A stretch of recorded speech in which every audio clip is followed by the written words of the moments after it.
At CoCoTALK, we'd like to thank the patrons who sponsor our show, so our heartfelt gratitude goes out to Al Hartman, Alan Huffman, Blair Ledoux, Boaton John, Brendan Donahue, Brian Weasler, D. Bruce Moore, Davey Mitchell, Diego, Patrick Randolph, Dinty, Eric Canales, Frodo NL, Glenn Hewlett, Graham Vebke, Grant Leedy, Henry Strickland, Jason Downs, Ken Reichert, Kyle Etter, Malfunk, Michael Pitsley, Rick Hewlin, Paul Fiscarelli, Paul Shoemaker, Paul Thayer, Richard Lorbieski, Jenna Farron, Rob Inman, Alan Murphy, Stephen Wagner, Terry Steen, The Backyard Shed Gang, Tom C., Tom S., Tim Lindner, and Tony C. Thank you ever so much, patrons. CoCoTALK is an unscripted live broadcast. Anything can and will happen. The views and opinions expressed by members of the panel and the live audience are their own and not necessarily those of the CoCoTALK show, its sponsors, affiliates, or subsidiaries.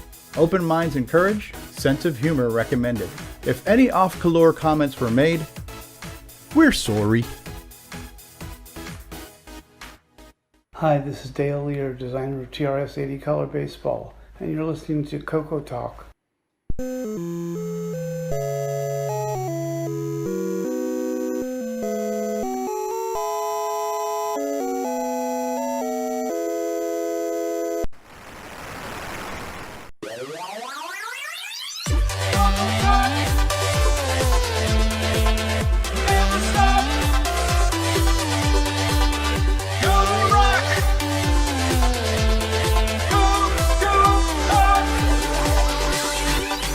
This is CoCoTALK, the only show in the world featuring David Ladd. It's time to grease your weasel and do whatever yo please'll, cause we're about to rock your 8-bit world.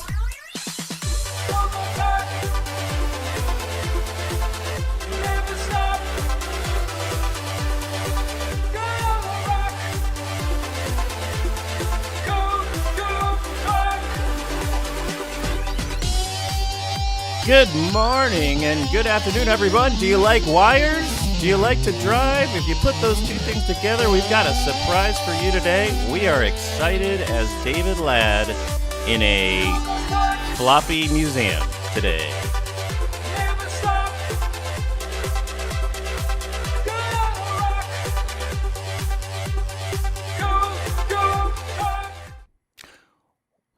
Well, hello, panel. How y'all doing out there? Doing great. Hello. Pretty good. Glad to Pretty be excited. here. Good. Well, that's great to hear. Hi, everyone. I'm your guest streamer here for Stevie Stroh, and we have an exciting panel for you today. We've got a new release coming soon for NitrOS 9 Ease of Use Beta 6. There is a spoiler alert. It is going to include DriveWire, and you're going to hear more about that soon. I want to point out our ease of use skin. There's some tweaking I'd like to do on that live chat. It's a little busy there with the single spacing, but we'll see what we can do. But let's go around the panel and see who's here and get right into the show. On the top left on the Hollywood Squares, Rick Hewlin, are you out there? And can you hear us? I'm not sure how I got here, but yes, I am present and accounted for. I don't know either. I don't know how any of us are here. But a guy who knows a few things about a few things, he's on Discord. You can find him there. Mr. Alan Murphy. Howdy, everyone. Hope y'all doing all right. Resident Apple guy. He likes and knows the 6502, but don't hold that against him. He is here. He is all in on Motorola and the 6X09 today. So that's Mark D. Overholzer. Glad to be here, and I love Motorola too, because without it, there wouldn't have been the 6502. That's right. See, I knew the Apple community had something to thank us for. But a guy. I'm so excited. A guy who knows about high scores and how to count them. He's really good at counting scores. You know him, you love him. He's a Canadian national treasure and now an international treasure. Nick L. Marotta. Nick Marotta. Nick Yes, Marotta. we all have the middle name L up here. Yes, it's a Canadian thing. That's a very nice intro. Thank you very much, Rob. I wasn't sure who you were talking about there for a sec. I wasn't sure either. I just know we have to go live, and I've got words got to come out of my mouth. So you didn't mean it at all? Is that what you're telling me? Ask me after the show, and I'll let you know if I meant it. All right. Love you too, man. But we're really excited to have you here, Nick, and we're also excited to have Bill Noble, a guy who's been staring at a lot of code lately and getting us ready for the big news today. Bill, can you hear us? Can you tear Hello, yourself? Everybody. Can you tear yourself away from G Shell for 1 second here? I can, yeah. No, I'm just kidding. No, we're really appreciative of all the work that you're doing, and we're going to hear more shortly. A guy who also helps me and Stevie out often and knows about streaming and has an enormous headset. It's Mark Mosley. Hello, how you doing? That's true. They say it's not the size of the headset. It's just whether we can hear you. So that's good. Or I can hear you guys. Absolutely. L. Curtis Boyle needs no introduction. How are you? Not too bad. I also want to point out it's not just EOU today. Nick Marentes will be previewing a new product today too. So sorry, double whammy today. Sorry, who's that? Remind me to wake up just in time for. Yeah, and it's not a trash can this time, so it's actually something different. So but it could be. He's president of the Nick Marentes fan club as well. Oh yeah, well Nick Marentes is. Yeah, I'll have and to the single and the single member as well. So, I'll predict it's a new add-on that lets you redirect water through Rally SG. Yeah, the roads flood with water. It's a new twist. It's rally pipes. And there's a really Rally big boat. couch there. Doesn't include furniture. Rally float. Yep. Great. Okay, well, we beat that one to death. Well, I'll have to Google that guy Nick Marentes so I can figure out who that is. But that sounds terrific, guys. DriveWire. No, it doesn't. DriveWire comes in several forms, and one of the most modern forms is PyDriveWire. We've got the father of PyDriveWire here on the panel. It's Mike Furman. Hey guys, how you doing? Been a while. Oh, welcome. I haven't seen you in a while. It's good to have you back. Yeah, just been super busy. So Just coming in time for a good long snooze.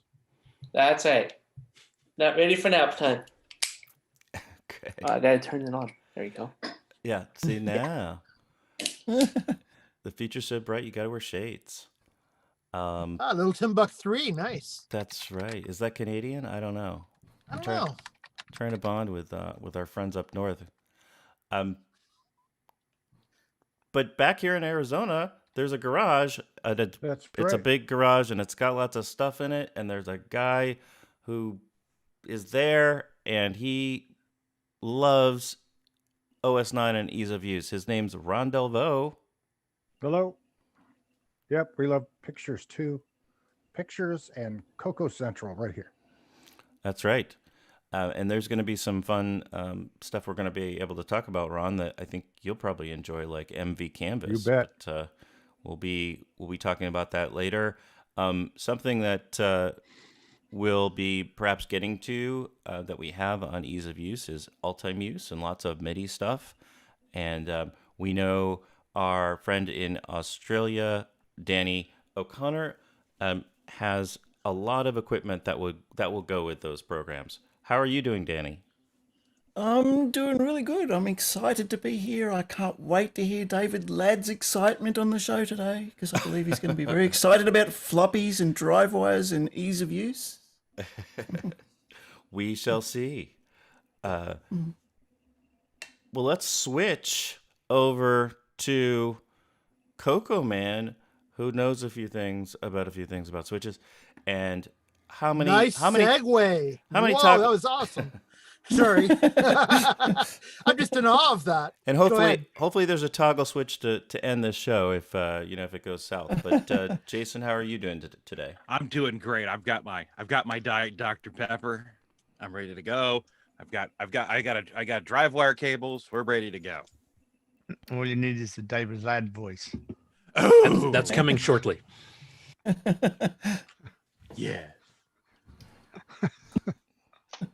Great. Oh, I was trying to read on my OBS screen the next guest on the panel, but I certainly didn't have to look very hard. Speaking of music, it's the man, the maestro, the MIDI master, Brian Schubring. How are you doing?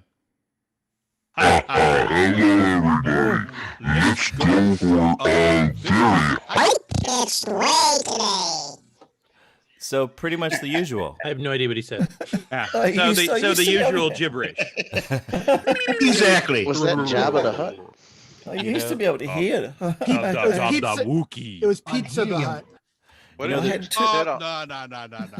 I'm doing good. I hope everybody else is doing good. And holiday season is upon us, so let's make the CoCo sing some Christmas carols. Absolutely. The Schubring family must really enjoy those virtual Thanksgivings with you.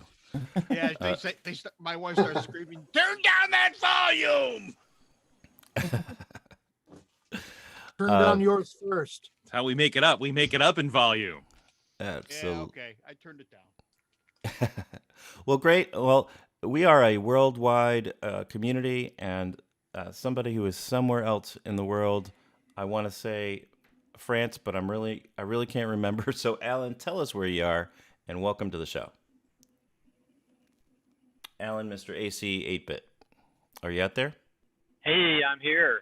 So I came because I heard this was about EOU, and that is episode of uselessness, isn't it?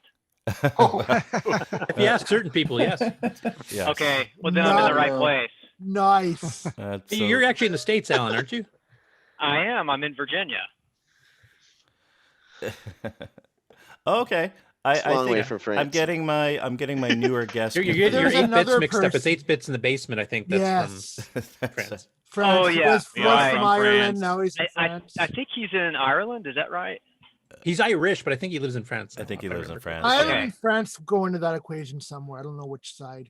That's gonna make for an Okay. interesting accent. Well, maybe we can, Right. you guys. Yeah, my accent, it's more of a Southern Appalachian accent. So hopefully you can bear it. We appreciate you being on the show. And if you could move somewhere like France, that'll be more exciting next time.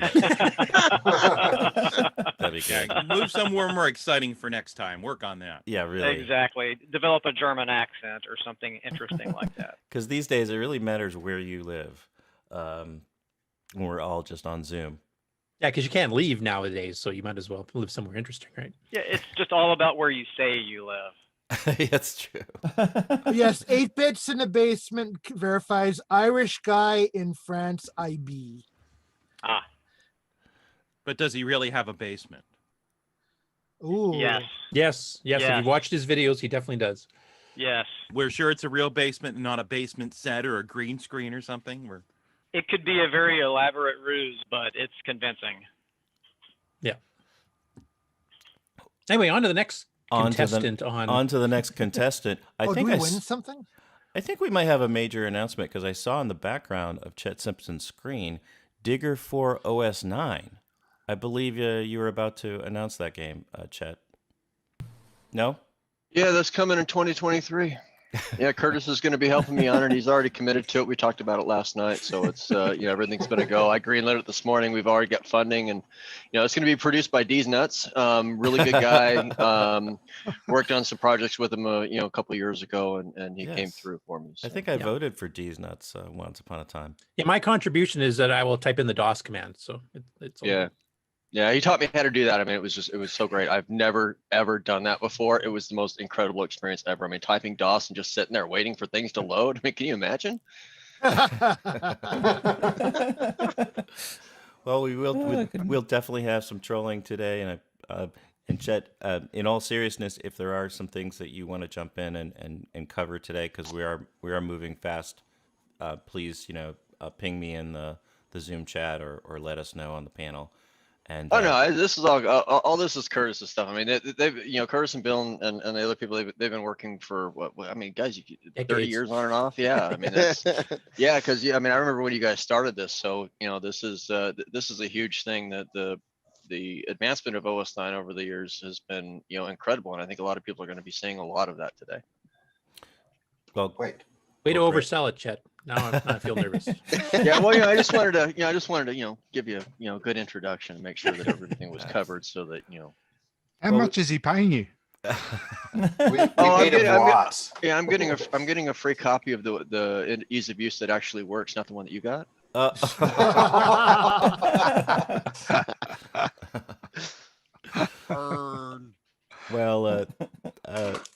good thing I'm drinking straight vodka this show. Next on the Hollywood Squares, our next guest has a lot of things that works and picks up a lot of stuff on eBay. He's Brian Weasler. Hello all. Welcome to the show. Well, great. Okay. Is that all you have? Do you have up with that too little of commentary? He knows how to keep his intro short and sweet so we can get on with the show. Yes, the one guy who knows how to do that. But do let us know, Brian, if you have a trunk of stuff that we need to go through later in the show. I know Very you're good. always out there. There was some criticism of our next guest in the chat, specifically around the trash can icon that he created for ease of use.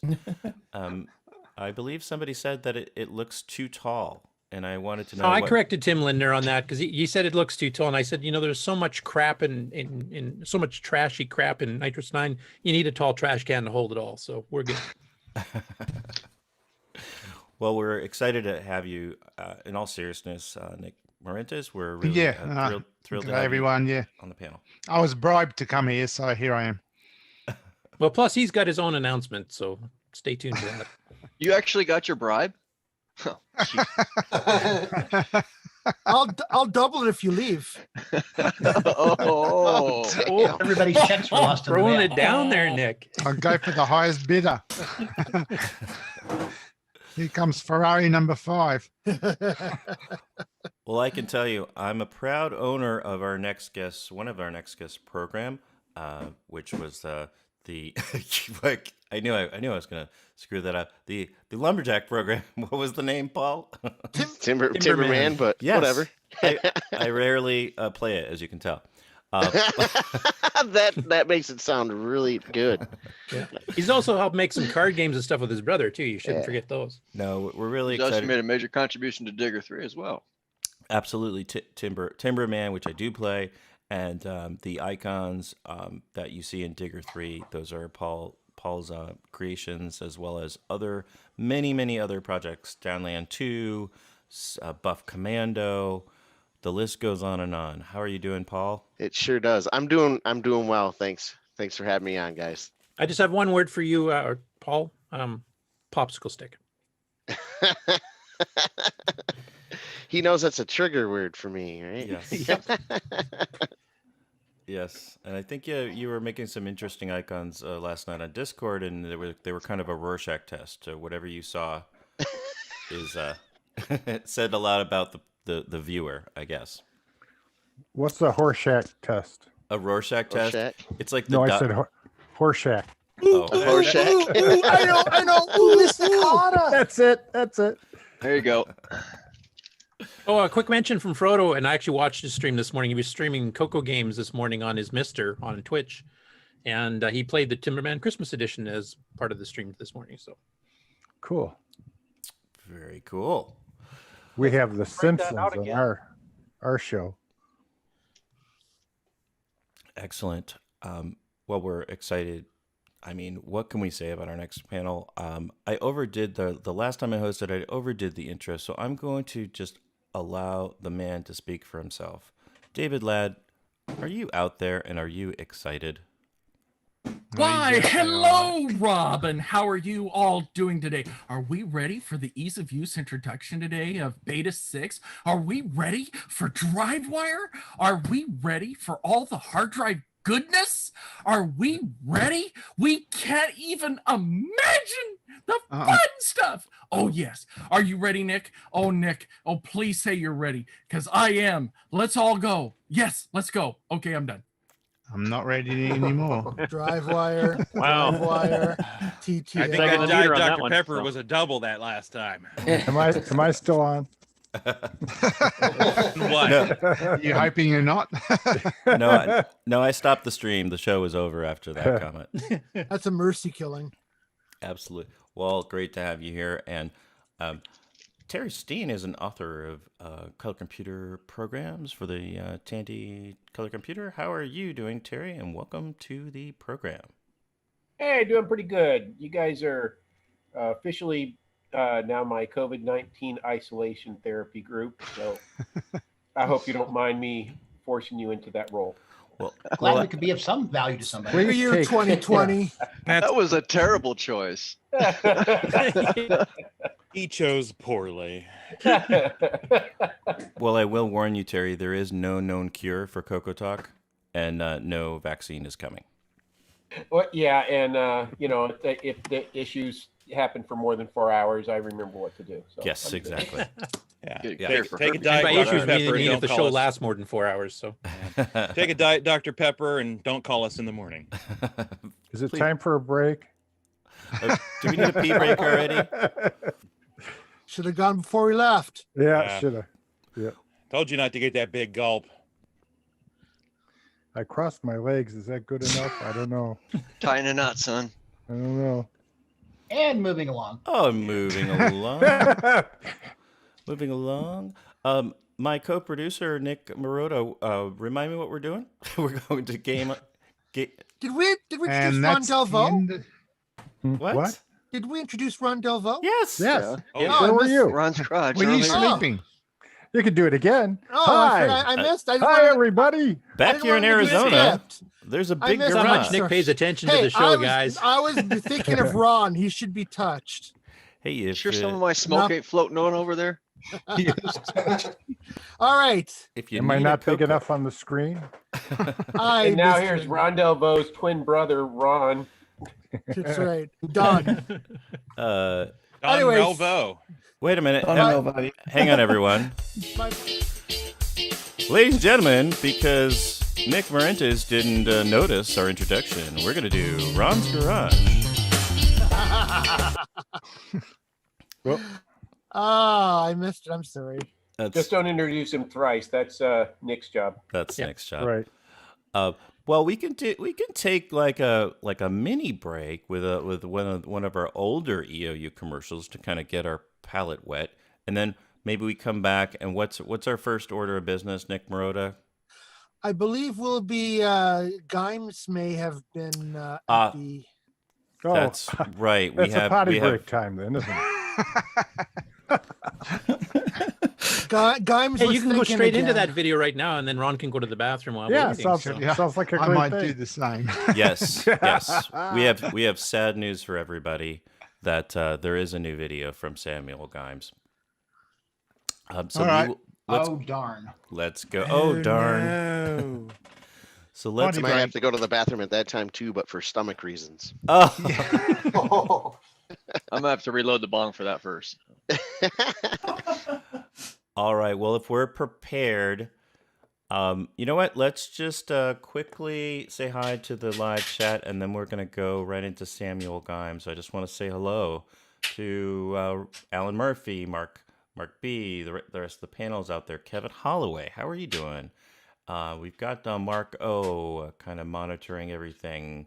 David Ladd is breaking things in the chat. TJB Chris, who makes those great videos, and he's a big fan of OS9.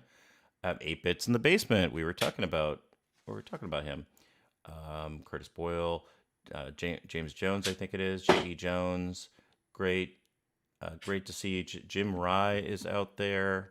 He works on VCC. Tim Franklin, how you doing? Frodo is out there. We got Tim Linder probably playing with Mame, and some guy can make it. Never heard of him. And great. Well, Explore VR, Ben Drakes, and Will Marcy Level is out there, and the list goes on and on. So we will. Are we ready to hear from Samuel Gimes? Let's do it in 3, 2, 1. Here's your CoCo thoughts, everybody. And now, CoCo Thoughts by Samuel Gimes. You know Digger and Lancer and Cuber and Zaxxon, Gantlet and Bust Out, Gold Runner and Huyan. But can you recall this most bump and jump game at all? The game Color Car Action had a very choppy scroll, and if you ever played it, you know it's not on poll. All of the CoCo gamers used to laugh and call it names. They never put poor Color Car on any list of great games. Then one foggy Canada night, Curtis came to say, Color Car with the 6309, I'll have you run in double time. Then how the gamers loved it as they shouted out with glee. The game Color Car Action, we are all now devotees.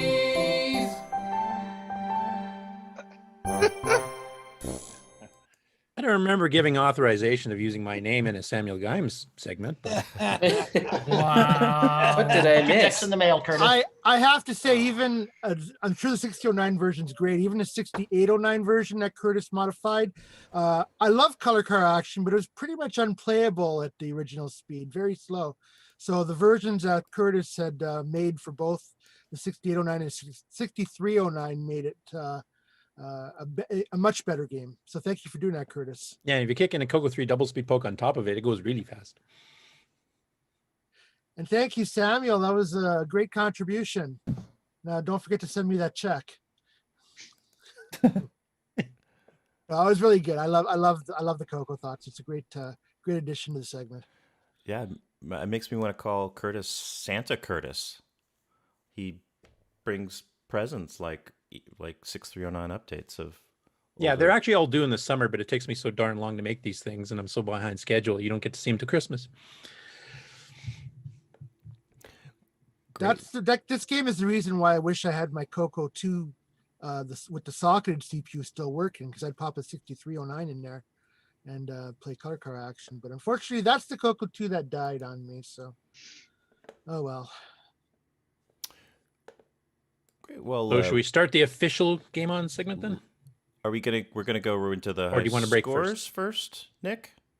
Yeah. Well, I'm ready whenever you are. You can okay. Just roll the intro. We're gonna go to high scores first, Curtis, and then we're gonna go on to Game On. Here we go.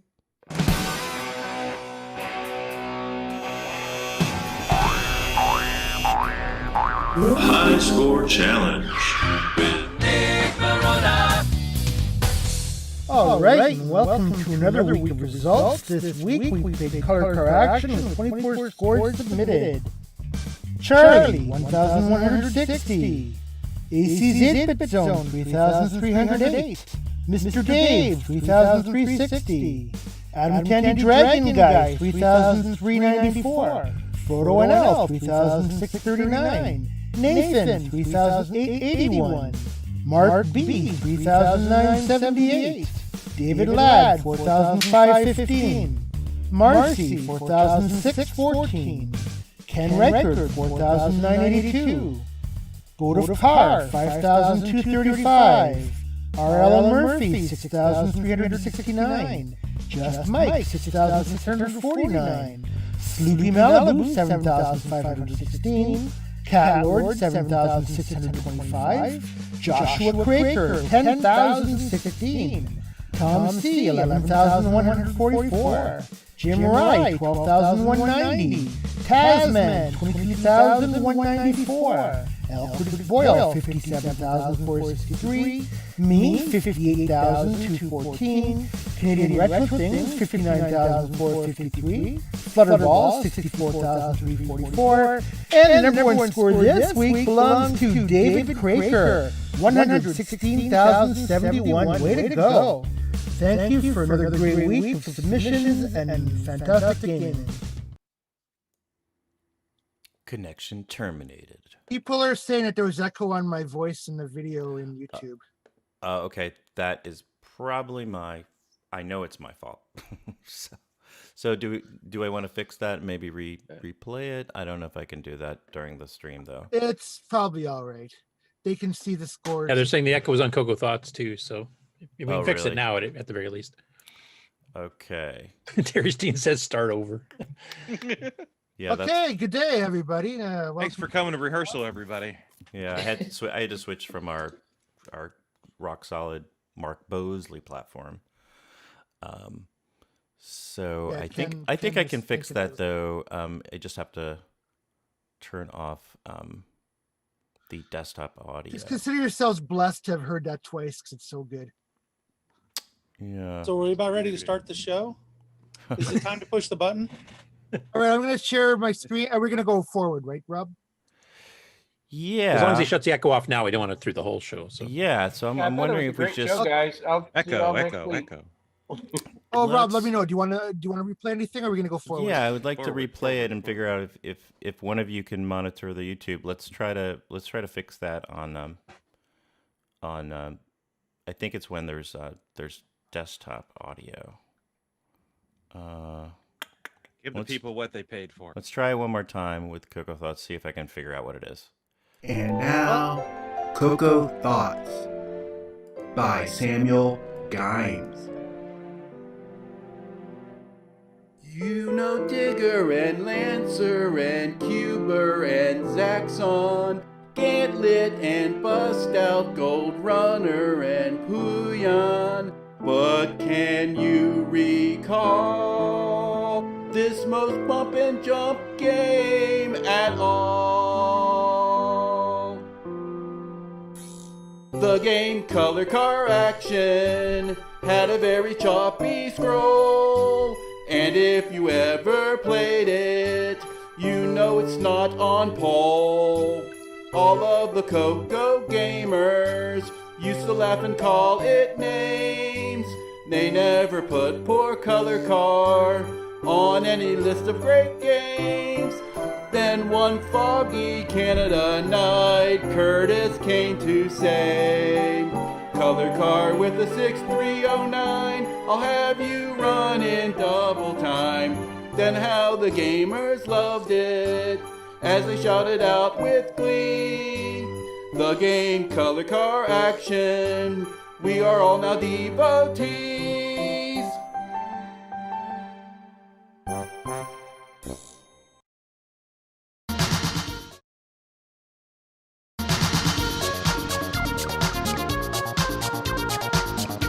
Game on, everybody! Game on news with Curtis Boyle.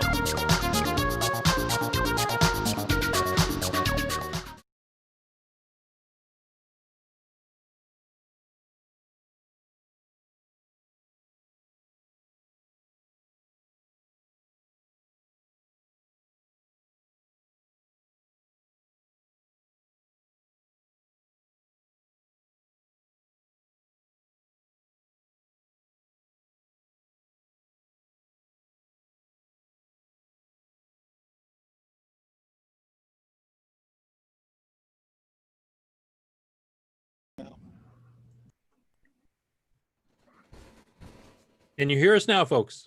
Hello, stream. Welcome to CoCoTALK, where everything All runs right. smooth. You guys see my screen? I mean, it looks like YouTube's running about 2 minutes behind now. All right. There's your Sharon. There it is. All right. So welcome to the High Score Challenge results. And congratulations. to David Craker for the high score. That was really good. So here's a scores back from the day in Rainbow. Cornwall, Ontario, which is about a half hour, 40 minutes from where I am. 242,000. That seems plausible. And the Rainbow Review, where they mentioned it was like Bump and Jump, which is obviously true. And they liked the game. So thank you to Canadian Retro Things for your gameplay footage. We'll have this running while we talk about the game. So It's funny how the word color is normal. Yeah, it was written by an American, obviously. That's all Nope, right. it was written by a Canadian. Oh, then he succumbed to the marketing pressure, obviously. Yeah. He probably thought Well, he sold it through an American company, so that's it would the reason. confuse the American audience. They wouldn't know what. Yeah, they had to send him a note that says, "Fix the spelling. We can't distribute your game like that." Actually, my personal theory is that, you know, if you see the title screen, there's no room to put the U in there, so he just had no choice. It also saved a byte, right? And back then it was precious memory. Yeah, so the unnecessary U could easily be left off, and history was made. So I learned a minor thing this week when I wanted to play this game in MAME just to sort of see how it compared. And it was actually the original name of this game was Bump and Jump in the US, but it was actually Burnin' Rubber in Japan. But it's the exact same game. Because when I went to launch Bump and Jump, it was listed as a clone, and Burnin' Rubber was listed as the original. But yeah, obviously this is Bump and Jump for the CoCo. That was a game that was converted to a lot of systems back in the day. As mentioned earlier, it runs a lot better. A lot better thanks to Curtis's modifications for 6809 and 6309. Curtis, I believe you said this is one of his earlier programs, and one of his very first. It's one of the first 2 or 3 I think he did. This is before he even started his own company, Dicom. This is when he was selling through other companies. So he probably learned a few optimizations as he became more proficient.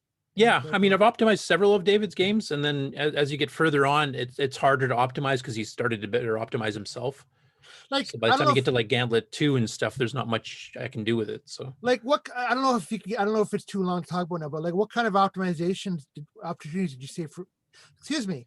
What kind of opportunities did you see for optimization in the code? Most of the games that I've done optimizations on are basically for that to have scrolling, because basically you have to block copy memory. Now, most people just use the load A store A loop or load D store D, which is a little bit faster. But if you do stuff like stack blasting or the TFM transfer memory instruction 639, those are much faster. So basically I just replace those in. As long as I can fit them in the same amount of codes that fits into the middle of the program where the original routine is, then I can speed that up. That's what I did with Marble Madness. But you made the 6809 also more playable. So you did. Yeah, I switched it from load D store D to stack blast, mini stack blasting. I did do the full, shut RQs off stack blasting. I did 4 bytes at a time, but okay, it kicks in about 25-30% extra speed. Because not as dramatic as the 6309, obviously. Even the 6809 version is very playable now, as opposed to the original. And I want to give a special shout out to Joshua Craker for suggesting this game this week. This is definitely one that I played quite a fair bit back in the day. So I was really, when he suggested that through his father David, I was like, yes, that'd be a great choice. So what did you guys think of the game, chat room and panel? I like it. It's always been a fun game. There's kind of a 3D, I wouldn't call it a sequel, I guess, but Steve Bjork did one later on that was, kind of like pole position, a 3D look, but you still have the jumping effect where you have to jump over rocks and stuff. Desert Rider. So it's kind of sort of like a sequel, I guess. So it's kind of cool that it inspired another game too. Go ahead. Go ahead. I was just going to say, it's nice and colorful. The graphics are well done. Like I said, it was an earlier program, so the original version was a little bit slow. Even on but once you got a CoCo 3, you could kick the double speed up poke, and then it was not too bad on the CoCo 3. But I wanted to speed it up for everybody, so that's why I did the patch. Back in the day when this was all new and everything was so impressive, I remember this game I loved because it had the different seasons represented. So in winter it was ice, and I thought that was just about the coolest thing. Because like I was a kid and it was everything was new with video games. So when you have the different seasons, I thought that was a really cool touch. Because I was actually pretty good at this game back in the day. I actually made it through fall, spring, summer, winter, fall, and another. This time I didn't do quite so well, but And obviously, those of us who got over 50,000, we cashed in on the bonus for not killing cars, which is actually quite difficult. Yes. Especially because some of the cars just, as soon as you touch them, they explode. So you have to stay away from those and use the bulldozers to move things out of your way and stuff. And actually, David Craker would have done it twice because he had over 100,000. And he humble bragged that he was trying to get 150,000 and wasn't quite able to do it. So he's learning humble bragging skills from Curtis, which is coming along very well. Yeah, there's the winter. There's the ice. I thought that was so cool as a kid. I was like, wow, it's like it takes into account seasons. But, I was Apparently, it had a real-time impressed. clock. Yeah. How did it know? So, Yeah. So tips and tricks. I mean, the first thing I would say is, of course, the 50,000 point bonus, which means you can't kill another car. That's where you have to start using the speed control quite a bit. So you have to sometimes pull it right back right at the very beginning, so you let the cars drive past you and get them ahead, and then you basically try to jump over things so you don't push them into the walls or whatever. Some people don't realize this too, and I know it took me a while to figure this out back in the day, is that you can slow down while you're in midair. So if you think you're going to land on something, you can actually pull back the stick and slow down. Now, you can't speed up, I don't believe, but you can slow down while you're in midair. Oh, I don't know if I knew that. Yeah, this game definitely was for the analog sticks. I was using the Black Beauty again, and it was great. Yeah, I didn't know about being able to slow down in the air. That might have helped. Oh well. I think you get bonuses too for landing in the enclosed areas in the water. Yeah, you do. You get 1,000 on the first one. I don't think I knew that either. I don't think I paid too much attention to score when I played as a kid. I was just playing to get far. Whereas I'm, this is a score challenge, so I think a little bit about score.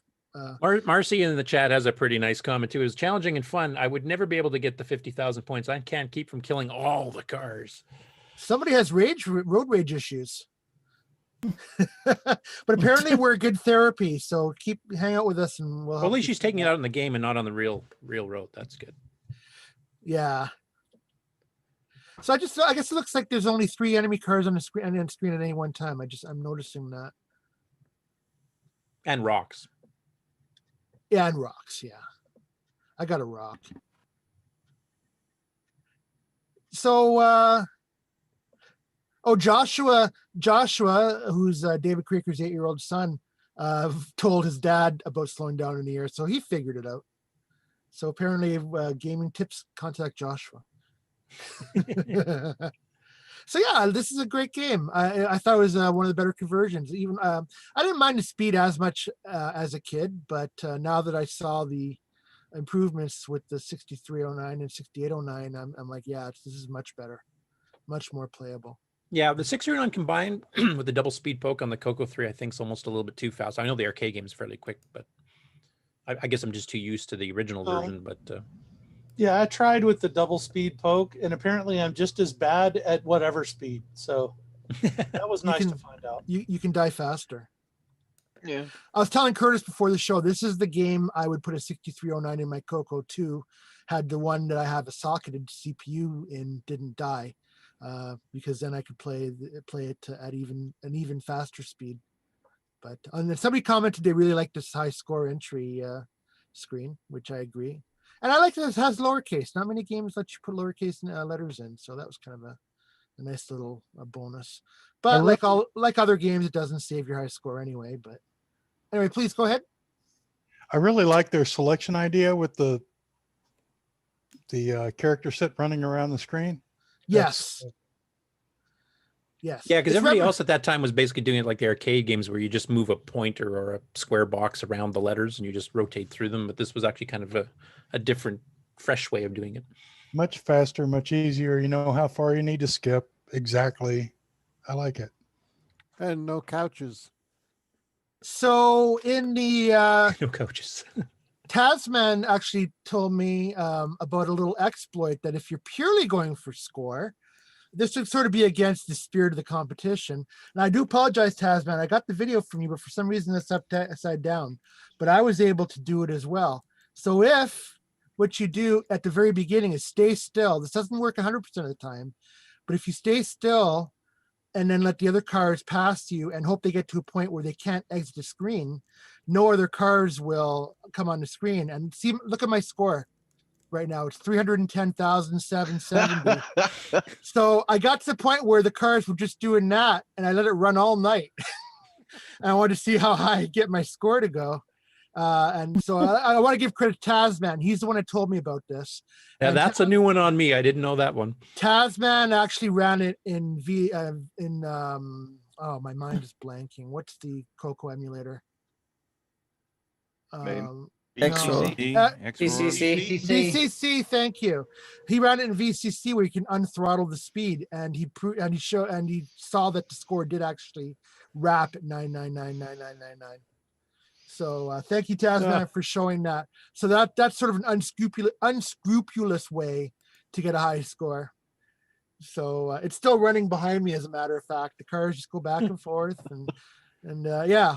So thank you, Tasman, for that. He sort of has a side quest of trying to break our games and tell me what he finds. So everybody needs goals in life. Exactly. And we can find out how many points a CoCoTALK is worth. Exactly. So I think it sounds. Oh, Terry Steen says a feature and a cheat. Yes. Boy, if I could have done this back in the day and got my score in Rainbow, I probably would have done it. So anyway. So that junk that the trucks dump, we should hex out that icon and replace it with a couch. Oh, that'd be funny. Yeah, that's good. There you go. That'd be funny. Color car action, Coco Fest edition. No, put in the garbage can. Flaming. Oh, flaming dumpster. Yeah, that'd be good. Dumpster fire. Yeah, replace the rocks with dumpster fires, I guess. Dumpster fires would be awesome. So are you ready to talk about next week's game? Sure. Sounds like yes, I'm waiting. We'll keep it tight so we have room for EOU. But yeah, so thanks again, Joshua, and thanks, guys, for your scores. So next week's game. CoCo 3. CoCo 3. Will be. Oh, there we go. Oh, yeah, that's the upside down video. So or backwards, whatever. So can anybody identify this game? That's the white screen game. Spider side. Spider side. That's right. Spider side. Spider side. I am not very good at this game, judging by my playtesting, so don't expect to see me anywhere near the top. But this is an interesting original game, and I thought it'd be a good one for. And I think somebody mentioned this game. It might have been chat. I'm not sure. Mentioned playing this game or brought up the game's name, and it got me thinking it'd be a good game on challenge game. The controls definitely take getting used to. Yes. Yeah. Yes. Left and right to steer, up and down to throttle, and so if you go on a diagonal, you steer and throttle, so you can do tight loops and stuff. So you definitely want an analog stick for this one. Yep. Yeah. Where do we get it? Kind of old, but I've never heard of this. Do you have any gameplay video or anything like that so we can see it? Because I'd like to see what it is. I don't, but it's wherever you get stuff. That's what it looks like. I think it's called Spider in the places. So anyway, that's the game. Okay, so basically you're this triangle, you're the ship. These spider things come across, and you can't go through through the trails, but you can shoot them, and the spiders are trying to trap you in a small, so you can shoot the spiders and shoot whatever's coming out, and you can shoot a way to get it to free yourself from small areas. And that's basically the gameplay. Yeah, as Ken Macon mentioned, it's kind of based on the Tholian Web episode of the original Star Trek TV series. Yeah. Oh, neat. So there's not a lot of rules to it, but it's I find it to be a very challenging game. It's got some pretty good sound effects too, from what I remember. Yeah. Oh, yeah. It's got good. Yeah, it does. So that's our game for the week. Was this a ROM pack? Was this a ROM pack? Yes, it was. Yeah. Oh, yeah. So thank you, Rob. Thank you to all the submissions and from the Great Week Gaming, and we'll see what you guys can do with this game this week. Okay. Cool. Great. Well, I think we wanted to go right into an announcement. Did we not? Well, I can do the game on news first, and then we can do the announcement if you want, just to get Gotcha. that out of the way. It's kind of in the same segment. All and then we yours. can give Nick some unbridled time. A bit more time to sleep. Good. Take it away, Curtis. Okay, let me share the old screen. There's not too much game on news today or this week, so. Good. Okay, you guys seen that? Yes. Yes. Okay, so the first one up is Jim Gary, because we released a game called Mine Escape. And it's a port of a Dragon 32 basic game that he's ported to the MC10. Not too often we see stuff coming directly from the Dragon, but so multiple skill levels. And basically a race to get out in time, you know, to the finish line type thing with a randomly generated maze. So that was Jim's contribution this week on the game side. He actually did a non-game one this week, which we'll cover in the regular news later on. Next up, Cuthbert Dragon added a bunch of more of the Dragon game videos. So this week he added Mutant War, Kung Fu Master, Kamikaze, Ruby Raba, Cosmic Crusader, Galax Attacks, Jaws, Jet Set Willy, Rommel 3D, Galacticans, Rail Runner, and Willy's Revenge. And Willy's Revenge is one I've not seen before, so I was going to play a little bit of a clip of it. That's not the dragon playing the sound, obviously.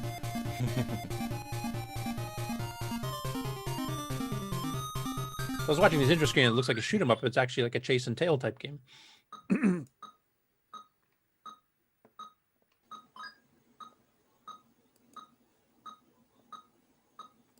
This was a new one on me. I'd not seen this one before, but it's a nice little take on the trailing tail snake style game.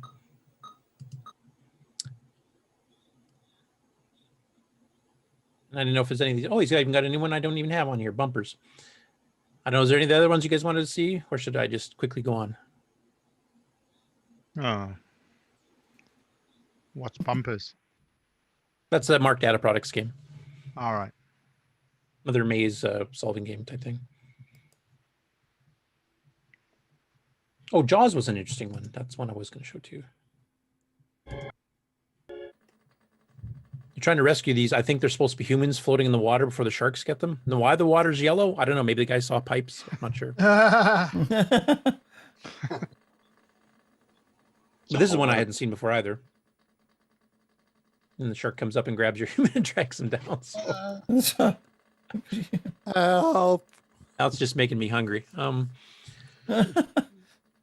Anyway, as usual, he's got a lot of interesting dragon games there. An actual gameplay on a real dragon, which is nice. It's not an emulator, so you're getting what it really is. In case there's any things between the emulator and the real hardware that's a little bit different, you're getting the legit thing here. Anyway, I always check out his channel while he's doing these because he's got a lot of cool games and some I've never seen before. Next one, this was actually one Nick Marenti's pointed me to because actually the person that made this video actually bought some of Nick's games. So of course we have to plug that. You know, this is part down payment for the next Ferrari. But he actually did nice games with CoCo. Now, Nick, have you talked to the guy much at all? I know he's from Japan. In fact, you can see he's subtitling the bottom based on that. Yeah, he's from Japan, and he hasn't got a real CoCo. He runs VCC. So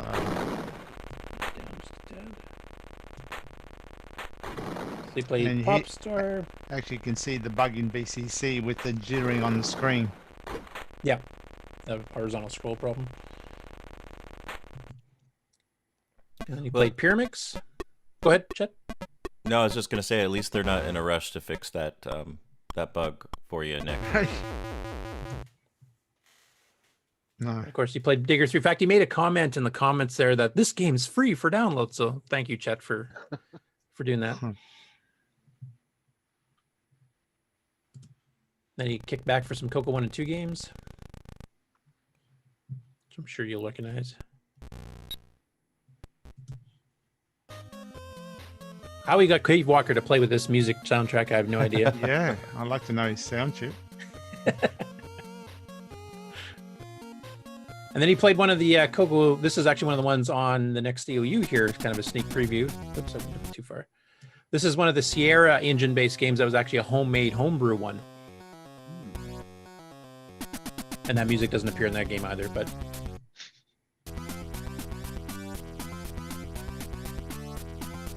Good. It was kind of nice. So we don't often see people making videos about CoCo stuff from Japan, so that was kind of cool. Yeah. Next up, we've got Neil Blanchard. He's got hot off the press and just in time for the holidays, Flood It. Now, this is an updated version, and I can't remember. We did discuss this before, what Evan updated in it. But it's basically a strategy game where you're trying to fill the screen with, colors that are connected to the color you're changing. And you try to clear it in so many moves. So this is a new one, and he's actually created with a green cartridge casing to differentiate from the original 1.0 version. He's selling these for $30 with shipping, or plus shipping.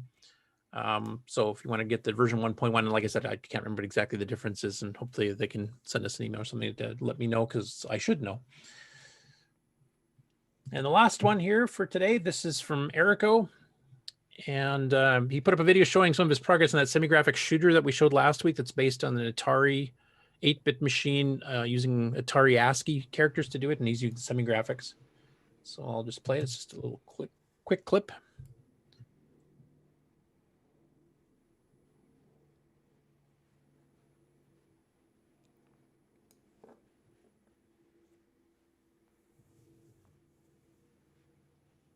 I like it kind of flips the missile out and then shoots it off. It doesn't just shoot out the side.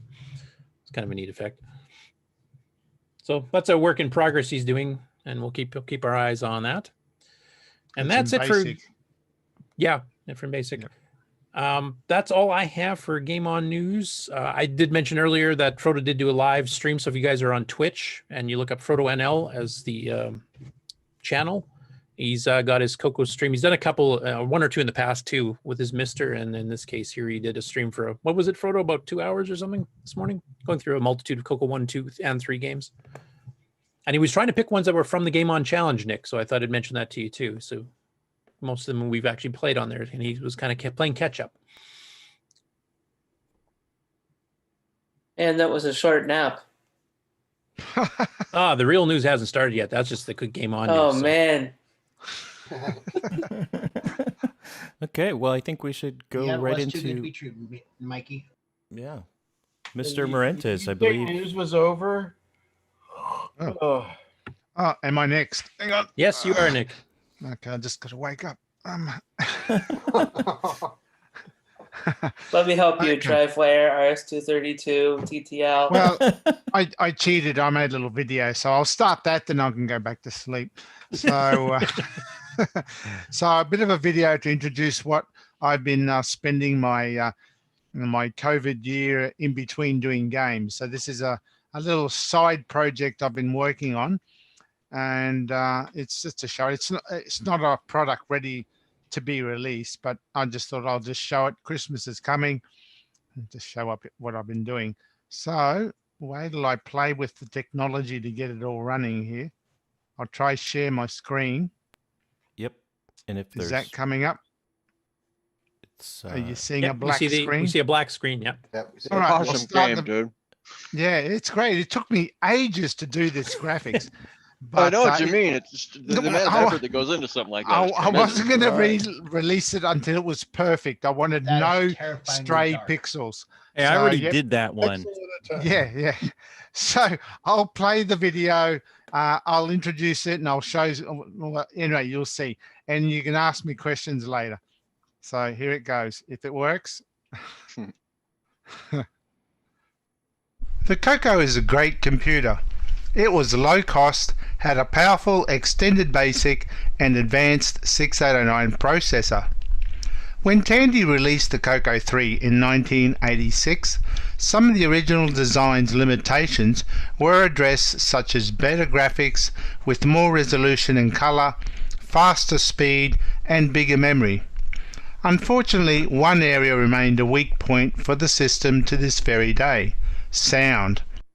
The CoCo was never given a sound chip as standard like many of the competing systems of the day. All we had was a single 6-bit digital to analog converter, or DAC. In the CoCo 3, Tandy did provide a faster CPU and the programmable timer interrupt, which went a long way to circumvent some of the limitation. But it did require the CPU to achieve this sound, and one of the biggest omissions in many games is the lack of a high-quality musical soundtrack during gameplay. Over the years, there have been many add-on sound devices created containing a dedicated sound chip, but these had their problems too. Apart from the added cost of the sound device, you usually required the additional cost of a multi-pack interface in order to have both a disk drive and the sound device to operate together. The lack of a standard sound chip in the CoCo has meant support for these add-ons has never reached a high quality. I personally have preferred to support the standard 6-bit DAC built into every CoCo so that my games sound the same on every CoCo and is available for every user of that system. But I have been thinking about what sound device I would personally like to see for the CoCo that would create the sound that I would like to hear with the ease I would like to use. So, as a side project over the last 12 months, I have come up with my idea of a sound device, and with the electronic skills of Jim Brain of Retro Innovations, we have created a prototype that brings these ideas together in a device we are calling the Real Audio Pack, or RAP cartridge. My goals for this device are: 1. Play real music. 2. Be easy to compose. 3. Allow the playback of this real music and CoCo generated sound. 4. Be easy to use even within BASIC. 5. Provide the option to put a game in ROM for standalone use. 6. Be usable as a sound card via various programs on disk or tape.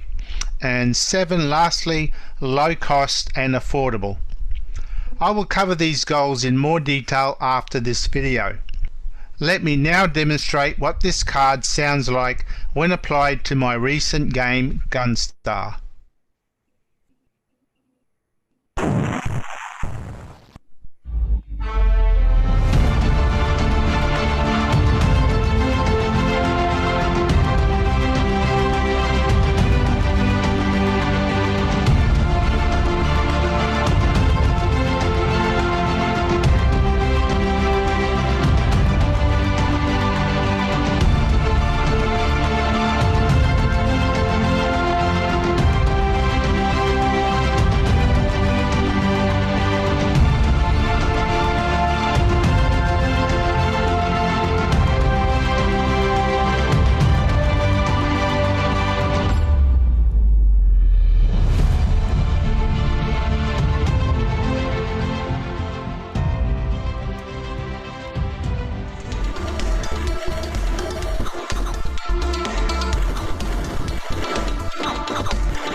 Okay. So did that come through all right? Did it jitter at all? Or? No, it's great. It was pretty good. Oh, and good I it like worked. this thing. All right. So that's Yeah. it. It's a cartridge that I'm building up. It was an idea I've had for some time. And one of the things I wanted to do is have good quality music during gameplay that didn't take up any CPU time, but still allowed me to use the sound effects that I could do on the CoCo using the DAC. And I wanted them to both be at the same time during the gameplay, which it does. So one of the first things I had to do, first thing was to make the machine make the CoCo play MP3 files, which obviously the CPU is way too slow to do that. So luckily there were MP3 modules that you can buy, and I've included one of those in the design. So that MP3 player is what's playing the music, but the CoCo controls the MP3 player. So it knows when to start a track, how to select a track, how to adjust the volume, all that stuff. So once you get the MP3 player playing the tune you want, then the game can continue without the CoCo having to work to keep that music playing. All At right, the same question. time, yep, all right, pause All it. right, All right. so you haven't programmed the existing games to play the extra music. So do I have to buy your game again to get the new features for this card? The plan, this is still the hardware and everything is still being developed, but my plan is to you buy the card. You need to buy the card, and I think I'll probably just bundle Gunstar with the cartridge, because the cartridge will also have some flash memory on board as well. So I can put Gunstar on the cartridge. It'll be a cartridge. You just plug it in and it'll play Gunstar with the MP3 music and everything. Or you can just have the cartridge plugged in. See if you have a multi-pack, for example, and that cartridge can be used by other programs. So you can program your own games or in BASIC or whatever to use the card using your MP3 files. So, Hey, Nick, question from the audience. Yeah, all right. Tim Yeah, I Franklin got one. says, can the user adjust the mixed music versus effects? Yes. Now, I'll explain that. The CoCo, the internal DAC, the 6-bit DAC, I write my sound routines to use that. That's what makes all the gunshot sounds and explosions that you hear. Yeah, that's right. The MP3 comes in through the cartridge, but you can't have internal CoCo DAC sounds as well as sound coming in from the cartridge. It's just the way the design of the CoCo is. There's a little switch or a multiplexer in the CoCo that selects one or the other. So that was one of the limitations I saw with a lot of other sound cards. You have to devote all the sound coming either from a cartridge or from the internal sound thing. And I wanted to have both. I wanted to have the sound or the sound card generating, in particular, the music, and yet the CoCo is still generating the sound effects as normal. And the only way to do that, I figured, was to send the sound effects externally, send it out of the CoCo to the cartridge, and then the cartridge mixes it with the MP3 and feeds it back in. So I only need to select cartridge sound effects. And the way I send things out to the cartridge is that the cartridge is also an Orchestra 90 cartridge as well. So it has the DACs, the dual 8-bit DACs that an Orchestra 90 has. So I just redirect my standard 6-bit DAC sound effects to the Orchestra 90 ports on that cartridge. It gets mixed in with the MP3 player, and then it feeds it all in through that one cartridge input, which can then be just routed through the normal sound system of the CoCo, or the cartridge also has an earphone jack, so you could plug it into big speakers if you want. Now, I will mention too, because I was listening to Nick when he was actually creating this, over the last while, is that with the Orchestra 90 and even on Gunstar here, he actually has it set for stereo. So if you move to the left, your sound will pan to the left speaker, like if you're firing and stuff, and move to the right. That's right. Well, the MP3s, of course, are in stereo if you use the earphone jack on the headphone jack or whatever on the cartridge. If it feeds it into the CoCo, well, the CoCo's only mono, so you're not going to get stereo that way. But yeah, if you plug a headphone jack in, you'll hear the MP3 in stereo, in CD quality stereo, and the sound effects, you can route that to the Orchestra 90. And if you set it up in such a way, you can send to a left and a right channel. And all I've done is I've made it so that when your ship is more on the left of the screen, your gunshots come out on the left side, and the explosions occur on the right. And if you move your ship to the right side, it swaps them over. So it gives a bit of a stereo effect there. But yeah, they're all mixed. Is there an SD card port on Yes, that? on the MP3 is a little micro SD card. So the MP3 is separate to the CoCo. It has its own memory on the micro SD card, and you have to transfer the MP3 files onto that card. The CoCo can't talk to those MP3 files, but the CoCo talks to the MP3 player, and it tells it what to play in what folder to get the tracks from. So you can actually load a micro SD card with MP3 files. The thing is, you can also you could also make the cartridge act as a proper MP3 player and have all your music on the MP3 player, and have a program that you can load in that controls the MP3 player and plays your music. And once it starts it playing, that's it. Your computer's back to being as before. You can keep programming in BASIC or doing whatever, and the MP3 player keeps playing. It works by itself then. You know, the killer feature here would be if you could plug a ROM pack into your cartridge and it looked at some magic byte and said, oh, I need to play this MP3 folder. Yes, yes. So there is some 512K of flash RAM on that cartridge as well. So the idea is in that flash RAM, you can copy a up to 512K of game or whatever on the flash RAM. Or you can make a FP3 or MP3 manager. Or that. That's right. Play your MP3s and switch back. And it auto start as well. If you haven't got a multi-pack and you just plug it in, it will boot that ROM pack and do whatever is on that ROM pack, of course.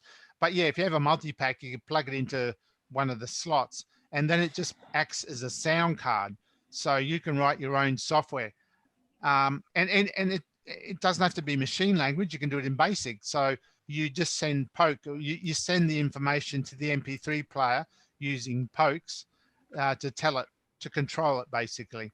So what's the quality of the music that comes out? Oh, it's an MP3. It's perfect. It's CD quality in stereo. So it's 44K? Yeah, 44 kilohertz. Yeah. Okay. If you get to the final stage, Nick has asked me to compose some music for it as well. So for the final stage in it, if you're listening on headphones and you're listening to you get to the final stage, you'll hear it actually in 3D audio because I'm recording my track in binaural, so it'll come out in 3D on headphones.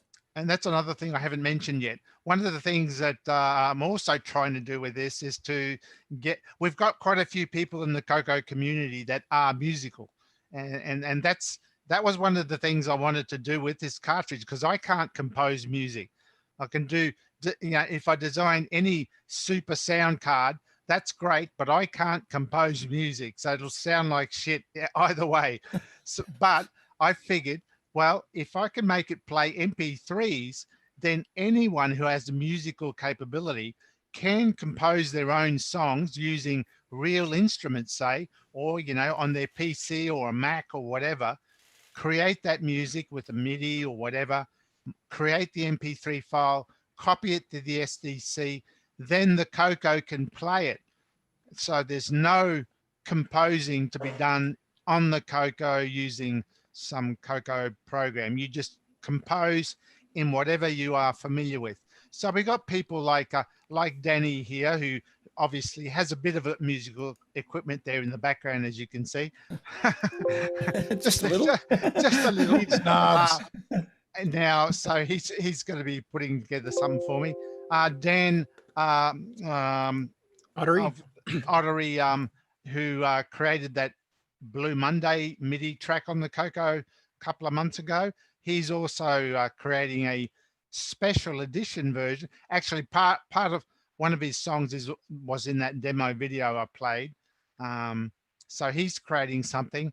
And I hope to get a lot of CoCo people who are musical to offer some songs that I can put in the Gunstar game.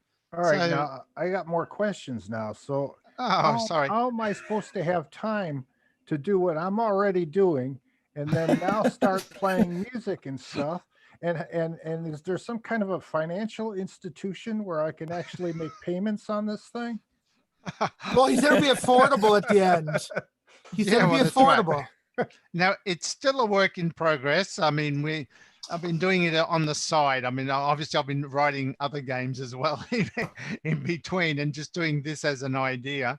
And I can't do the hardware. So that's when I enlisted Jim Brain, and I got him to design the hardware, and, so we've got it up and running. Can I be the one person that asks about the clock? Actually, there probably is room on there for a real-time clock. But better still, why don't you just record a whole lot of voices? 1 o'clock, 2 o'clock, 3 o'clock. Store them as MP3 files, and then have it play. And every now and then it'll just tell you. The CoCo will tell you the time. Yeah, or it'll say you've been playing Gunstar for 7 hours. You should stop. That's right. It's time. It's time to sleep, or potty break time, Ron. Now, one other thing I want to make a quick comment on from talking to Nick too. He's been testing to see how fast the card will react to getting a song change, and it's quite quick. So theoretically, you could also make little miniature MP3 files of sound effects, and you could actually tell it do an explosion, do a gunshot, do a phaser sound, or whatever else. And you can actually add those full, 3D audio type audio effects even to a basic game by sending a few pokes, say, switch to the explosion sound because I just killed this guy. Or now, is there any other 8-bit machine that's doing this on the market? Oh, I'm sure there is. Don't know. I'm sure. Probably. Well, 8-bit, I don't know. I'm not aware of it. Certainly, there are bigger computers that can play MP3s. Of course, like a PC, for example, can do it. What about the power supply on the CoCo? We're going to have the GIME. We got 8 megabytes. We got the new MPI. We got 2 serial ports. We got all this stuff. I mean, the lights are going to dim when we turn this thing on. No, it's just a little cartridge, low power, just like any other cartridge you plug in. New chips cost nothing. Yeah. Wow. Yeah, I mean, So like the it's no 639 power and the 2 and 8 meg RAM upgrades actually take less power than the original CoCo stuff does. So what you're saying is if something goes bang in this machine, it's just going to be a little puff and we're not even going to see the smoke. Well, the thing is, you're going to be using probably going to be using a multi-pack anyway. So the multi-pack's got its own power. Yep. Yeah. The Mega Mini has its own power. That's incredible. Yep, that's So true. what's the name of this thing going to be? The Coco Zune? No, it's been called the Real Audio Pack wrap. It was in the video. Yeah, it was in the video. I read that. Nick, one thought that I would be kind of neat is if you had a game, you could actually have a narrated introduction into a game if you wanted to. You could do an adventure game and just have the words come out instead of having to read it. That's right. So there's so quite this a is few. This is a rap pack. Can I play like the Beatles on it, or Yeah, you rock can and play roll? anything. If you can play Not an unless you want to get MP3. sued, Ron. That's just the anagram. Well, yeah, obviously, if you're going to release a game, you can't really use commercial game songs on it. But for your own use, you could put all your entire Beatles collection on the micro SD card, and if someone writes a little MP3 player, which you can do even from basic, it doesn't have to be anything fancy.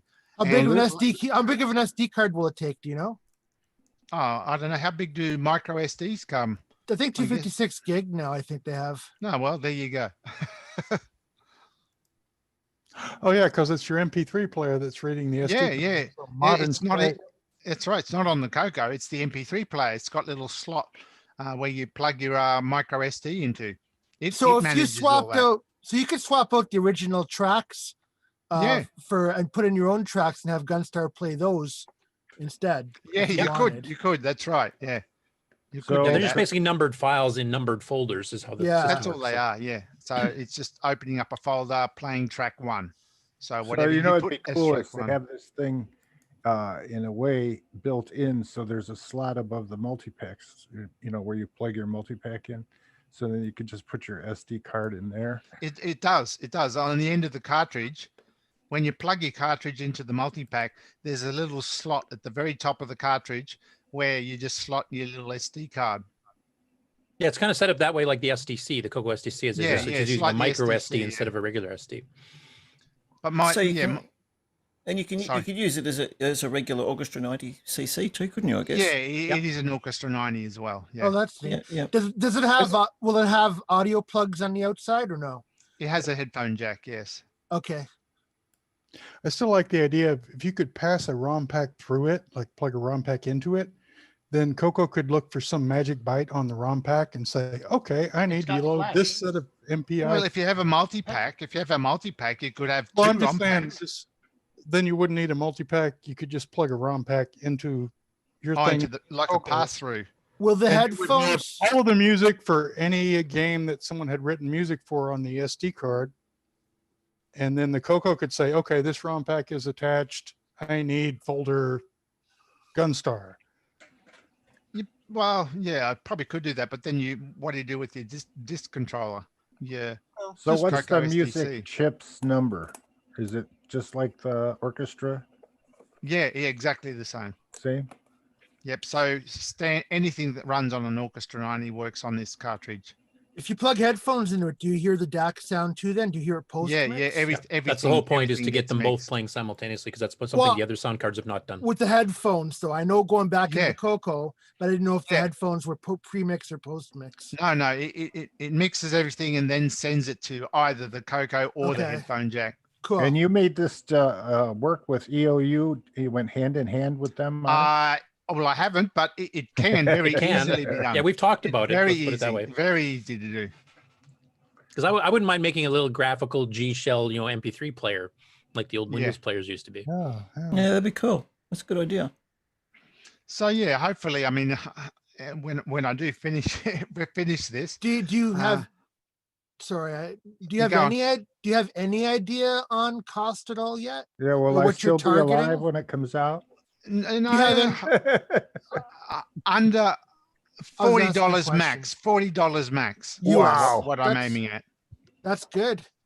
Yeah, so it Have to buy depends on 5. yeah. So it won't cost And very that'll much be at case. all. That'll be in a case and everything, right? I think so. Yeah. I don't do the hardware, so That'd be more of a Jim question. Yeah, that'll probably be Jim and doing all that. So So in 10 years, can I get the little AI module for it? yeah, we should have it ready by then. Cool. So that's what I've been spending my time on. I really wanted to have a way of playing.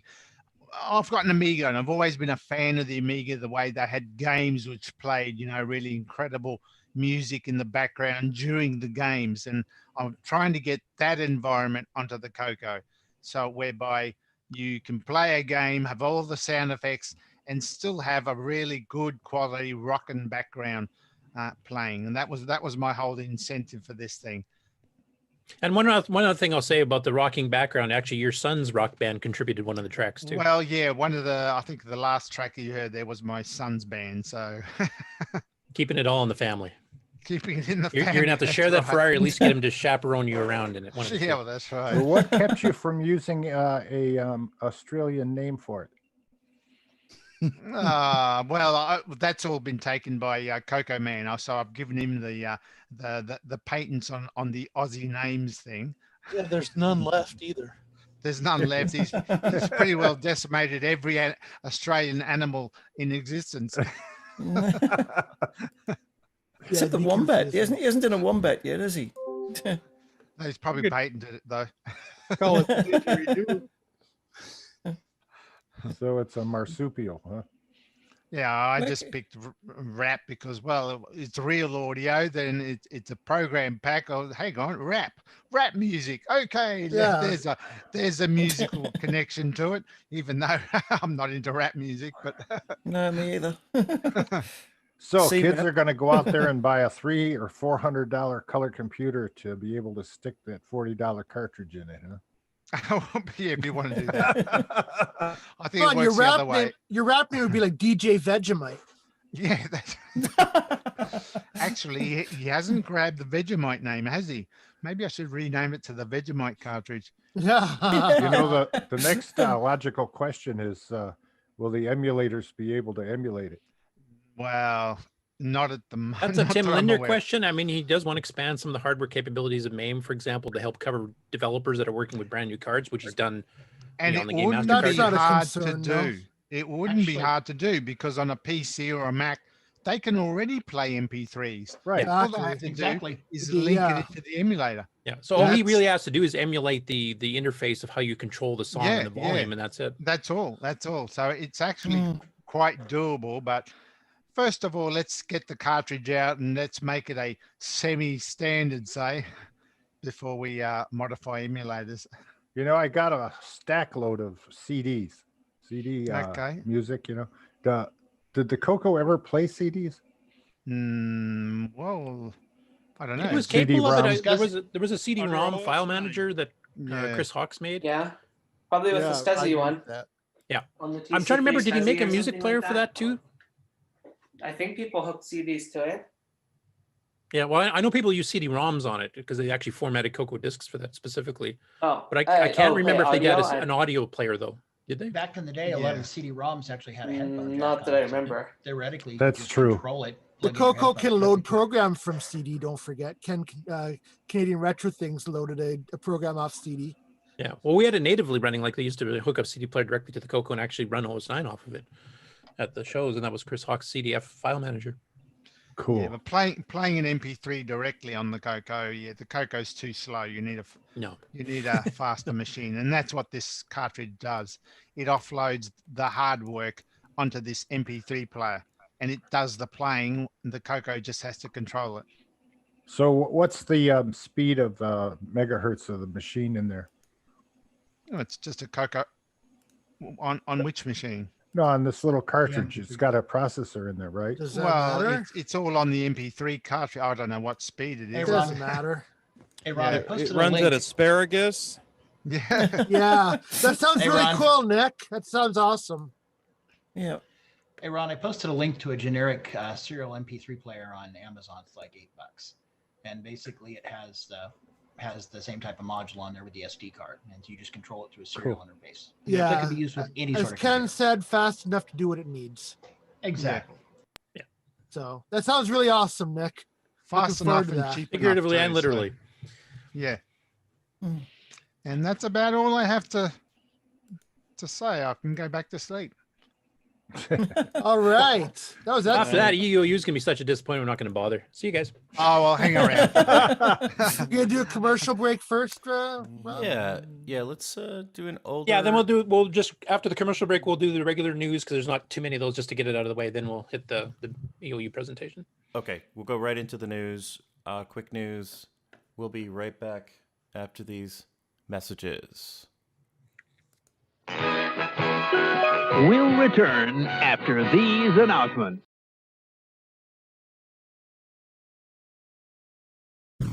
A whole new approach.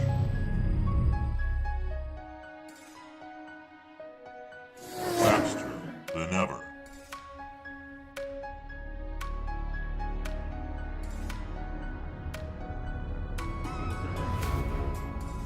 A window to a world of possibilities. Clear your expectations.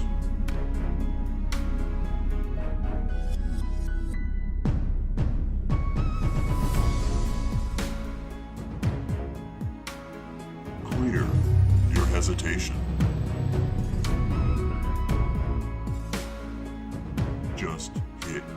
clear.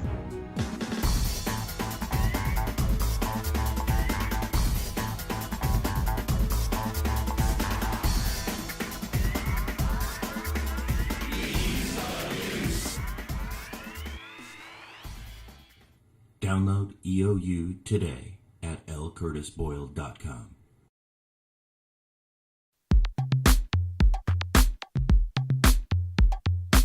Hi everybody, this is Siri, Apple's personal assistant and beatbox professional. You're watching CoCoTALK with the original gamer, Stevie Stroh.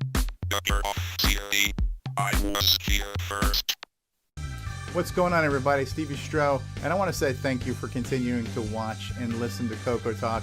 We love doing this show. We think we put together a pretty good show for you, but this show could be better with your help. So if you would like to send a feedback, a comment, a suggestion, a show topic, or maybe even your own little segment or bumper, then send it to us via email to cocotalk@cocotalk.live. This show would be nothing without you. Love to hear from you.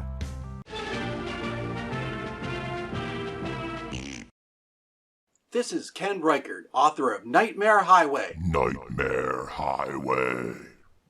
And you're experiencing CoCoTALK? As you start your journey to CoCo Fest, you notice the road ahead is littered with rogue furniture. You realize you are driving on the Nightmare Highway. Nightmare Highway. The game for the Tandy Color Computer 1, 2, and 3. Nightmare Highway. Nightmare Highway. Stunning low-resolution visuals. Digital to analog converted sound. 100% machine language and basic. What are they saying about Nightmare Highway? Nightmare Highway. Steve B. York says, of all the games released this year, this is one of them. L. Kurt S. Boyle says, this will not be on my site. Nick Marionette says, crikey, look at the size of that crock. Get your complimentary copy of Nightmare Highway. Nightmare Highway. At cancanmakeit.com. If you got it for free, you paid too much. Hey there, it's Andrew here with the Tandy Speech and Sound cartridge that I won from CoCoTALK Live. So next time, make sure to tune in. It may change your life. Let the Radio Shack TRS-80 put the world of color computing into your home. Instant loading program packs turn any color TV into an exciting game arcade. And there's more. The color computer is an educational aid, a home management tool, an up-to-the-minute electronic information service. The programmable, expandable TRS-80 color computer from $399 only at Radio Shack, the biggest name in little computers. We now return you to CoCoTALK. From around the world, what you need to know. Get caught up on News with L. Curtis Boyle. And now a Muppet News Flash.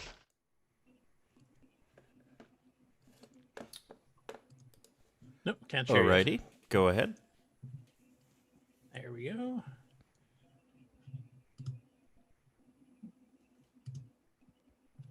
Okay, you guys seen that? Yep. The pretty desktop. So the first one up, Sheldon McDonald, who started doing his Learn a 6809 Assembly Language Along With Me series, has got a couple of new episodes out. So we did episode 3 and episode 4. So this time he's going around branching an assembly and changing his text mouse that he demonstrated on episode 2 to be IRQ based rather than polling. So it runs in the background, and he actually can run even with BASIC running in the background. And then he's creating a print subroutine in the 4th episode. So this here's the 3rd one. So he kind of goes through setting all that up. And then he gets into the print subroutine on this episode, and he changes his desktop every single time. So it's kind of cool to see the pictures he has. And then also he's working on a function library for his assembly tools, which he did kind of a little teaser. It's not a full episode. And actually he's got a sample up here where you can kind of make macros, and you can insert basic code. You can put machine language code, et cetera, into it too. So it sounds like a pretty interesting project for his little cross development setup. So we'll keep an eye on that as it goes on too. Next up, and this is the other Jim Gary entry this week. So we ported a basic utility program that helps you learn about resistors and their color codes, which is way too complicated for my feeble brain, but some of you hardware guys probably understand this stuff. Yeah. And notice he spells colors right. I can do that with my phone now. Very good. So basically, from my understanding, is it's kind of like Morse code. The different colors combine to make a certain voltage or wattage or whatever. The colors determine the resistance value. You have your numeric values, and then there's a multiplier, and then there's a band that is the the tolerance, or how close it gets to the actual, within how many percentage of the actual resistance value. Okay, so this would be like an educational tool and a lookup tool, kind of native on your Absolutely, CoCo. Yeah. Okay, cool. And a trainer, so you learn what the colors mean. Yeah. Right, because if you use a chart, you will never ever learn them. You will just look at your chart. Yep. So that was pretty cool. It was an interesting way of using the CoCo as an educational tool and a reference material for just doing electronics in general. And next, I was actually hoping that Ken of Canadian Retro Things and Beyond to talk about this. It was kind of an interesting project. I don't know if you guys remember these because they're not really used that much anymore. I know I had one I used to use on trips, but it's an FM transmitter. So you can take like an MP3 player or your laptop or an iPod or whatever, and you plug this transmitter into the headphone jack, and it's usually battery operated, and then we'd actually broadcast somewhere on the FM spectrum, and you could usually adjust it with a screwdriver or something, and your radio would pick it up. So what he's doing here is he's actually hooking up like to a Sony Walkman style cassette recorder. He's hooking up one of these wireless transmitters, and then he's having it link into the CoCos. So he's playing a CoCo program file, the audio for it, and his CoCo 3 and his CoCo 2 are both trying to pick it up off of the transmitter. So I'll just play a couple seconds here. You had to ask.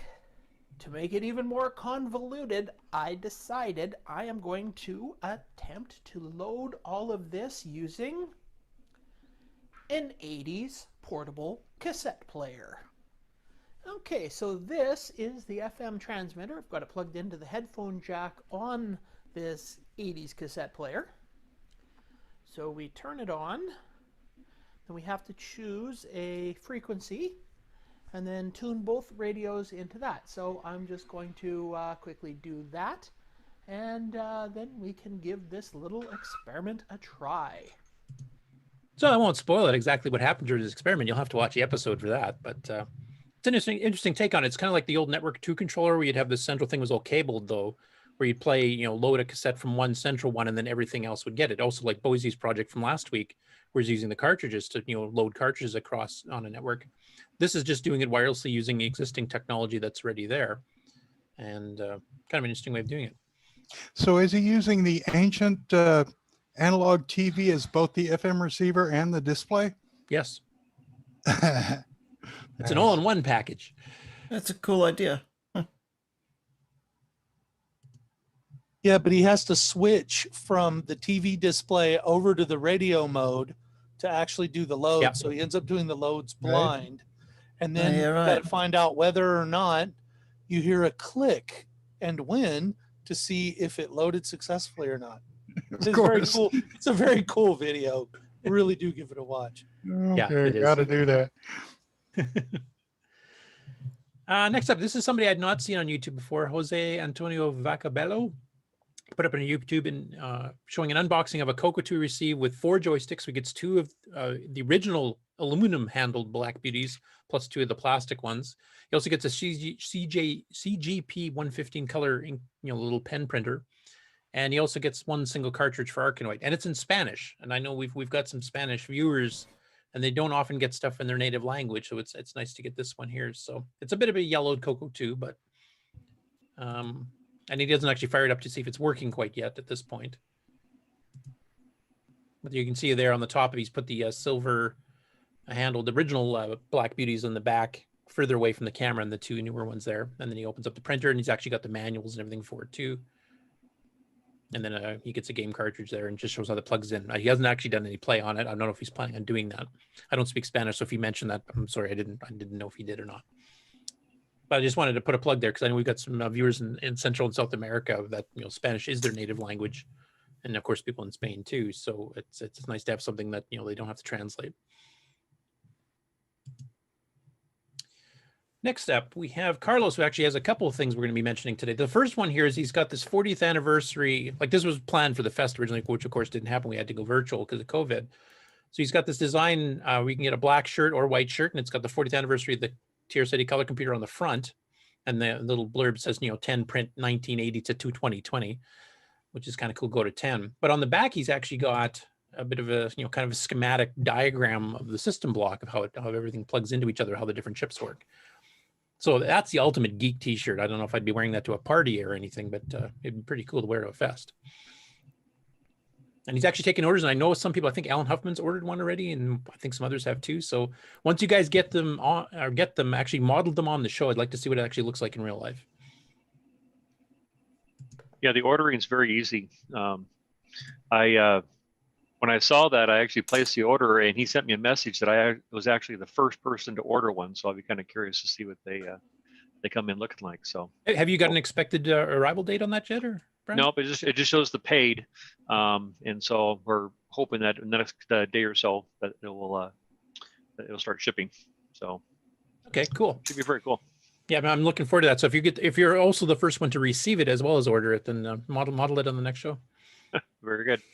Of course, you have to turn around. We have to see the back too. So his second one, this is kind of an interesting one for me. I've actually got some of these old dust covers. Now, the Tandy sold dust covers for the CoCos themselves, for the cassette recorders, printers, like some of the peripherals and stuff too.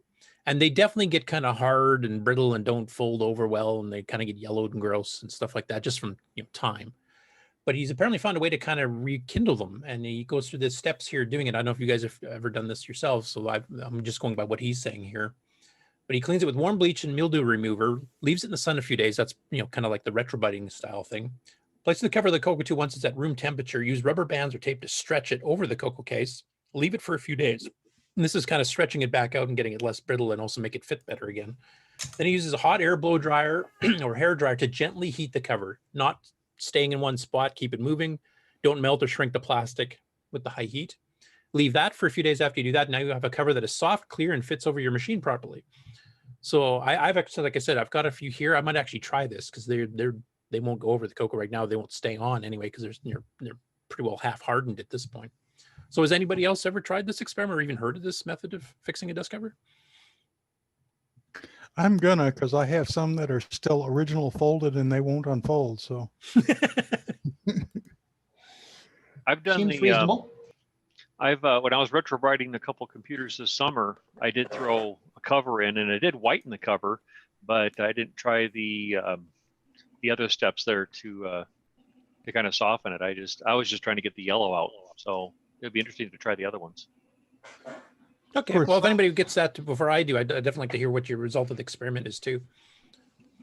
I have the same problem you do. Sun for a few days is going to take about 3-4 months to have it. Yeah, I also don't know if it works in -40. I might have to wait till summer. It might be just hard and brittle just from being, mega cold.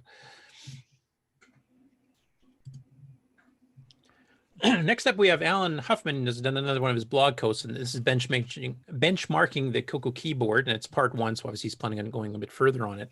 And this was based on a question that John McClellan had posted in the CoCo group. And what he was trying to do, in key will read a key and then immediately, figure that you've pressed it and that's all I need to do. And you'll have to let go and press it again for it to register as an in key again. And he wanted something where you could just hit the key and hold it down and it would actually register that for a key repeat type thing. And he gets into doing some of the peaks and to actually read the polecat buffer routines and also the actual PIAs themselves. So Alan decides to go through this and figure out, some differences between the various methods of doing this here from the PIA or from the rollover routine. And then he also got some comments from William Astle, who's kind of like our local, basic disassembled expert, who was mentioning some of the differences between the various versions of the Color Basic. And I do remember some of these because I wrote a really crappy basic game back in like 81, 82 on my original CoCo 1.1 basic. And when the CoCo 1.2 and 1.3 basic came out, it started playing like crap because the keyboard routine was different and it didn't react the same. and the key repeat stuff I was trying to do didn't work properly anymore. So he actually kind of goes through an explanation here what the differences in the ROMs are and then some of the tricks that you can do there. So I'm pretty sure after reading these comments from William that Alan's going to kind of do a follow-up article on this fairly soon going into, but it's kind of nice because for basic games, I mean, some games you do want to be able to just tap the key and have to keep tapping it to move something. There's others though where you'd rather just hold the key, you know, left to right to move left and right. You don't have to keep hitting it. So this will be a nice tutorial for you know, color basic and extended basic, super extended basic users to be able to do the key repeat stuff. Next up, this is a pretty cool one too. Jan Voss posted in here that they were using CoCo2s to actually test breathing air equipment, which I don't know in the era of COVID, these might even still be used right now. Who knows?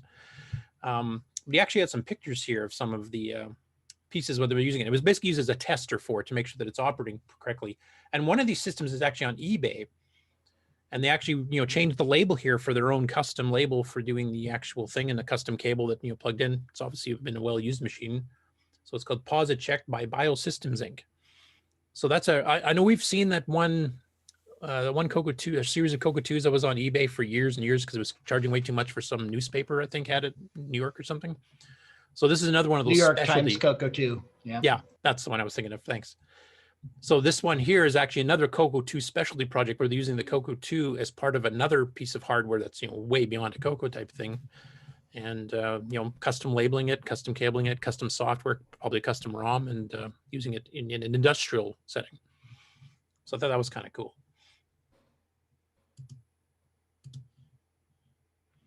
Next up here, and I know John Laurie and a few others have commented on this. So this is Craig Federighi, who's the Senior Vice President of Software. And if you ever watched Apple keynotes, he's also famous for his hair because it's perfectly coiffed at all times. But he goes and he did this little lecture thing here where he actually went through his history of getting into computers as a young kid. And his first computer was a CoCo. And he actually remembered the 6809 being a pretty good processor from back in the day, which is kind of ironic considering the very first Macintosh prototypes when Jeff Raskin was still in charge of the project around 881 was using a 6809. That was his original vision for it, not the 68000, because that was a really expensive chip. So that was pretty interesting. So I've got it queued up right to where he just mentions the CoCo. So I'll just play, you know, 30, 40 seconds of it so you guys can hear it. Let's turn this up just Twitch. My computer, so I started doing housework and doing weeding, and I was doing all these chores because I was going to buy a computer.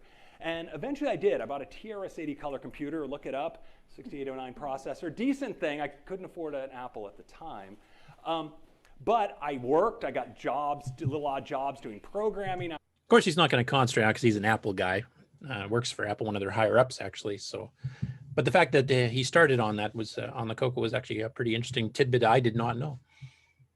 And the whole interview is actually quite good too, if you just want a bit of a history of him. And he's been one of the upper echelon software engineers at Apple for decades. I think I'm trying to remember. Mark, you might know this. Was he originally at Next? Was he one of the people that came over from Next?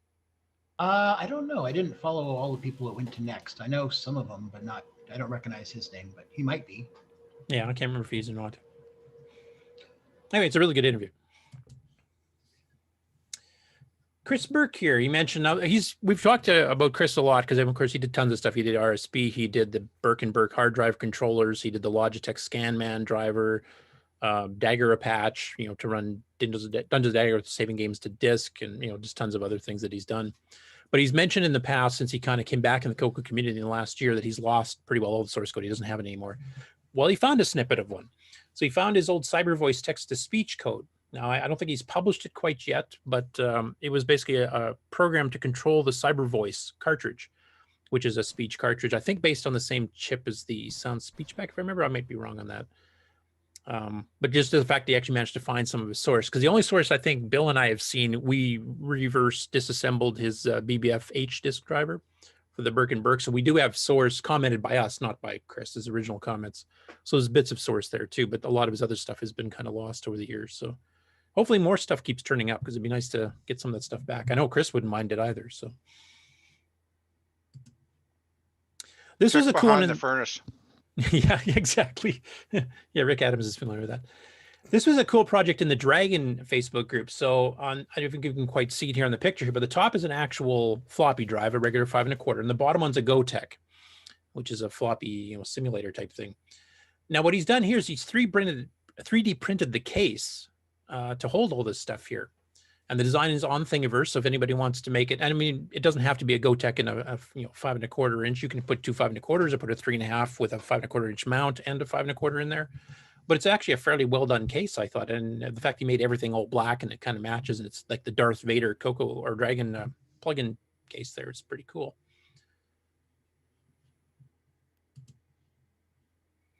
And this one, since we actually have the guy that made this video on the call here, I think I'll let him talk about it. I'll mute it, and you can just kind of explain what you're doing. Sure, Curtis. Can you hear me okay? Yeah, go ahead.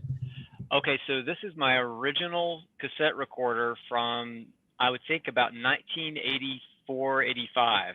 This is the CCR 82. And as you can see, the belts were shot. One of them was completely broken. The other two were stretched out and gooey. They actually leave black behind and make a mess. But I thought that was probably the only issue with it. So I went in, replaced the belts, and put it all back together. You know, there's a lot of resoldering of wires, and it's all very fragile stuff. And it still didn't play. I didn't get any sound out of it. And so I had to go in and troubleshoot the PCB.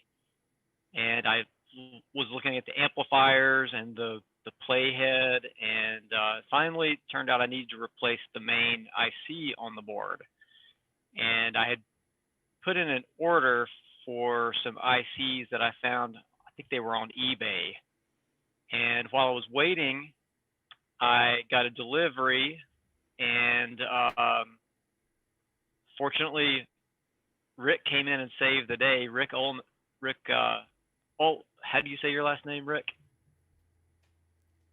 Uland? Uland. Rick Uland came in and saved the day and sent another CCR 82. And so I did get mine running again, and I also got his working.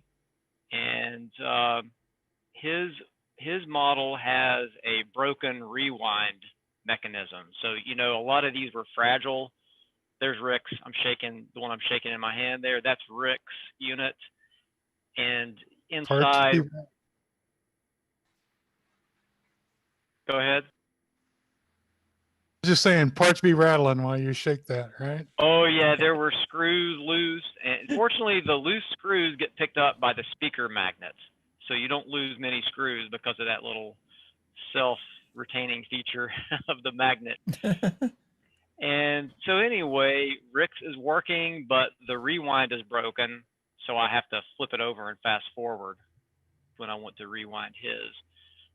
But maybe in the future, someone will come up with a way to 3D print a new mechanism for the parts that commonly break in these. Cool. And then you play this game, which I hadn't seen before, which you actually did as a test to load off the cassette. Exactly. So I'd never got my original tape copy of this game to load, because I think that while my recorder was broken, I think it was actually erasing half of the time. So I foolishly, used my original cassette to test out this unknown thing, which I won't do that again. But so I ended up making a new copy of the game on a new cassette tape. And so here I am playing a game that first typed in from the Rainbow magazine when I was about 12. And you got this off the original tape you typed in when you were 12?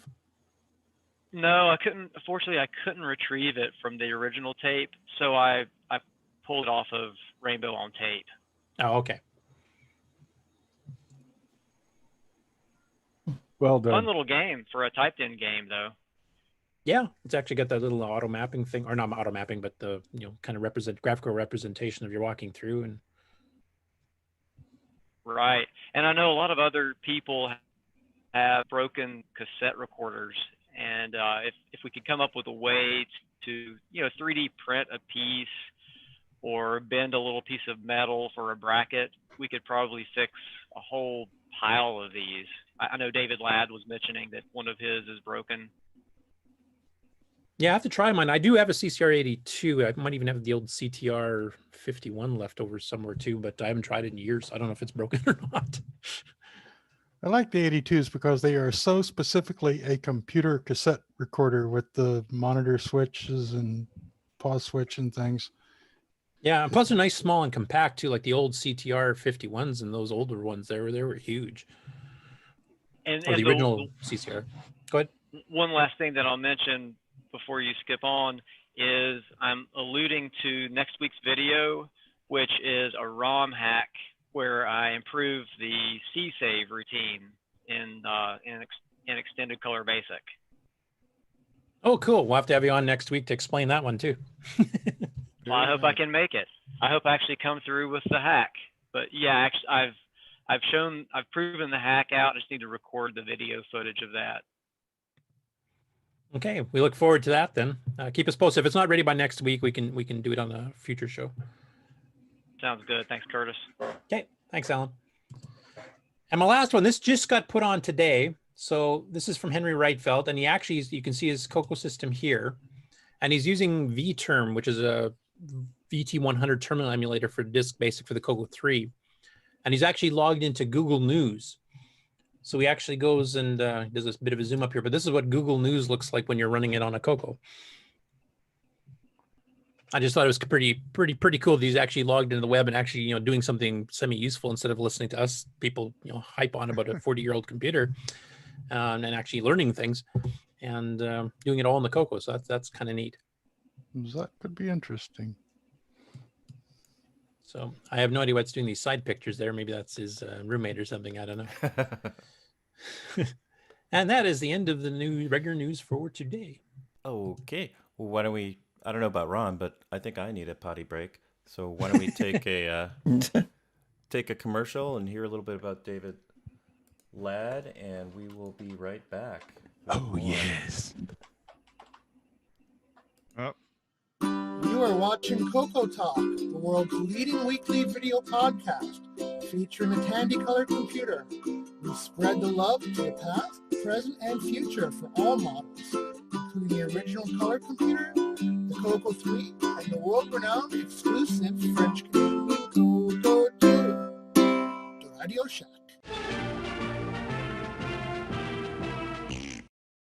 CoCo 2, c'est le coq champignon, des micros et dans le pion. Pour le jeu, il n'y a pas d'attente, les études, c'est pas bizarre. L'expansion, il a pas ça, les commandes, tu vas voir ça. Notre CoCo est programmable, pour tes cours, c'est bien serviable. CoCo 2 de Radio Shack, ton affaire est dans le sac. Un ordinateur couleur qui a de la personnalité. Le CoCo 2 de Radio Shack. En solde pour Noël à partir de 149,95. CoCo 2 de Radio Shack, ton affaire est dans le sac. C'est toi et CoCo 2. And now, CoCo Thoughts by Samuel Gimes.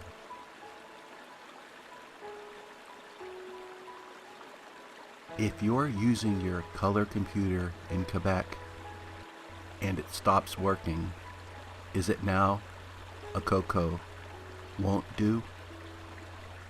8-slot MPI, floppy drive, CoCo SDC, Sound Speech Pack, Orchestra 90, RS-232 pack, modem pack, Super IDE.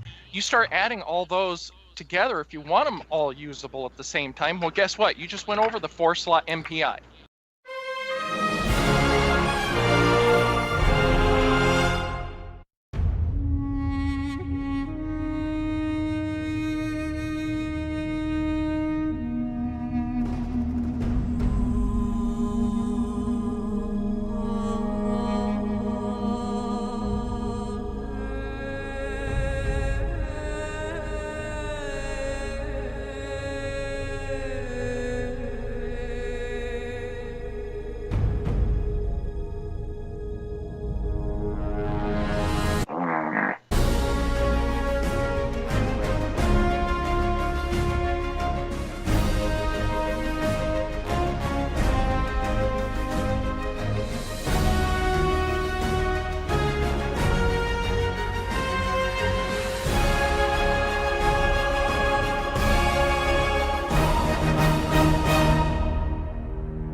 Hi, this is Curtis Boyle, part of the CoCoTALK crew of people, and a lot of us are here down at the CoCo Fest, having a great time. It's the second day, and we're just about done, so you guys have to come out next year.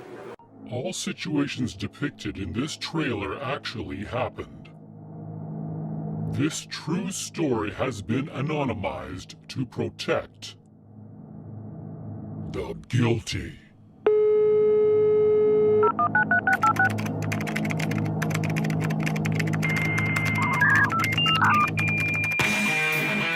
Starting in the dead of winter, a group of bored teenagers blew stuff up, learned code cracking, learned phone freaking, hijacked and hacked. No system was safe. No one could catch them, or so they thought.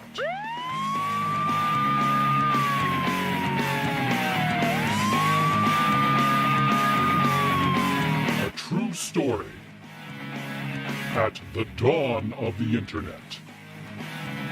System hacked.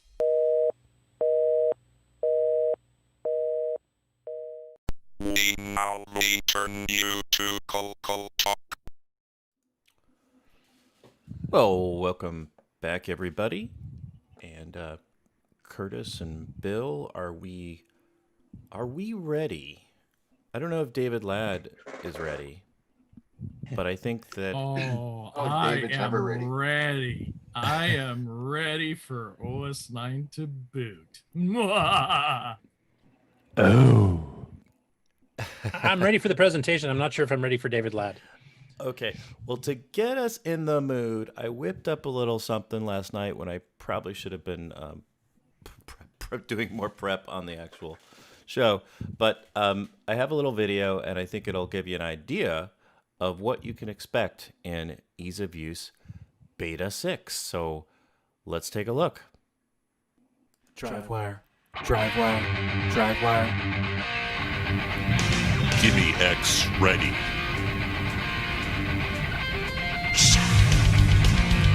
Gem Quest.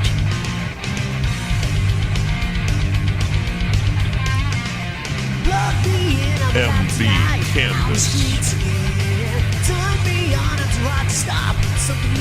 Home Publisher.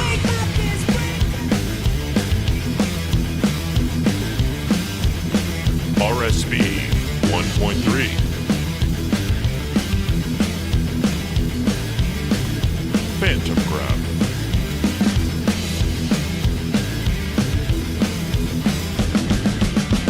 Faster performance.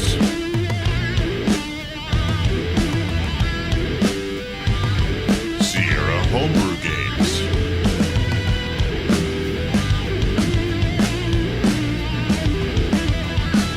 Duster by Todd Wallace. Expanded Help.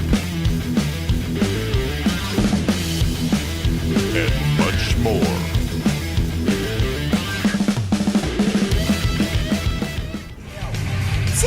Ease of use, beta 6. You better tell me loose. You better set me free, cause I'm a hard dog running free. A little bit better than I used to be, cause I'm alive. Alive wire.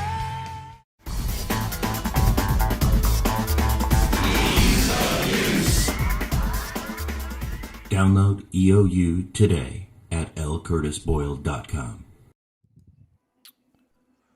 And with that, the floor is yours, sir. Good job, man. Sir Boyle. Okay, so the first thing, I know we've had quite an influx of new people in the CoCo community since the last version of NitrOS9 Ease of Use was released, which was, well, not quite a year ago, but coming up on that pretty quick. So I've had a lot of questions about what exactly is Ease of Use? What is NitrOS9? What is OS9? So I thought I'd run through a little bit of that first, just a little bit of history and you know, what the project is and what its goals are. So that'll be the first thing I'll be covering here. So I'm just going to share. I can find the right one here.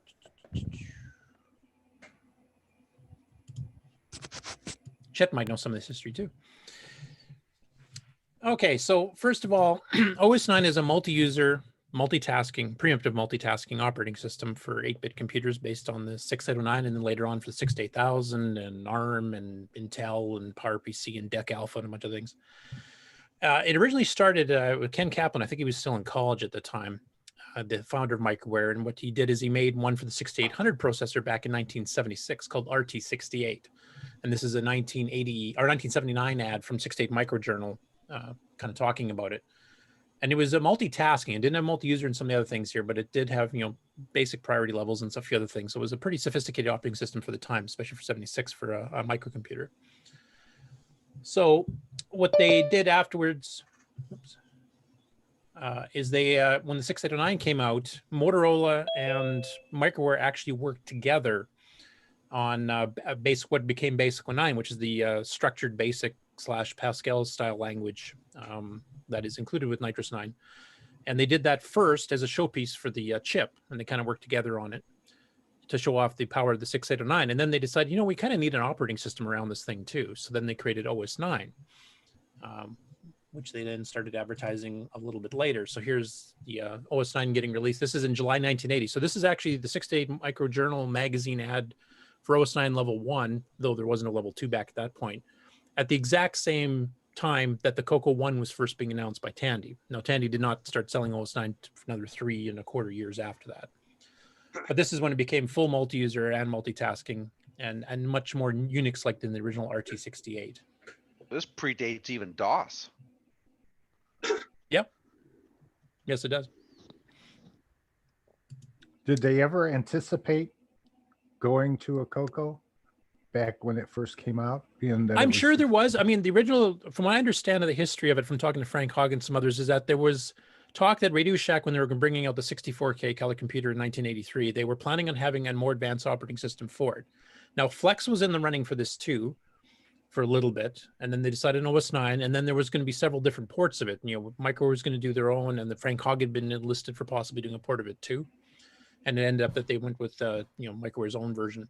And this here is from the RSC 10 catalog from early 1984, when they first announced it, when just after the CoCo 1 64K and the CoCo 2 64K came out. And it comes with the editor assembler and stuff like that. So that's the first ad when that happened. And Did you have to go digging for this? A little bit, but not too much.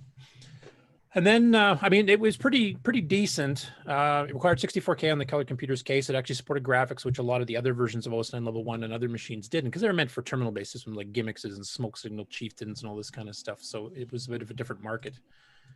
You probably remember some of the full-page ads GIME-X used to have. You could buy, a 6809 system for only $5,000 type of thing.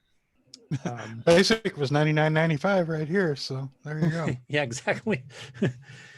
So, its goal changed, but in the CoCo 1's case, it could do preemptive multitasking, but with only one 32-column screen. It wasn't incredibly useful. Now, Tandy did sell 80-column cards, third party, like the WordPack 2, and there were drivers supporting that, and you could actually run them both at the same time. So you could have a 32-column screen or run a PMode 4 program or something like that on the CoCo, and then log in with a terminal with an 80 by 24 screen at the same time, and you could actually do some multitasking then. And it did support multi-user that way. You could have the other person log in, and then they have their own directory, and they have their own permissions of what files they can change and that kind of thing. So it's pretty cool. It's almost like having a mainframe in your house type thing on a small scale. But it was a little bit limited in usefulness because of 64K. So a few years later, when the CoCo 3 came out, they contracted Microware again to do multiple things. They did the super extended basic patches. Then they did the OS9 Level 2 and Multiview and a bunch of things we're going to get into. So when that came out and announced in 1986, now it was a little bit late because the CoCo 3 was announced in July of 1986, and I think it started going on sale September, October, if I remember. And originally, OS9 Level 2 was supposed to be out, before the end of the year. And when I remember, it didn't quite make it, or it was very, very late in the year. And you can see down here on the left column, second from the bottom, OS9 Level 2 coming out.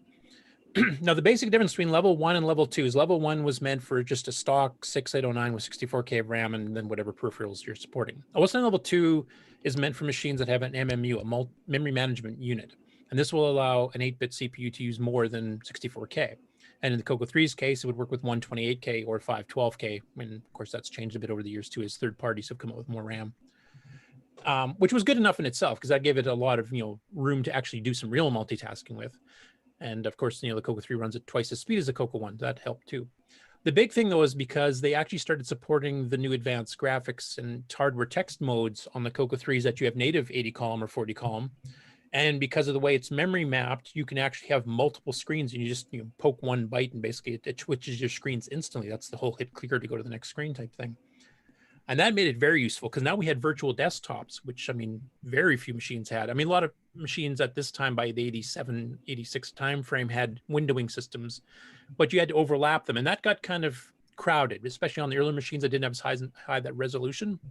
If you're running like 6 apps on the same screen, say the original Mac, which is 512 by 384, well, then you got to if you want to see what the other window's doing, you got to click on it so you can bring it up to the front so you can see what it's doing. And then the other one behind it, you can't see what it's doing. And you're constantly switching back and forth, switching between dragging this window off to the side so I can see what this other window's doing. And it's kind of not as productive as it could have been. And on the CoCo 3, they kind of jumped ahead to where we have virtual desktops now where you can just swipe and go between entire different screens of apps, or you can be running Photoshop on this screen, swipe, and now I'm running Chrome on this one or whatever type thing. And we kind of had that back in 86, 87 here because you just hit clear and you could have graphic screens, text screens, a GUI, a game, whatever, it didn't matter. So that was pretty advanced for the time. And part of that was what they came out was called multi-view. And this is the first ad for it here from Tandy from the 17B catalog, which is late 87. It was also running behind schedule and came out late. One bit of trivia, OS9 Level 2 for the hackers back in the day, because a lot of people that use Level 1 were really looking forward to Level 2, especially after reading about the windowing system and stuff. Because it was behind schedule, Tandy for the Epics released the game Rogue, which runs under OS9 Level 2, and it was required. OS9 Level 2 is not quite ready for prime time yet, but they did include a good chunk of OS9 Level 2 on Rogue. And then when people figured this out, they actually hacked it together with pieces from Level 1 to make a fully functional Level 2 system. So people that bought the Rogue game actually got OS9 Level 2 months before the actual release happened. And a lot of the hackers actually set it up so they could actually start working on stuff. So when Level 2 actually came out, they had programs ready for it already, which was kind of cool. Anyway, enough that aside. So this is when they announced the multi-view. This was announced in the second half of 1987 and came out near the end of the year. And this is the GUI, the graphical shell. Now, we did have graphics and stuff. It's not like you needed this to do high-res graphics. That was all built into Level 2 itself. But this had the whole subsystem of doing, pop-up windows and overlay or drop-down menus and that kind of stuff. Automatic mouse following, so you didn't have to program it to, you move the mouse, I have to put the cursor over here. You just turn it on and it does it for you type thing. So it makes it a lot easier. And that's what G Shell's based on, which you guys have seen EOU or NitrOS9 have already seen this before.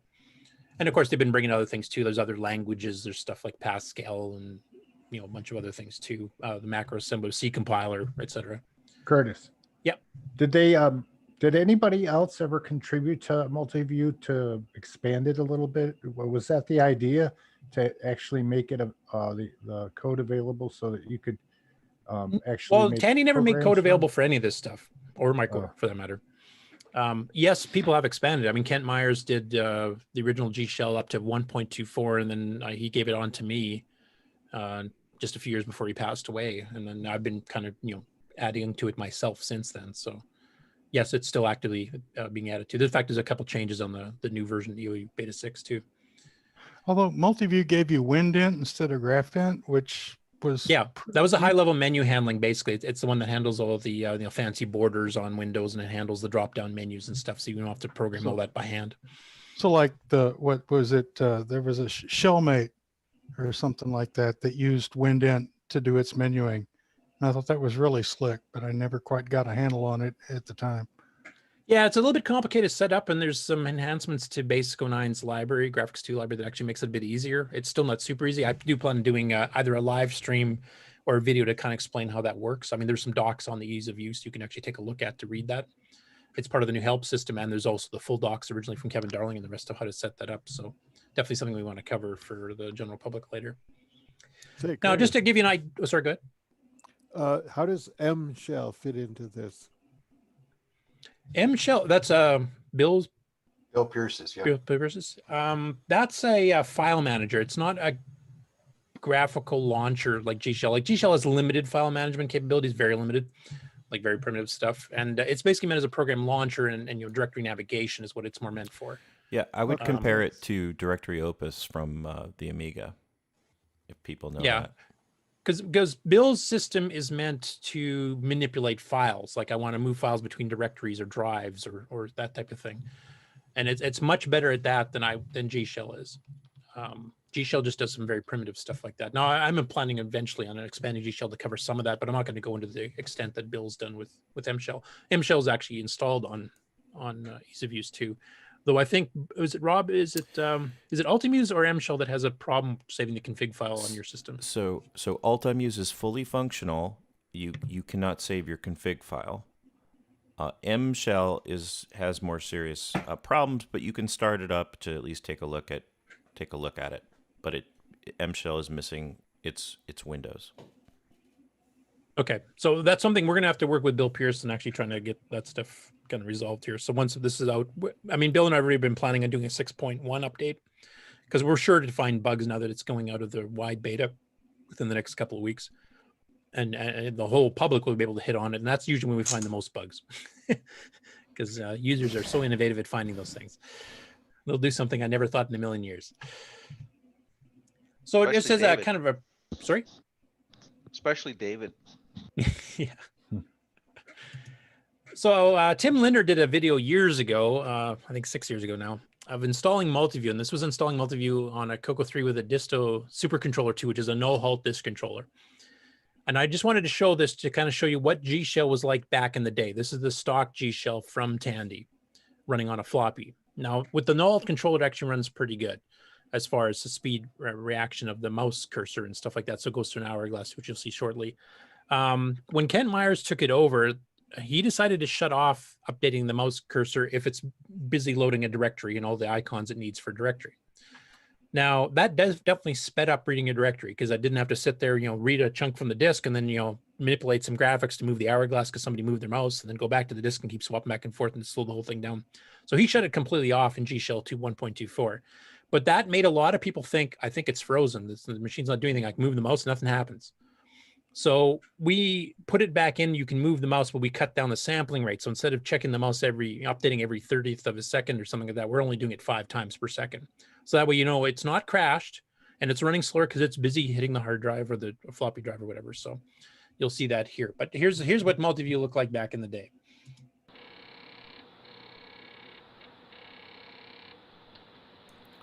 And the sound. Oh, my eyes. Smooth micing, even when the floppy disk is being read or written to.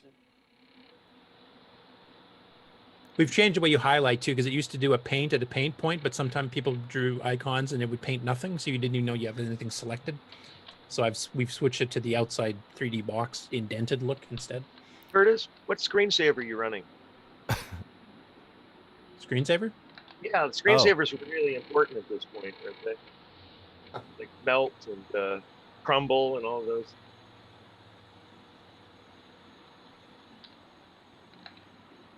It's showing the resizable windows for the special apps that were written to do that. You're only allowed to resize it once when you're creating it, though.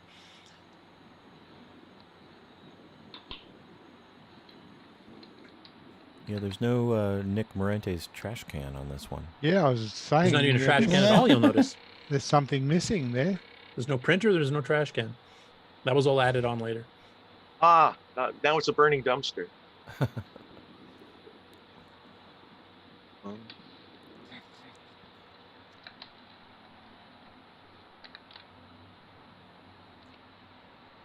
Looks like the clock was fixed then. At the top. No, I think he cheated and said it's in 1914 just to get it to look proper.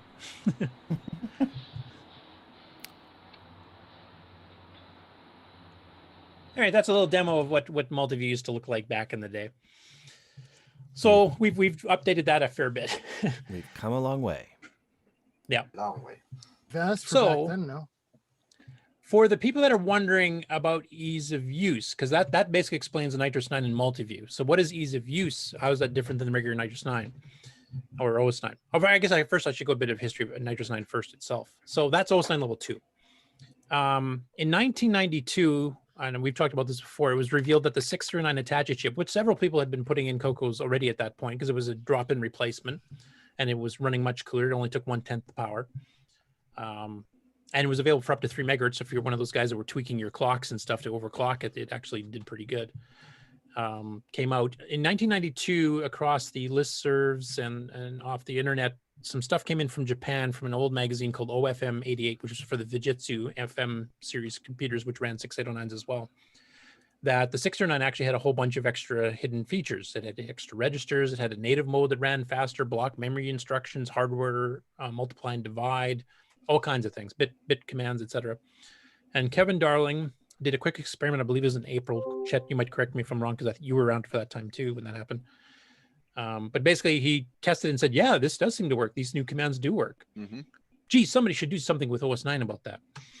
And the first person to do that was Chris Burke of Burke and Burke fame, who we mentioned in the news earlier. So he did a product called Power Boost. And Power Boost basically ran in emulation mode. So it ran as a 6809. It just used the extra instructions and the extra registers to speed up and optimize certain things, especially like disk drivers and screen scrolling and stuff like that. And then Bill, I'll let Bill Noble take over a bit here, because him and Wes Gale met at the Pacific Northwest Fest in, was it 92 or 93? It was in 92. 92. And you guys start talking about doing a full native mode implementation to gain that extra 10 to 15% of native mode speed on top of the extra stuff that you're doing. So if you want to kind of take it from there, Bill, and explain what exactly got you guys started on that and how that came about. Well, actually, it was actually at that Pacific Northwest show that, well, Wes invited me to actually tag along for his presentation for telecommunications on the color computer.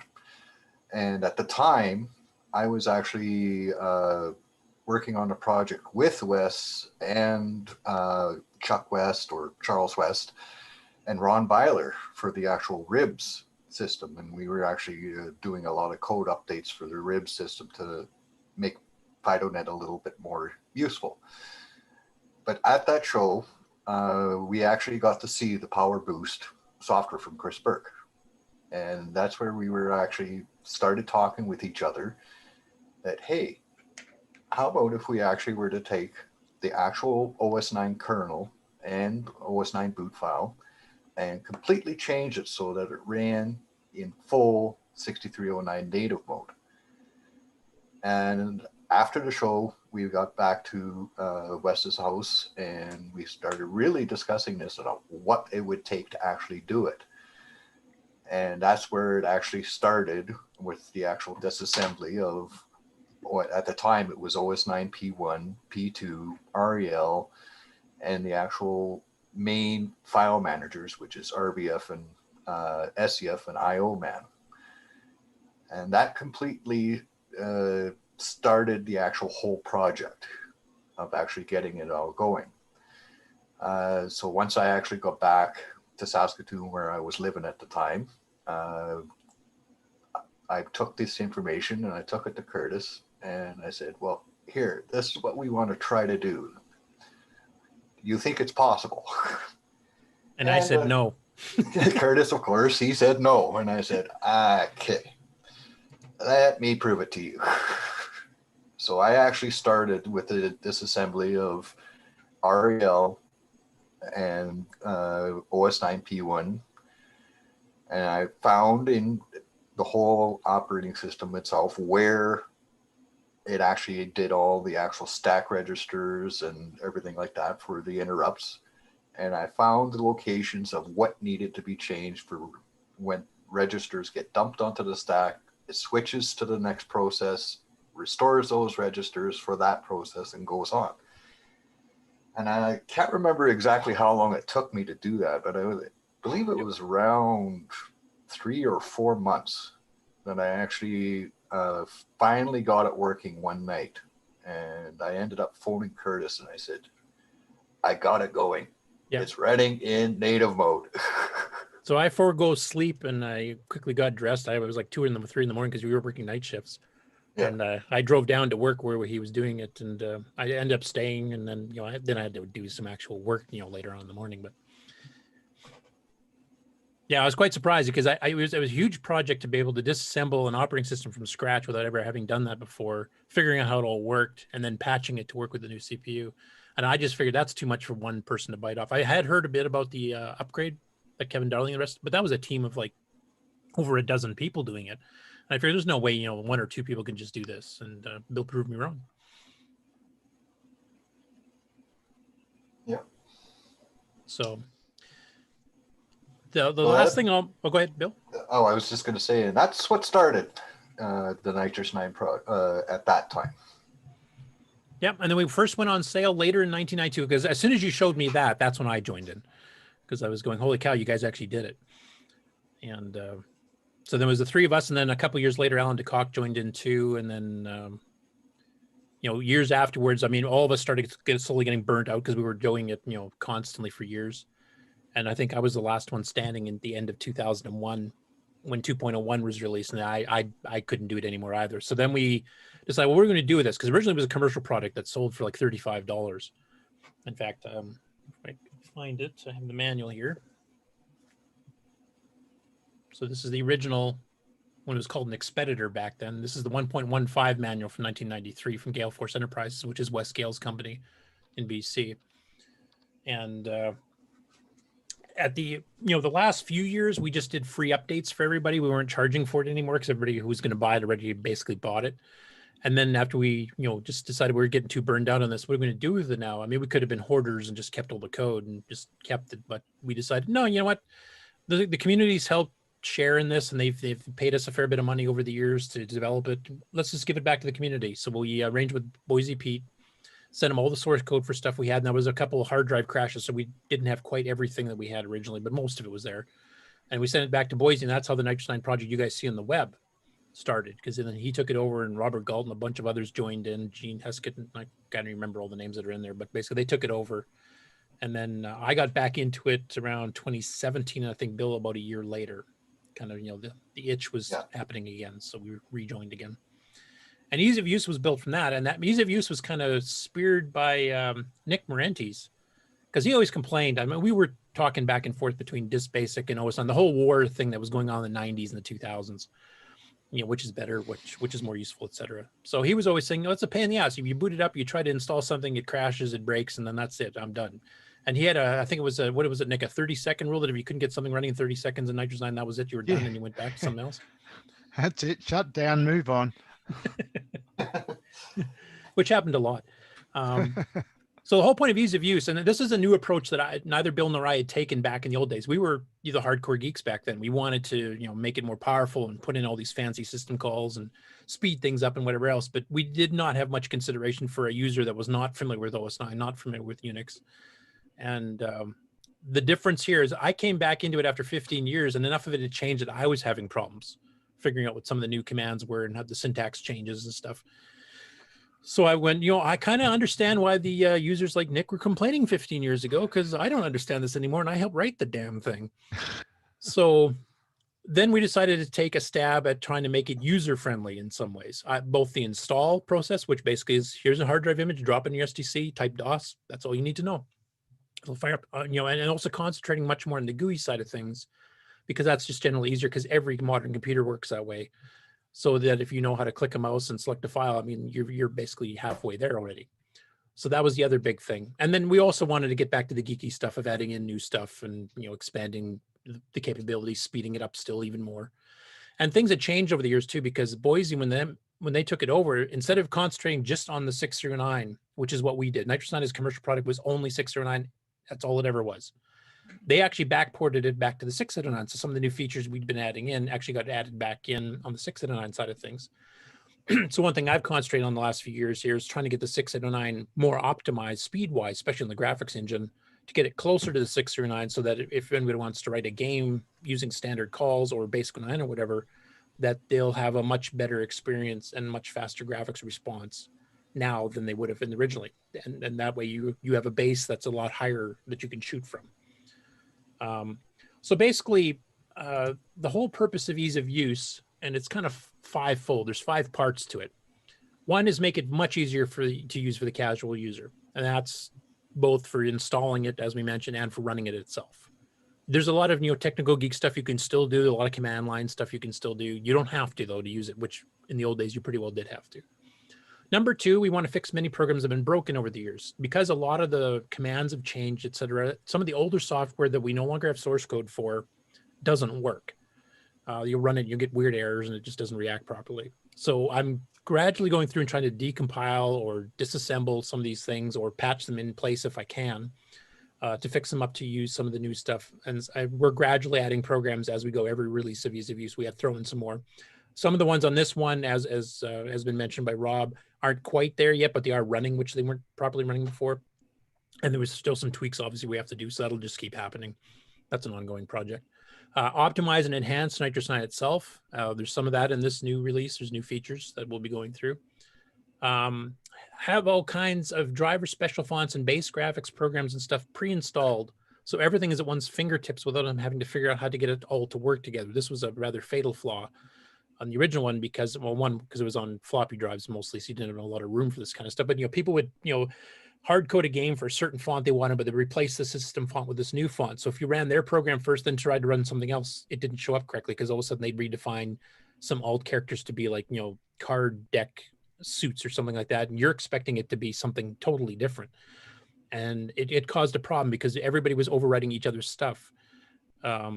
As far, people in the old days did get put buffers. They didn't think of a way to make it unique to their program, their process. Now it's recommended get your ID number because every process has its own ID number. And if you're doing any custom get put buffers, you do them in the group under your ID number. That way, you've kind of reserved them for yourselves. Well, in the old days, people weren't doing that. So you'd run one game in one window.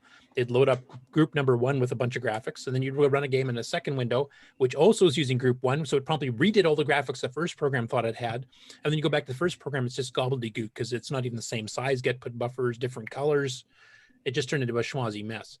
So that we're trying to standardize things so that there's base stuff that's always same and consistent, and we'll kind of be the gatekeepers on some of that stuff. You submit a font, like Todd Wallace did his IBM CJ font. We've actually inserted it officially as font number 42, as an example. So that way you'll know that that's going to work no matter what. If you have EOUs, that's what that font is. Hey, Curtis, real quick, since you mentioned standardization, William Carlin in the chat was asking about the differences of the T-mode pause and between the NitrOS9 in the repository and EOU. Well, actually, the both versions are on there.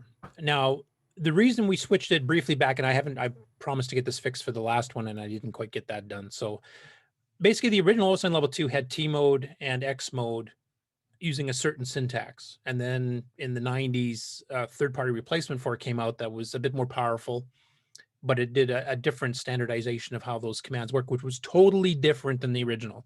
So anybody who wrote programs that did shell, T-mode, pause, that doesn't work anymore. And we were trying to install a lot of the older software, like the old Radio Shack software and stuff, which did depend on the original syntax. So we put them back as the defaults, but if you do Tmod 2 or Xmod 2, that's the newer version. So if you have a script, you can just replace the character, the last character, change it from an E to a 2. That's a temporary stopgap to get it so you can run it either way, depending on your program. Eventually, we're going to actually make what we're going to call fat binaries. It'll handle both syntaxes. So you just run X mode, and it doesn't matter if you're running an old program or a new one. It'll figure out the syntax you're trying to do and do it appropriately. So that's an upcoming future thing. But for now, it was a hack so that we could actually get it, old programs running and new programs running. You just have to remember on the newer ones to change the command to have a 2 as the last character of the command instead of a E for X mode and T mode. I think I just dealt with that this morning. So thank you for the Xmod 2 tip. Yeah, I think we documented that one of the earlier AOUs, but a lot of people, if they're getting into it late, don't go back and read the previous. Yeah, I didn't read it. I just copied my old X mode from the hard drive right over beta 6. And all else fails, read the instructions. Yeah. Which brings us up to the last part, and this is a bit newer. This wasn't part of our original ease of use thing. Is to redo the entire manual set. Now, we've started on the main OS9 Level 2 manual. 2 parts are up now that have all the new enhancements, all the new features, bug corrections, brand new commands, et cetera, brand new system calls. We've got the Windows section done, and we've got the technical reference section done. And this even includes third-party stuff. So this is pretty expensive. I think the techno reference section is 100 pages bigger than the original one was. And we're starting on the OS9 commands reference one right now and the basic 09 manual. Basic 09 won't have too many changes, but it's a large manual, so that's going to take some time. And the commands one, I mean, there's so many third-party commands that we've got included and so many new ones that have been made over the years, so many changes that's going to be a huge rewrite too. That's probably going to be less than half of it will be the original. But those are ongoing projects too, and that's part of it too. We eventually plan on getting to the C compiler, development system manual, this, the Pascal manual, the multi-view manual. Like, we want to get everything up to date to what NitrOS9 is doing now, not just the stuff that was released in 86, 87. So that's an ongoing project too. And I'd like to thank Jay Cyril, who's actually helped quite a bit on doing the typesetting and a lot of the typing and getting everything ready for that, for the 2 manuals that we have out now available on my website. Question, Curtis? Yep. Is there going to be part of the manual what the differences were between the old versions and the new versions, so that people who do program using the old version can know what the actual differences are and accommodate? Well, for the most part, we're trying. I mean, X mode and T mode is an exception because we had no control over that when it came out. But most of the time, we're trying to make things backwards compatible. So some of the system calls where we've added new features, we do have backwards compatibility modes in them where you can set a certain byte to say, just leave stuff alone the old way. So we are documenting those in the manual. I hadn't really thought of doing an actual specific, like, here's exactly what's different. But if somebody wants to volunteer, I can definitely help them with that. That's actually not a bad idea. So at any rate, we're now at the point, we're in the last phases of beta testing. We've put out the 1 GIME-X run of testing. We've put the second one of the main ease of use beta 6 for 609 and 609 on the SDC out earlier this week, which is adding drive wire. Bill will be covering the drive wire stuff. I don't have drive wire installed in mine, so I'm always kind of like running blind. So Bill will be doing a demonstration of drive wire, what it's capable of doing, how we've got it set up so you can easily switch between the two, and there's a reason for that I'll get into in a little bit too. But I'll be covering more of the base operating system stuff here. So currently, I think our list has 53 things that have been changed or added on the current beta. It will be out before Christmas. Christmas Eve is the absolute latest day. If the beta test, we found a few bugs we're fixing. Thanks to Nick Marotta, thanks to, who was the other one? Ron Klein have found some bugs that we've done. And Rob Inman's pointed out a few that I don't think will quite get fixed, like for some of the third-party stuff, but at least we know to contact the author to work on them, like MShell, for example. So basically, there's some documentation will be coming with all the new features and what's been added and changed, some new system calls and stuff like that. So there's basically 2 public versions that'll be out. The 6809 version, the 639 version, those are meant for the CoCo SDC, and it's a self-contained VHD file, just mount and type DOS. That's it. That's all you need to know. If you're running on the emulators like VCC or OVCC or MAME, it also comes with a little floppy boot image. And the floppy, it does the EmuDisk driver so that it can run the emulated driver that actually will access the file, directly from your PC, Mac, Linux machine, whatever you're running your emulator on.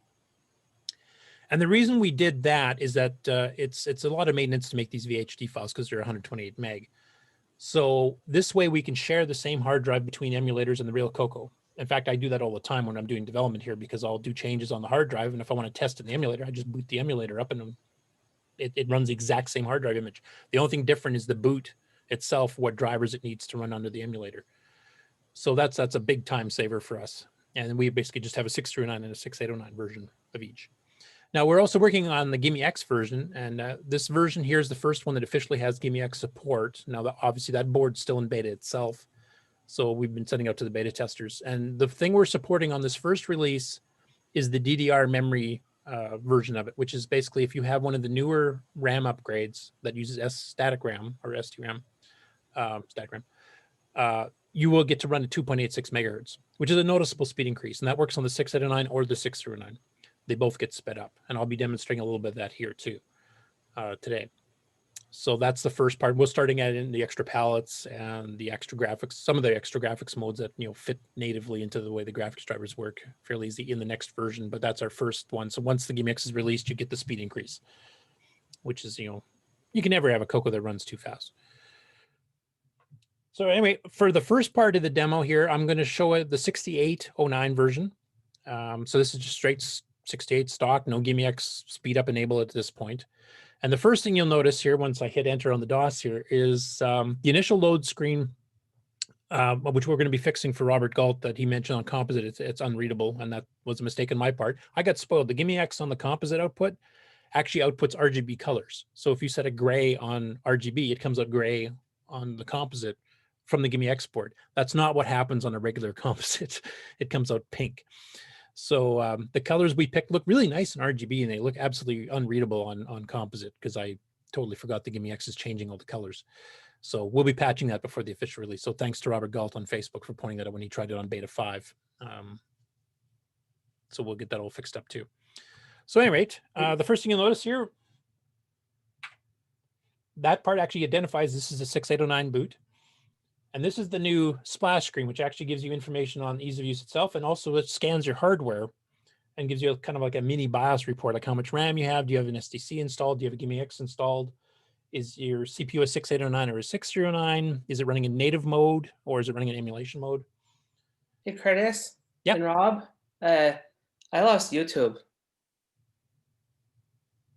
Sorry to interrupt. Well, that's pretty major if that happened.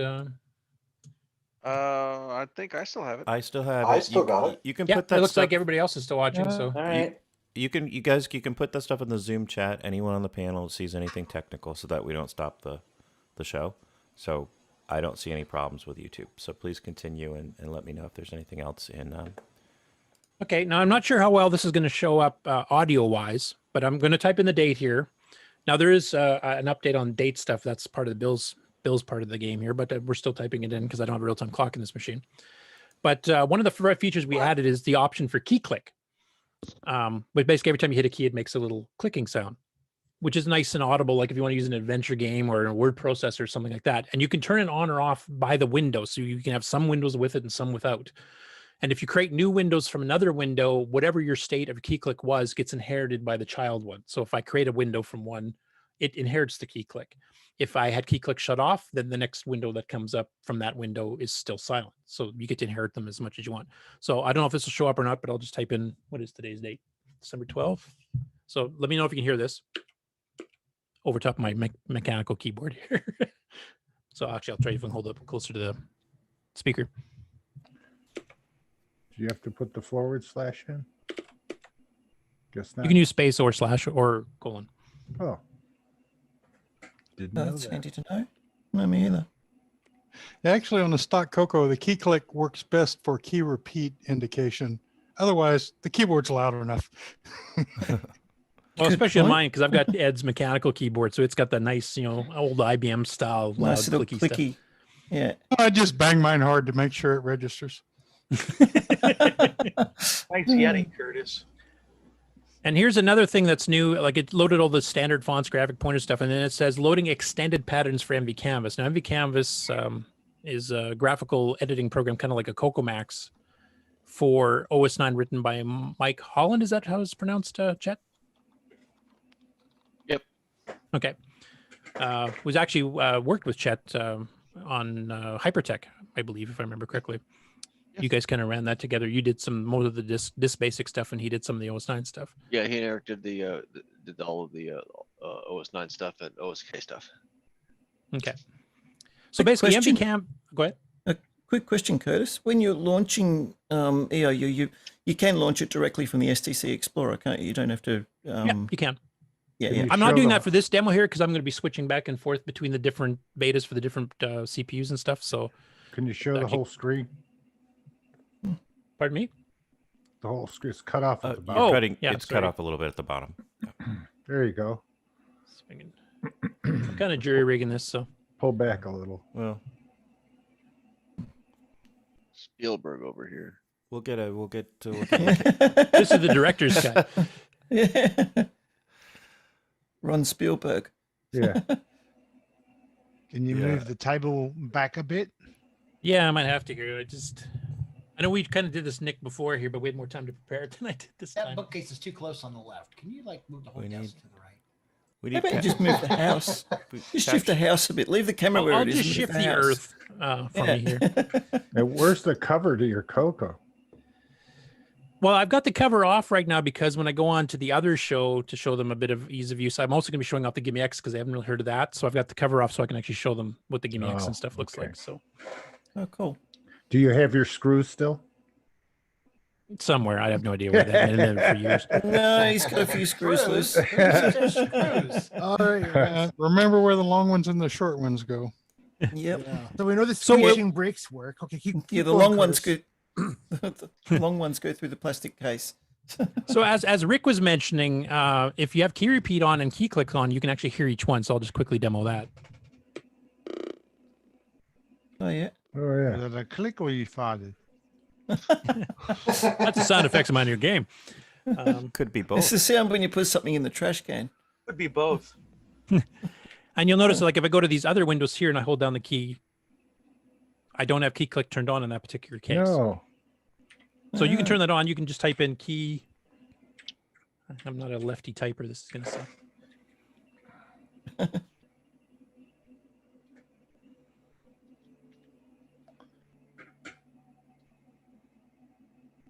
I'll use command history, so I don't have to retype this whole damn thing.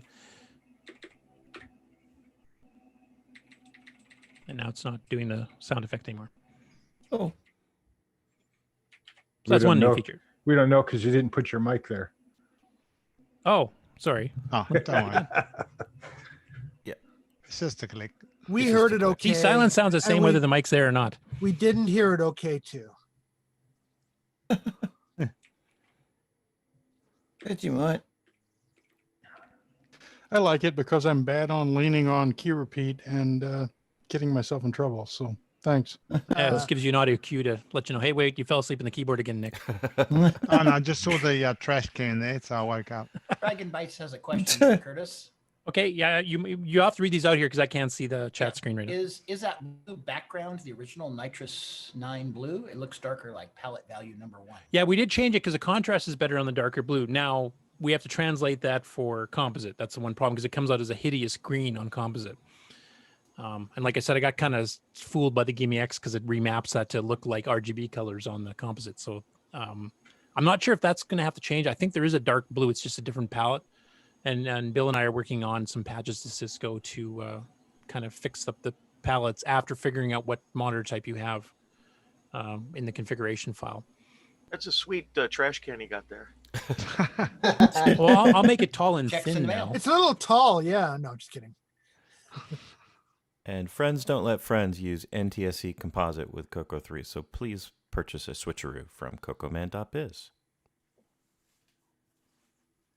Crikey, that's just good sense. Now, one thing, if you haven't ran NitrOS9 or OS9 since the old days, is that the graphical update here of drawing this stuff is a lot faster than it used to be. And actually, this has been gradually increasing on the 6809 side. The last few versions, we did some more speed ups this time. So screen clearing, screen scrolling, some wider get put buffers, the line drawing command for horizontal lines, the box filled box command, etc., are actually running another 5 to 10% faster on the 689 they were even from beta 5. So that's part of that continuing, trying to get the 689 as close as possible 609, so you have a nice base standard of speed to work with. I have a little tiny suggestion that you might never want to do, but then again, you might want to. The little box in the top left corner and the little X up there, trying to navigate to that and hold the mouse still and get it on there and click it is a little difficult sometimes. Yes, and that is something that is being worked on. It's mainly, we're going to Awesome. see if we can implement Nick's and SockMaster's high-res software interface. So that you get pixel by pixel instead of having to plug in a high-res joystick interface to get pixel by pixel. Because right now it's scaling it for a regular joystick. And that's what mine's doing because I don't have my high-res plugged in, but it's moving like 8 or 10 pixels every time you move it left or right. So that does make those targets hard to hit. Assuming that even, go ahead. I was going to say, it used to be even worse than that. In particular, the Tandy menu, the pop downs were only active for the width of the original menu, not the drop down. So you had to stay within the X all the way down the line until you picked something. And that was impossible without the high res and very hard even with it. Yeah. Yeah, I have started working on that. I was hoping to get it done for this beta actually, but it's a pretty lengthy routine, and it does shut interrupts off for a really long time in the original. So I'm having to change how it works somewhat to try to lessen that overhead time. Actually, though, if you work on it enough, you seem to get the knack of it and can do it quick on occasion. Yeah. And then no one else knows why they can't do it. Right. So like I said, I'm just using the old standard deluxe here right now with no high-res interface. So Yeah, so Curtis, I do think you're on a somewhat tight schedule, so we should kind of proceed. And if the folks on the panel, yeah, it's not super tight. We do have some leeway. Like their show starts at 5 p.m. Eastern, but we're not the first people on it, guaranteed. There's other people that have to go on early. Okay. Well, and the show lasts a couple of hours. I mean, Nick and I can pop over there, a little bit later. We also have wasn't Bill planning Noble to get out and sharp at 4 to get to as well. So, folks on the panel, if you can plug in some of your questions into the Zoom chat, or even better, the live chat, then we'll pause for Q&A periodically, so Curtis can continue moving through his presentation. Yeah, and if you guys can, I would prefer you do in YouTube chat so it gets recorded with the show. Yeah, YouTube chat would be best. And then that way people that watch the show afterwards that weren't able to watch it live actually will see what the questions are being asked. Yep, and then Mark will be another set of eyes for me, Marco. Okay, so I will demonstrate one just to show the speed of the GIME-X here. I will show Rescue and Flactus or Chime Guy are probably the two best ones to show. Do you guys have a preference, or would you rather see both? Rescue Fractalus. Thanks, Nick. That's where I was going. Fractalus. Okay, so this is a 6809 optimized version, which is, marginally faster than the original one from Tandy, about 10-12% faster. And the sound is still horrendous. Actually, I'll turn it down a bit here before we get started. But you will be able, on the GIME-X version, notice the pitch shift that happens because running at almost 3 megahertz. And of course, Nick picks this one because he designed the icon. Yeah, I just wanted to see the icon. Okay, can move on, do something else now. That was the good part. It's all over now. One thing we had on G Shell in the last version was to be able to launch VDG apps natively without having to run, installer programs. So they launch a lot faster than they used to do in the old days.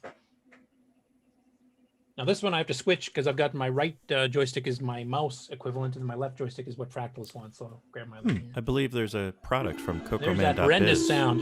That could help. Visit to an orange planet.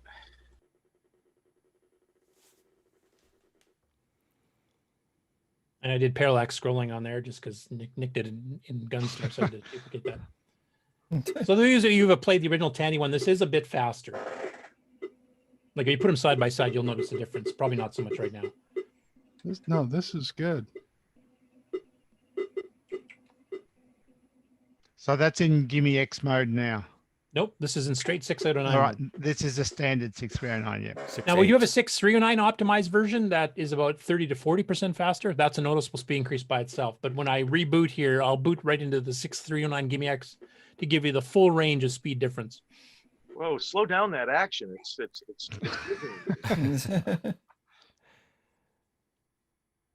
Anyway, that's what that looks like. So we'll just pop out of there.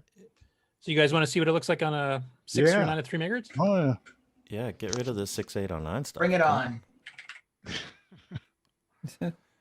I'm taking some Dramamine right now.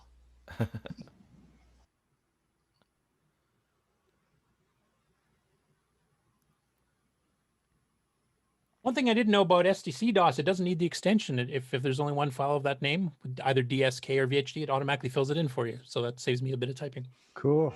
Yeah, I noticed that a while ago. Well, look at that. It says GIME-X. Yep, and now it's a 639 native mode. Now we're talking. Still wants a stupid date and time because Get that nobody man wants to a make a real-time real-time clock. Yeah. Yeah, we got real-time clock bad. Yeah. Now, the one thing we found out, and Ed had warned us about this, and Bill's the one who did the work on the GIME-X 3 megahertz patches, is that the SDC will not function at 3 megahertz. It's too fast for the chip to handle. So when we're accessing the actual SDC, we have to drop it back down to 1.78 megahertz when it's doing reading or writing to the SDC itself.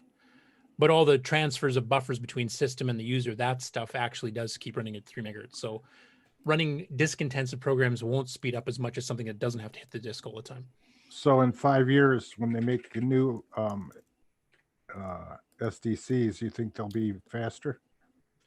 That's up to Darren and all the people that manufacture that stuff, because it needs reprogramming, possibly a new course chip or something. I'm not even sure.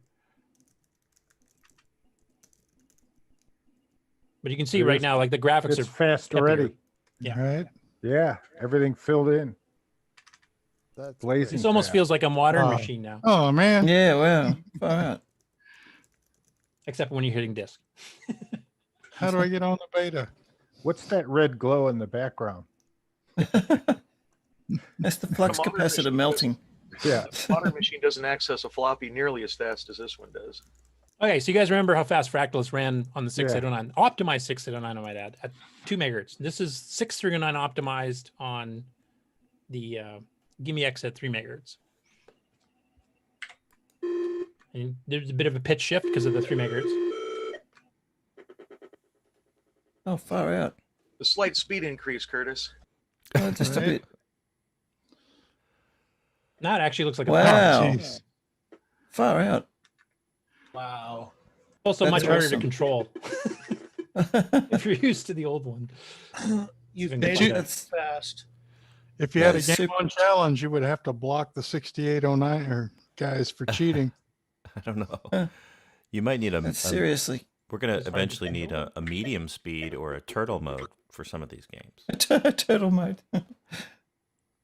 That's what they call it on the Amiga accelerators. Finally, that guy takes less than a year to get over there.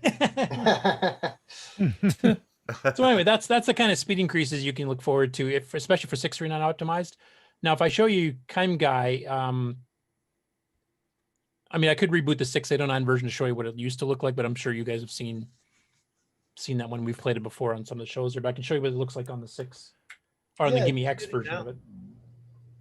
Now, this one also pitch shifts everything too. Where am I here?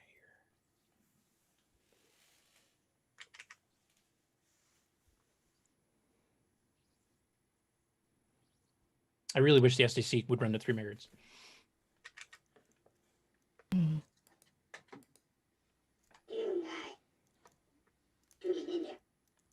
Did you guys hear that? Yep. Yep. Chipmunks. Pretty much. It's a girl ninja.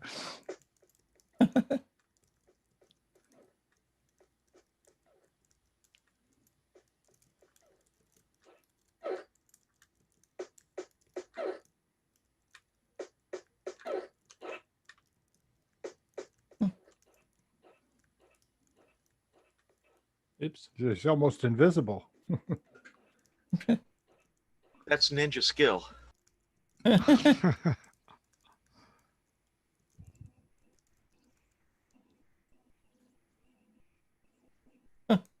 I mean, you can make some pretty decent arcade games even in NitrOS9 now with that extra speed. I mean, you can make a basic game work. What's that? William Carlin. You can make a basic game look fast. Oh yeah, I can demonstrate that too. Yeah, GenQuest. What was the question, Mark?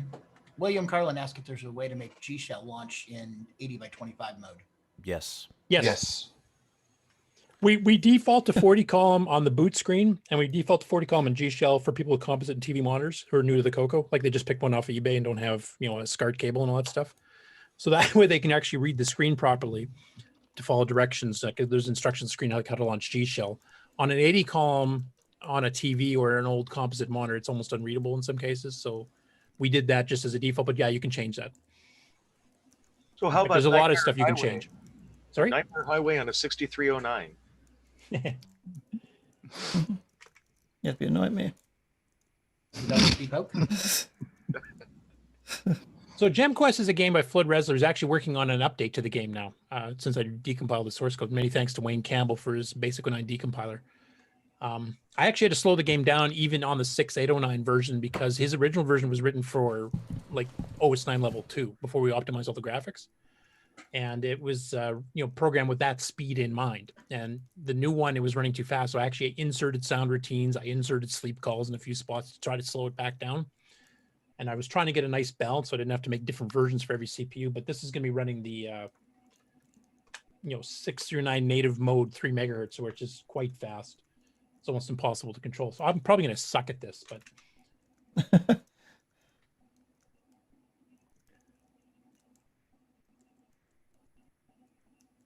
That's using one of the fancier new, standard fonts too. Wow. Oh, whoa. Gee. Holy cow. Jeez. This guy's invisible too. Oh, he's like the Flash. He set the screen on fire moving that fast. Swing. Oop, ran right in the fire. Wow. Oh. Oops. Barbecue.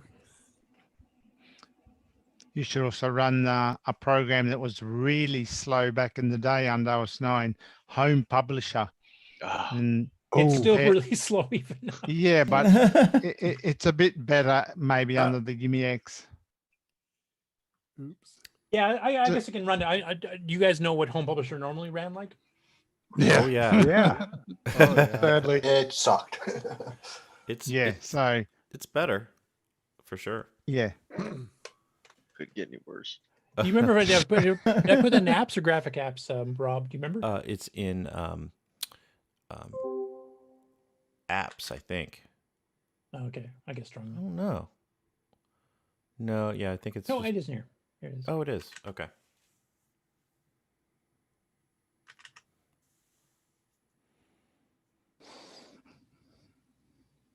He probably doesn't need to save please wait anymore. Oh, it still does. Home Publisher, I mean, I have to give them a bit of slack because they created this thing to run with just legal OS9 calls. There's no direct screen writes at all. It's all through get put buffers. They had to run at 128K, so they keep reloading buffers every time you load a new image. Like they don't keep them around for fast access.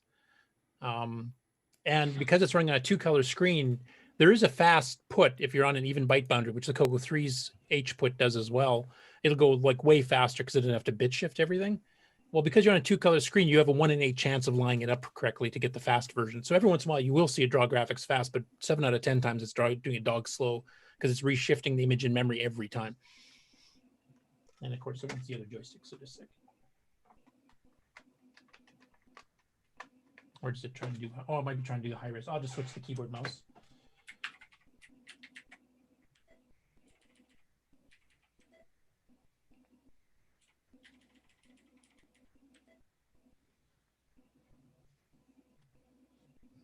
So like I said, it's still slow, but it is noticeably faster if you compare it side by side with the stock one.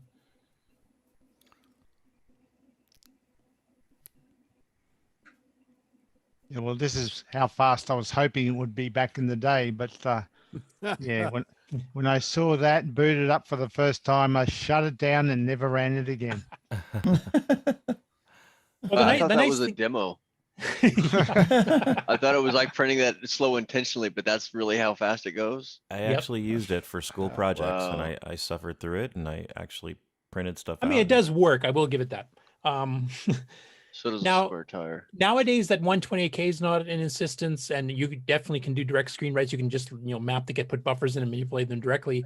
I would rewrite part of this, for 512K and just say if you're loading a graphical image, keep them in memory first of all. Don't ditch it as soon as you need the next one, and 2, pre-shift them for the other 7 positions so that they're immediately available at full speed, and then you could speed this up drastically from what it is now.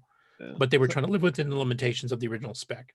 This is a worst case scenario that we're looking at now. Yes. Yeah. This was a 512K program, 128. Right? Oh, really? 128, yeah. Yeah, unfortunately. Original, yeah. Yeah, they could have done a lot better with it if they'd made 512 the minimum, but they Tandy wanted to sell stuff, so they wanted to run a 128. Yeah, that's what I mean. People coming back. And then, I mean, like graphic windows and stuff, like text windows are quite fast. So I'll just go to something that has a large file in it.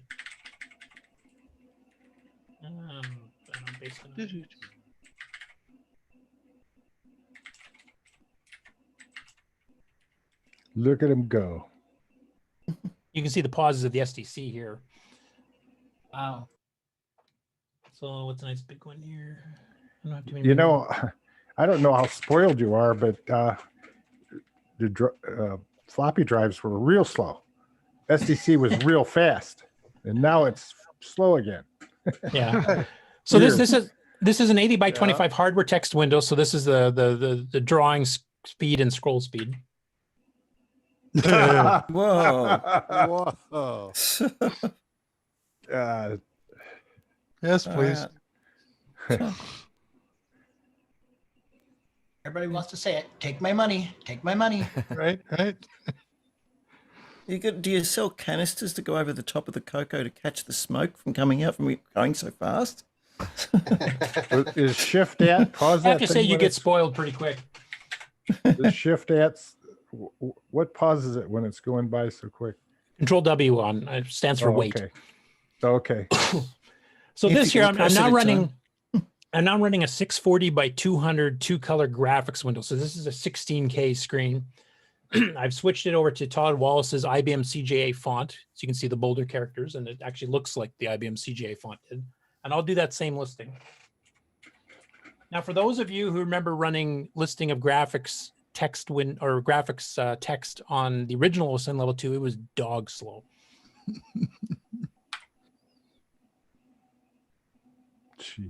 So that's actually running faster in a graphics mode than the original OS9 Level 2 did in a text mode. Wow. Exactly.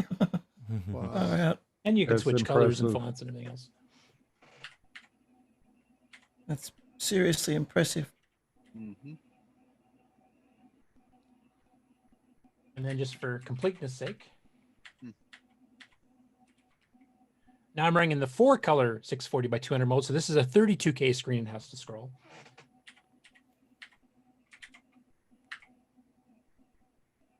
And now we're down to CoCo text screen speed.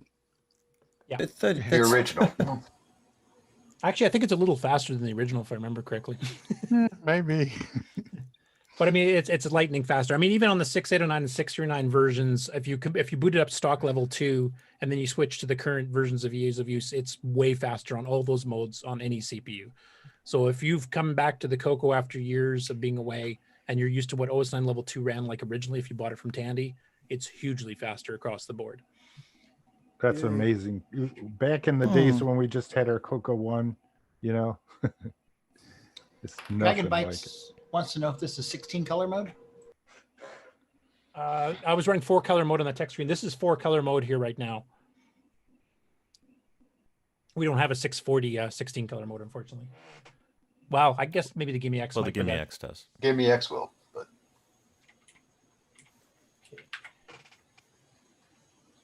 this one, I might as well run the bouncing ball demo because that's one we always use as a test. Can you still see it? The ball goes flat. You probably can't see it, can you? So this is 609 3 megahertz, but this is a basic program, a basic 9 program. It's no machine language at all. It's just standard control codes. There's no special optimization with ML routines or anything. It's just straight basic.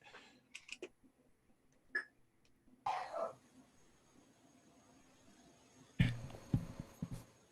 already faster. Yeah, it's loading.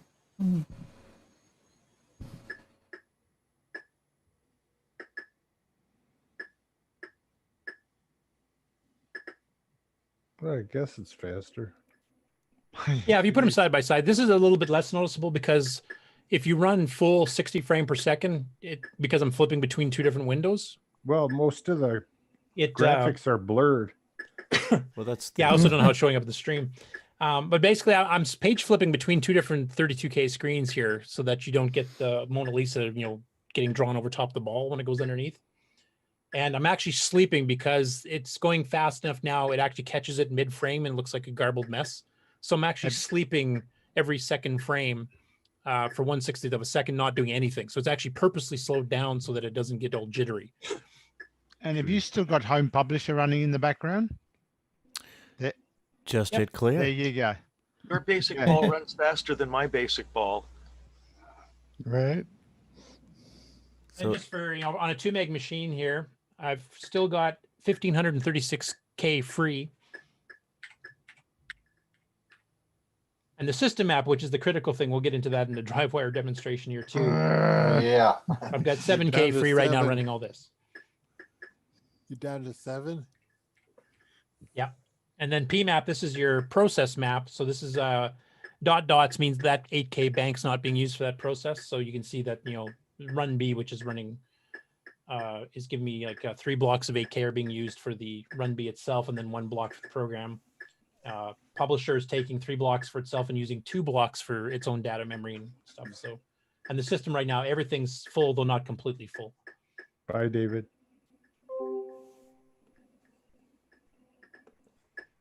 And you can still hear the ball bouncing in the background while I'm doing all this too. So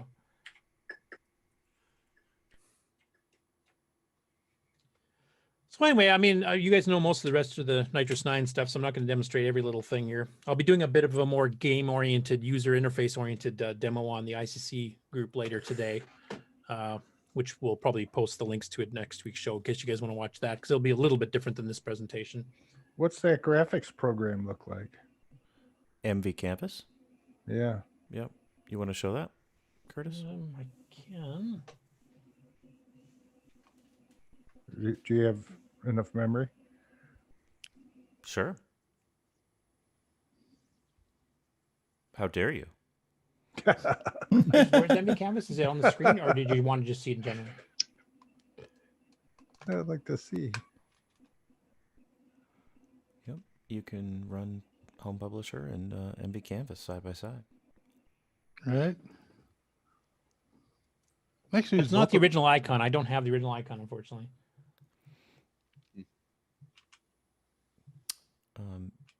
And as a proponent of the 640 mode, I like to point out that you have a 640 4-color mode on here.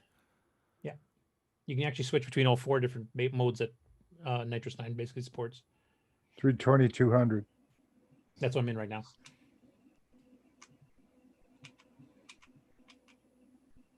Can you put a picture in there and then alter it? Yep, there's some samples. Yeah.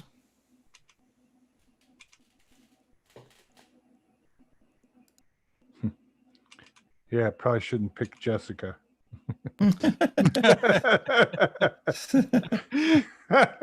So this is a sample show-friendly. VF template.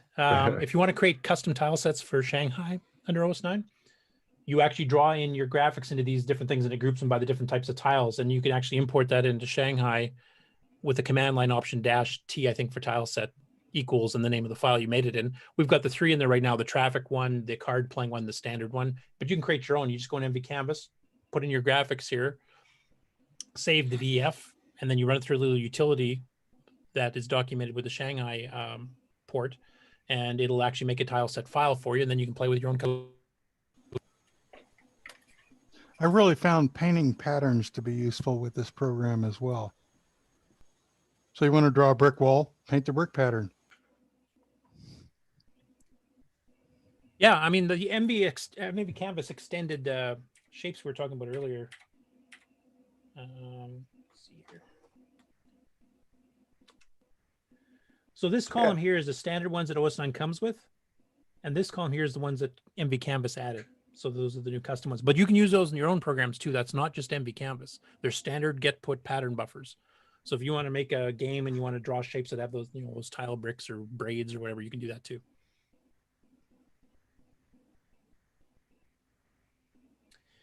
Anyway, that gives you guys a little bit of a demonstration of the speed of the GIME-X for one, and then some of the new programs that have been installed. Home Publisher is one, MV Canvas is another. There's a bunch of others that are installed in there. So when you there's a new C compiler by Jeff Tennyson that actually is optimized, so it actually compiles C programs a little smaller and faster, even existing C code.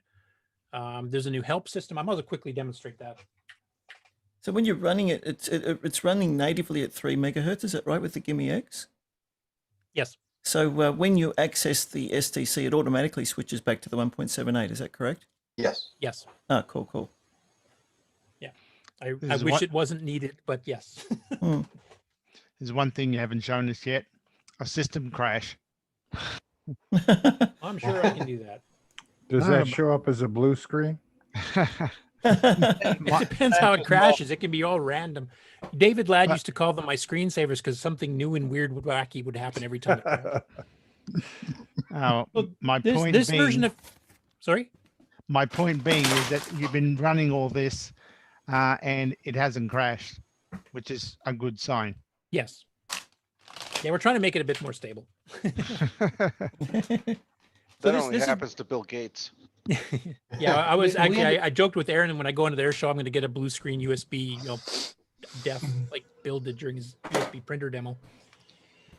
So this new help system. Okay. Oh, go ahead. Go ahead. I was just going to say, do we understand the old OS9 users are going to be upset with the lack of crashing, but things just progress. So this is the new help system. The one that you'll notice it has a more prompt. So you actually will pause if the screen gets too full. Then you continue on. So here's some stuff we have help on. Now, most of these are just self-contained help, just like the old help. You type in help, X mode, and it'll tell you the parameters for X mode. But some of them have subtopics now, but that's new. So I'll do basic 09 in this case. So it gives you a base description of basic 09, what the options are on the basic 09 command itself. But then it starts getting into some special notes, and then it says further information available for command mode, the GFX module, the GFX2 module, and keywords. So if I'm learning basic 09, I don't have the manual handy, I'm trying to remember a command, I can just type keywords.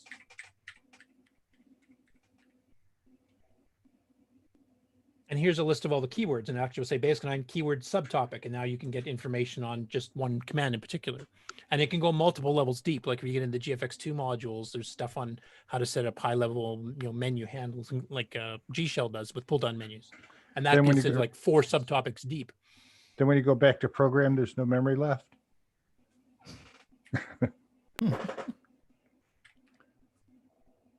Well, I'm just over 512 KUs now. Wow. So if you people with 2 meg, you're just past the 1/4 full mark, and that's with Publisher running and MV Canvas running and G Shell running and help on a graphic screen. Wow. What was that command you typed to bring up the memory?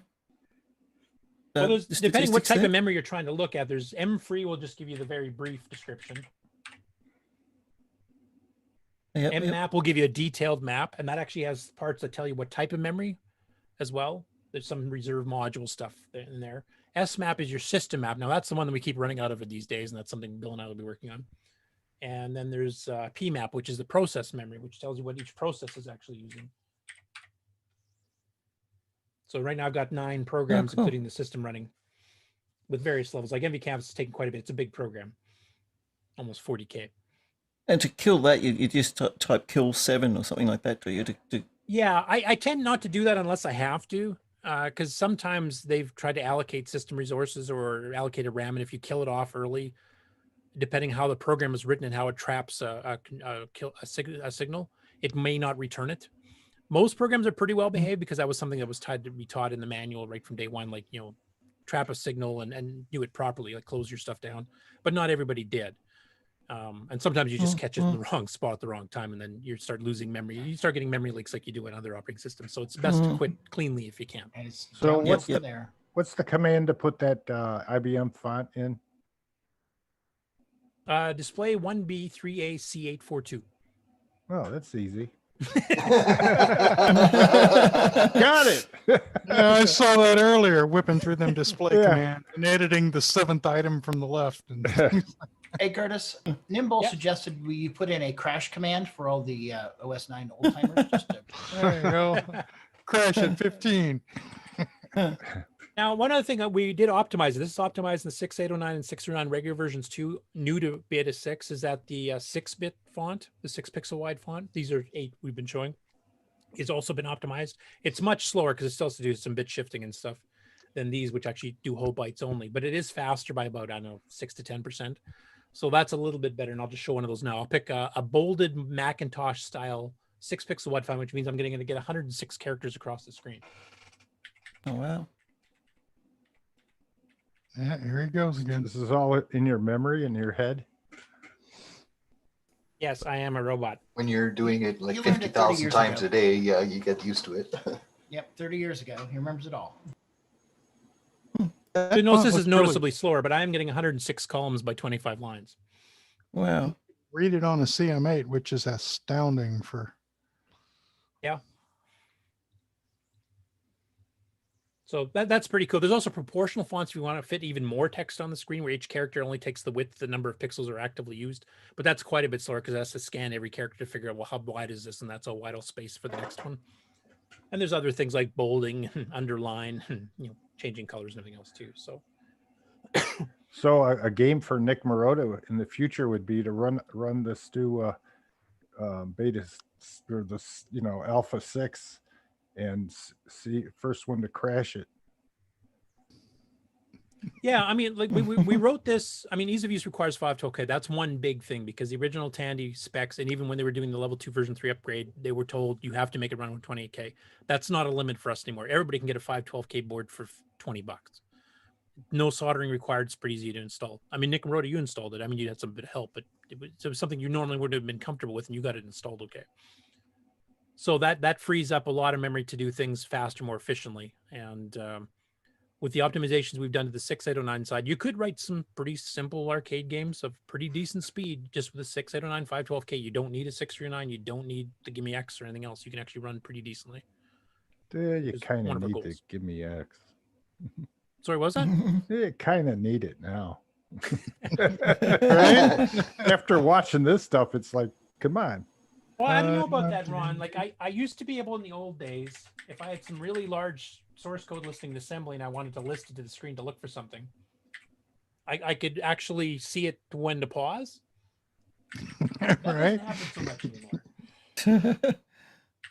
I'll pick an actual larger file here. You need a new T mode option.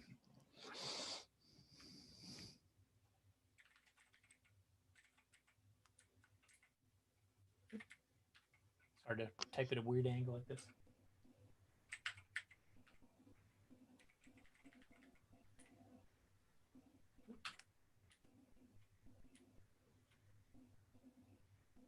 Oh, I spelled Lists. wrong.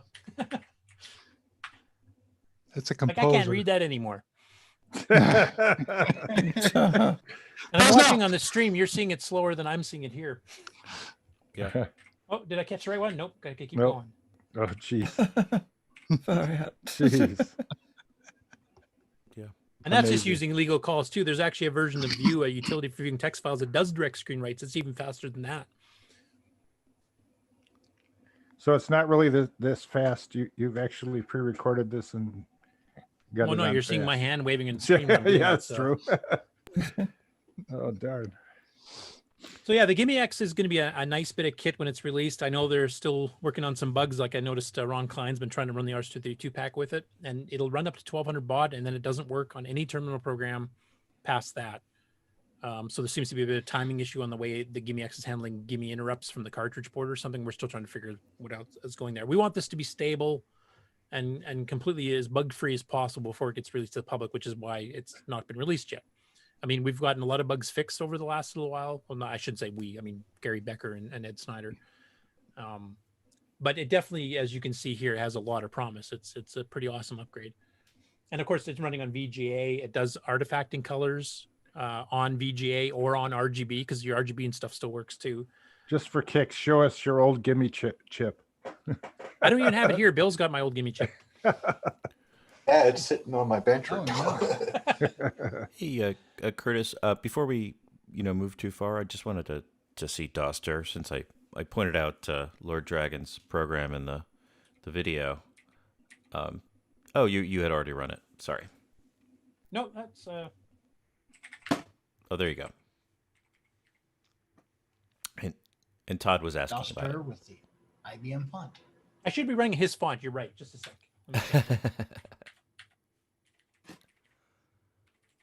Oh, command history is really awesome too if you haven't used that before. How do you insert?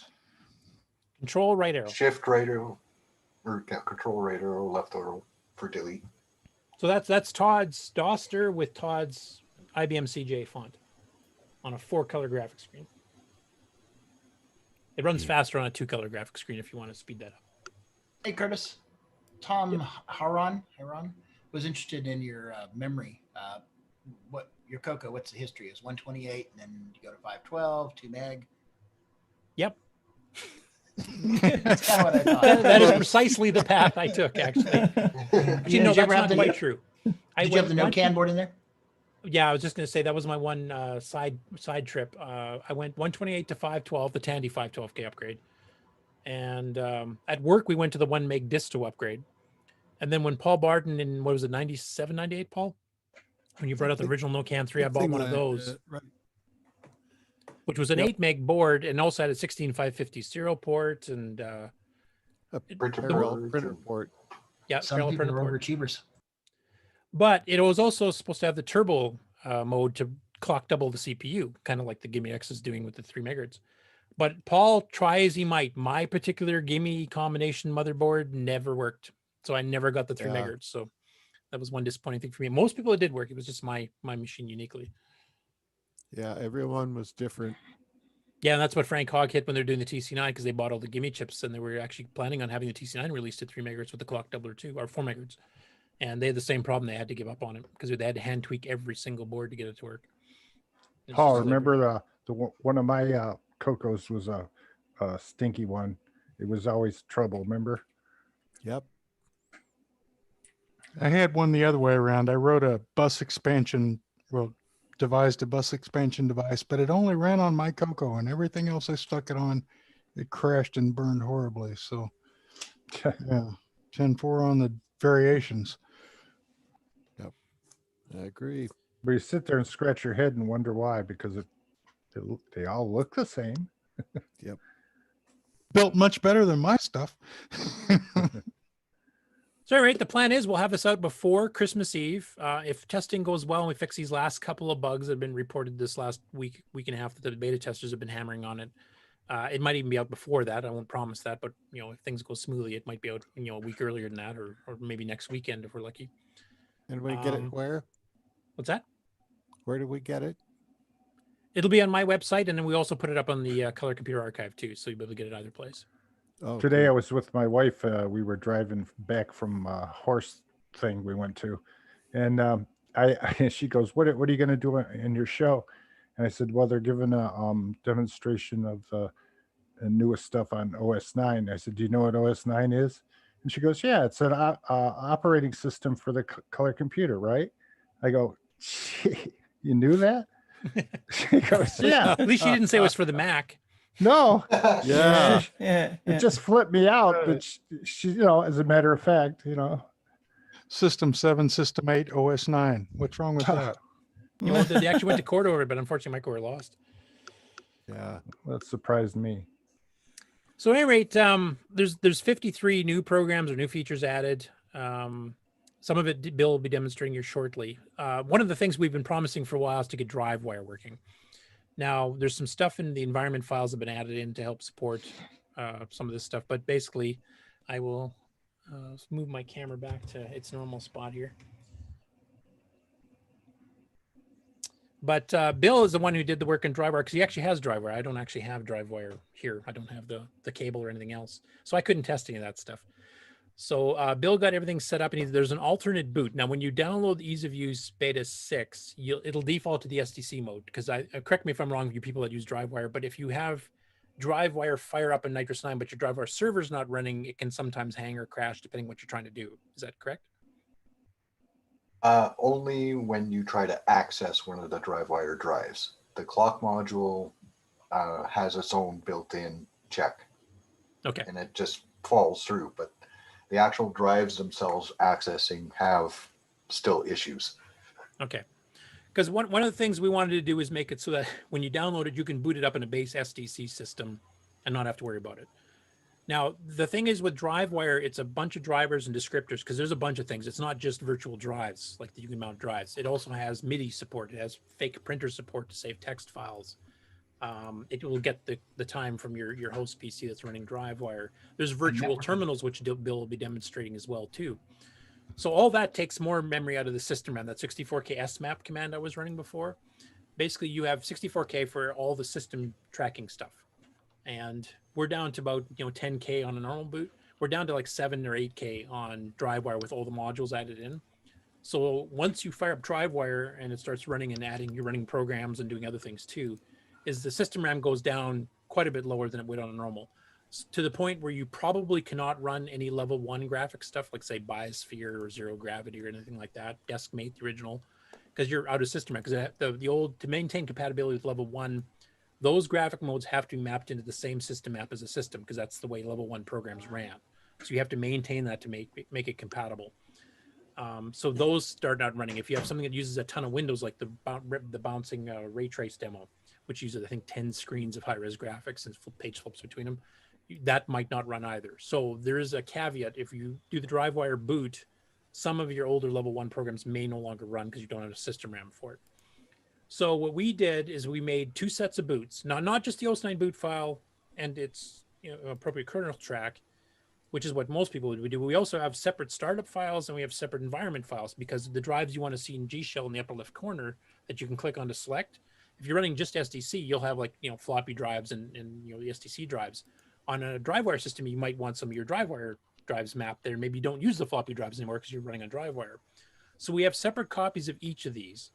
And we wrote a little swap boot utility, which you'll be able to run. And it just says, do you want to run a SDC boot or do you want to run an SDC with DriveWire support boot?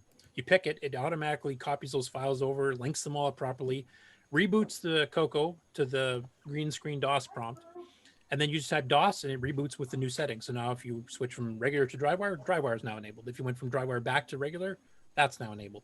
I'll be expanding that a little bit later so you can actually make your own custom boots if you have certain hardware or certain other things, or even a stock OS9 boot or something you want to do.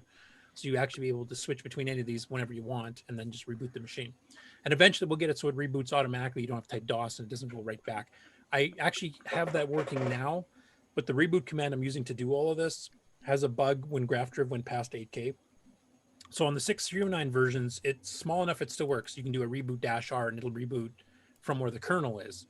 It doesn't reboot right to DOS. It actually just takes care of the whole thing itself. On the 6.809, GraphDriv is now bigger than 8K.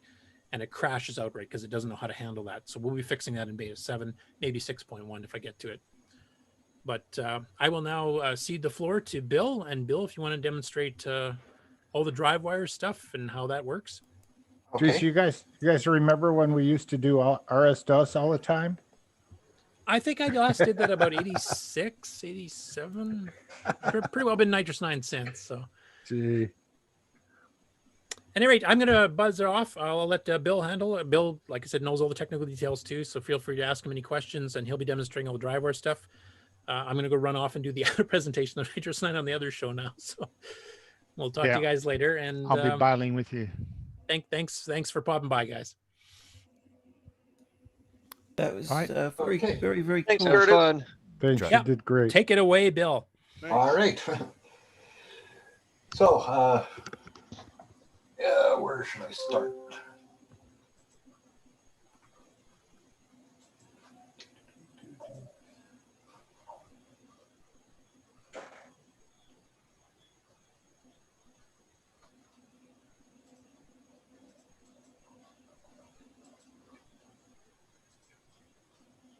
Hi, Patrick.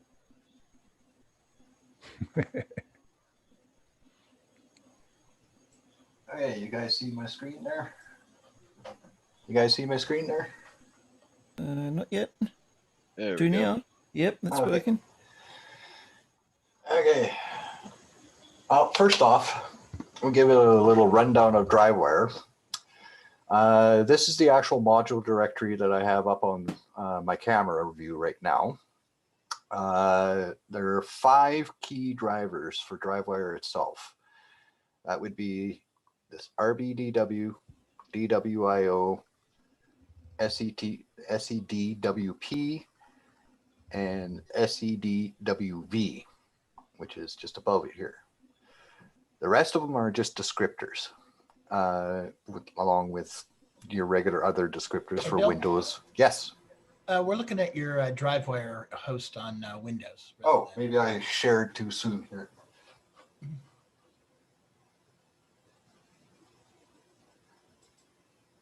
There, that's better. Ah, there we go. That makes more sense. So that list again, because I'm taking notes. Okay, so there are 5 key drivers, which is the RBDW, DWIO, SEDWV, SEDWP, and clock 2. Now, all those drivers deal with this DWIO. The DWIO module is the one that actually does the physical communication between the CoCo 3 and the DriveWire server. All the drivers go through that module, which is why in some cases it's a little difficult to use, because most people don't get that concept of actually that subroutine module called DWIO. Once you actually have those modules loaded and you have your DriveWire server configured, no problem. So as you can see here on my actual G Shell window, I've actually got the icon set up so that you got your X0, X1, and in this case X3 or X2 as well, which are the actual DriveWire drives. So if I were to actually click, you actually see on the DriveWire from the DriveWire server what I have mounted in drive 0 on the DriveWire server. The other key thing that I actually have in here is it actually uses the DriveWire server's MIDI system. So you actually get your full MIDI system right out of the box that you can use with Alt-Muse or any other MIDI system. It's just a matter of changing that particular descriptor to whatever hardware MIDI system that you have. Now, in this case, I quickly loaded up a track in Alt-Muse, and I'm going to have to kick over so I can share the sound so that you can actually hear this in action. So give me 1 second.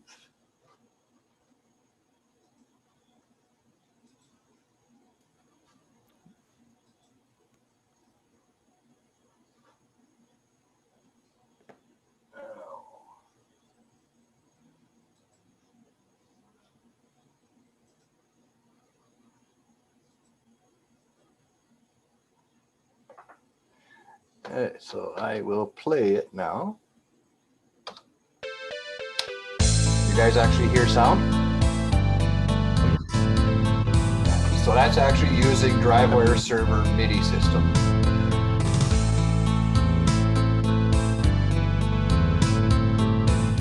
I better stop that because I don't want the show to get a copyright hit, because most of these songs that I have loaded from Bill Pierce's site, which are all cover music that he's actually hand coded into Alt-Muse to play.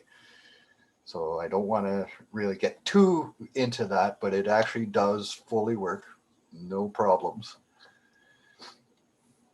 The other That's great. main thing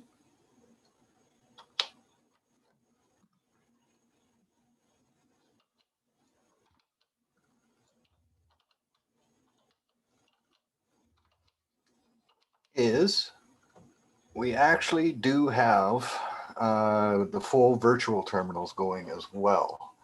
So I'll just do a quick switch on my screen here.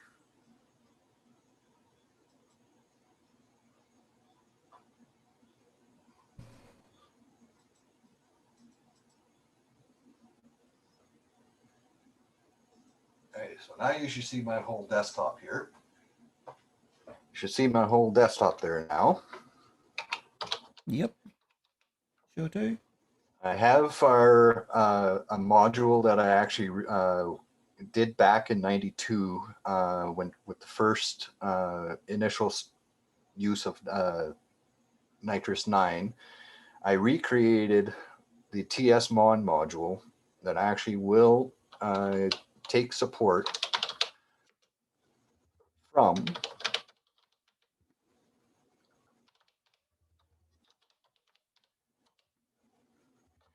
file called standard ports that's in the actual sys directory. And what it is just a list of all the virtual drivers for each of the windows that I want to run. So if I execute this mtsmon,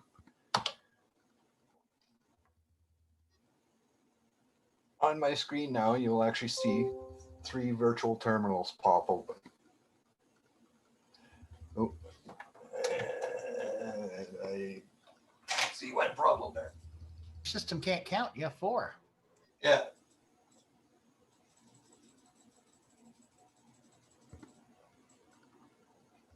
I had one little issue there. Just give me a second. I'm just rebooting here. Bill Gates would be envious.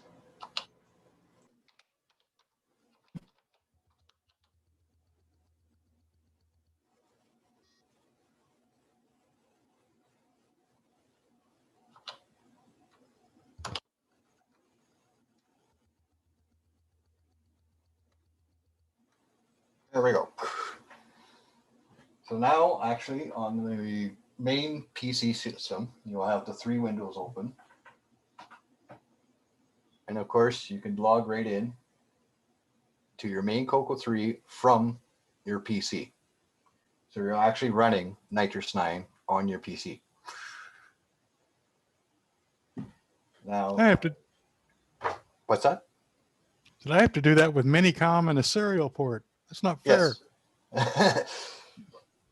Yeah, and this MTS-Mon, it can actually run in the background so that you're not actually doing anything on, you don't actually see anything on your CoCo 3, except for, I'll just stop the share here.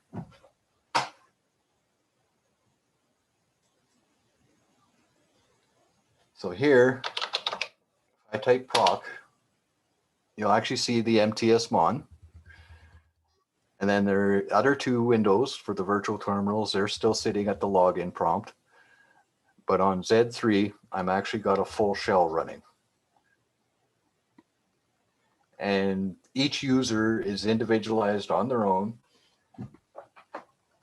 So when I go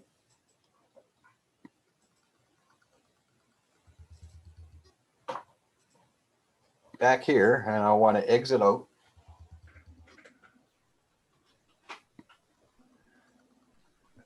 I see a clock everywhere.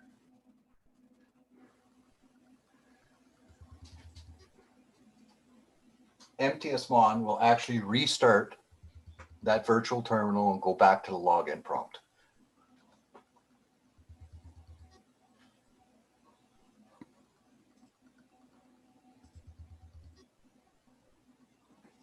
So it basically handles everything on its own. You don't actually have to do anything on your main CoCo to control those virtual terminals. Everything is self-contained on their own. Now, the one problem, and Curtis mentioned briefly, with DriveWire running and those virtual terminals, you can see I've only got in my system map 1 page left of system memory. So that really reduces the system space quite drastically with DriveWire. Now, if this was using just straight RS-232 packs or the virtual or the serial ports that are on the Mega MPI, you will actually get normal system map back. Just DriveWire, it actually chews up quite a bit of your system memory. Just with the bitbanger. Just with the bitbanger, yes. So you've only got a free 7K to load up something else, right? Yeah, pretty much. So if you had 8K, it'd be all right? 8K is normally what I would have without DriveWire. No, what I mean is 8 megabytes or 8. To load a single module, you need 8K free of system RAM. Yeah, for loading into memory separately. Well, what I meant was 8 megabytes of RAM. Oh, if you had 8 megabytes of RAM, that system map is still the same. That's a hard-coded 64K workspace. You can't change that. I see. Okay. And so it's not a memory of. It's not a matter of switching blocks. Yeah. So like when I go to my M map, you'll see that I've got still 1700 and 4K free. Right. And Bill, if you're going to cover this, I'll wait. But how easy is it to switch over to using my RS-232 pack so I can get back my system map? It's very simple, actual. I'll just get back to my module directory here. The only thing that would have to change in the actual DriveWire boot is the DWIO module. Okay. And that will actually go to RS-232 packs, and there are a few of them already built in for Arduino, headless booting, and all kinds of other different ones. There's probably about 7 or 8 different DWIOs that are out in the actual repo. I'm slowly converting each one of those.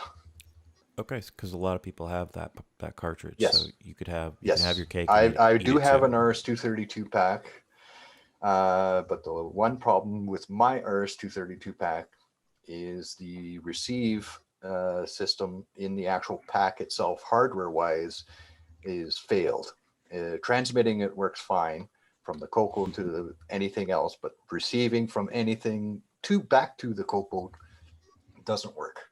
So it's I have to fix the hardware in a little bit, but by the end of the week, I should have the actual parts to fix that pack. So I'll be able to get full testing going with the RS-232 pack.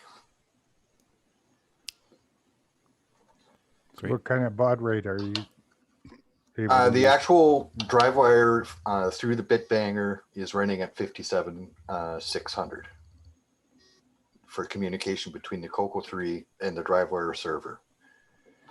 There is actually a modification that on the actual DriveWire cable itself that can be made. Excuse me. That will actually use a higher rate of 115.2, but it still needs a little bit of tweaking yet under the NitrOS9. I tried it out, and it does actually communicate, but its timing is a little bit off, so it's not quite perfect yet. It's about the same problem I'm having with the GIME-X.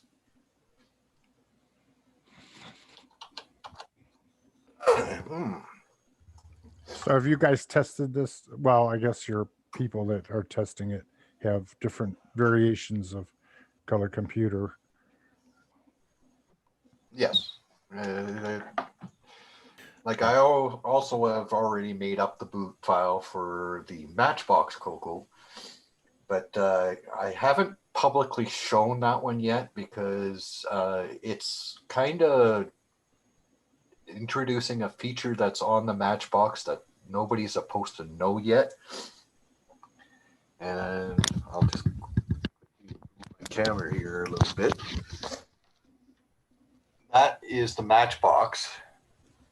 Whoa. As you see, the CPU type on the Matchbox reports as a 6309 running in 6809 mode. Oh, and that's new. Rogers actually started porting over the actual 6309 core into the Matchbox and Mister. And the Mister. It's not completely working yet. How's Roger doing? I don't see him on Facebook anymore. He's actually gotten more into the Mister project right now because he wants to get everything that he has from the Matchbox onto the Mister. And he's been concentrating on that for quite a bit of time now.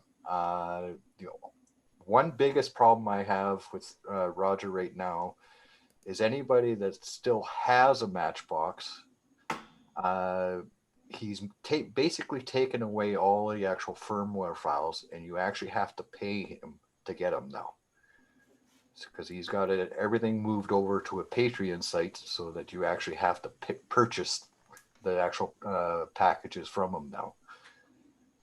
He's kind of made it from an open system to being a closed pay system.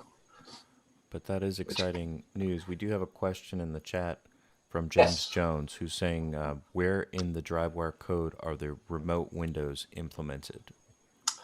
That's in the DriveWire 4 server itself. The DriveWire 4 server is separate from the DriveWire 3 server. It actually adds some whole extensions into the actual system itself. One of them is M-Shell itself from Bill Pierce actually uses that. Oh, So is that there with stock DriveWire 4, or is this something you added? No, that's was actually done by actual Boise. When he actually wrote the actual drivers for NitrOS9, he actually built it in to the actual DriveWire for server and protocol, so that it actually uses all the extra stuff. Cool. Just doing a quick reboot here, so.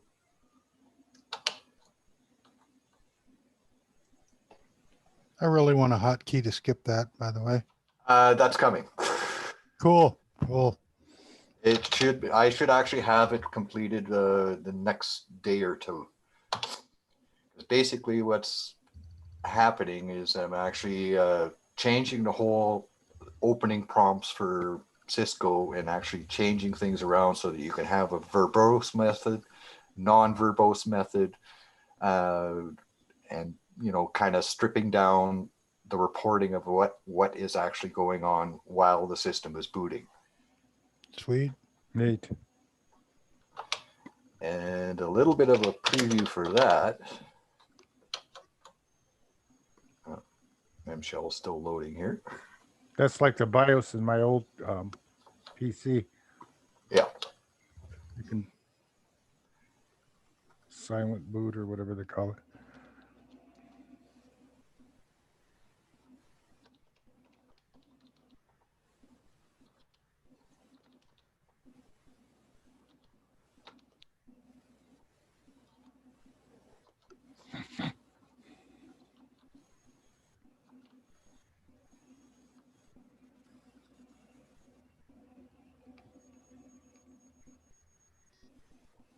So I basically have actually taken the Multiviews environment file and have expanded it.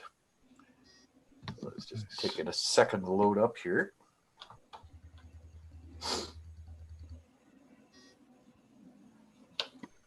Neat sound effects.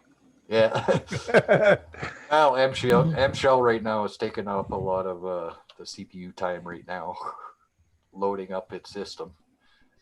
But the main thing that M-Shell adds that uses the DriveWire 4's server to actually be able to communicate from M-Shell directly to your PC hard drive.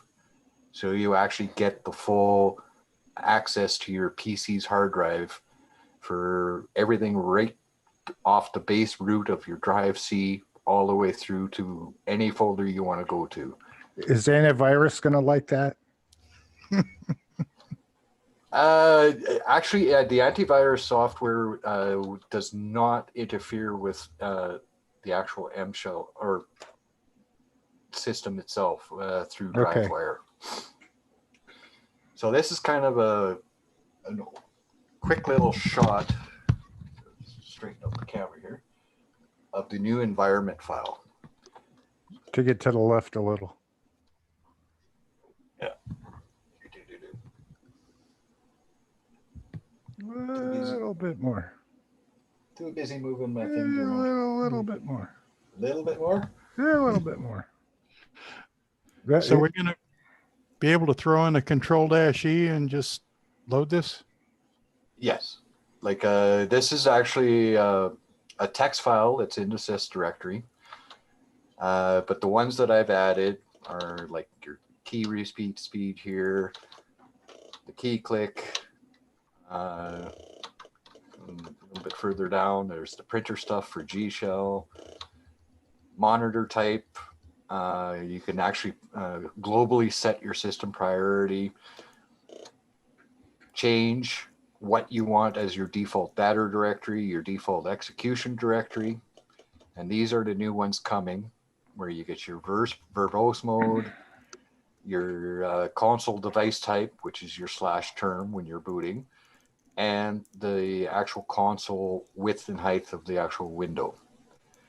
And also the foreground, background, and border colors that you actually want to have as your default console window, which is your term when you boot it up.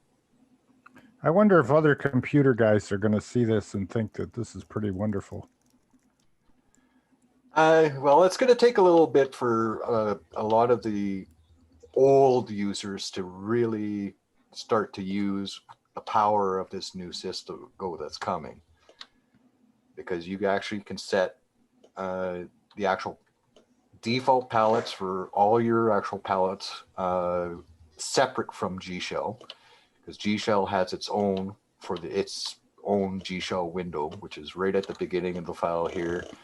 And you'll see the actual G Shell's default type, the RBF devices, the SCF devices, and the actual 4-color palette that G Shell uses for its windowing system. So you could really screw up your system playing with those, huh? Oh, it actually it uses the standard RGB colors. So your first value, like you'll see on this G Shell palette, is got 3 zeros there. The first 0 is your R palette. The second one is your G palette, and the third is your blue palette. So your intensity of each color in each gun, and that's the same for the actual default colors a little bit further down here.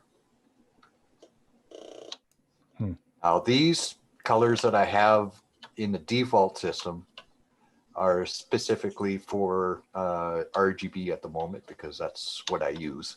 Right. But there is actually going to be a composite mode version as well, so that the color matching between RGB and composite closely matches as much as we can. When you use VGA, because of the GIME chip, it's going to be RGB, right? Yes. Okay. And the same with the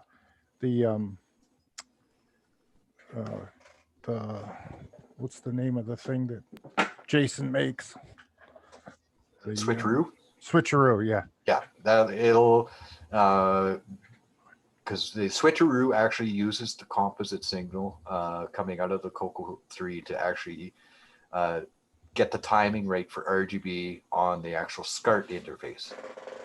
So when you're actually using Jason's SCART interface or everything like that, it actually will be the RGB colors. Okay. So the one thing I did do, as you can see here in this environment file, is it never really was documented what each particular function does. So I just went through and I documented each keyword so that you know what you're changing. Now, is there a color chart somewhere? There's various color charts out there that there's charts for actually giving you all 64 colors on screen at once, so you can actually get the RGB values. But so it's pretty simple with the actual color settings. Like I said, it's the first one is red, which is your intensity from 0 to 3. Then your green from 0 to 3, and then your blue from 0 to 3, and you just change the intensities based on each of those RGB values to get your actual color.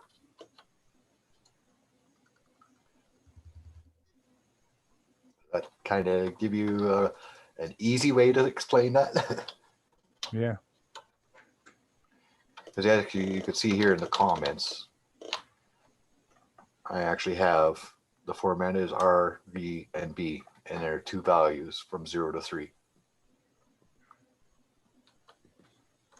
You can also throw your multi-view into maximum color mode, set your colors there, save that out, and you'll see it in the G Shell settings. Yes.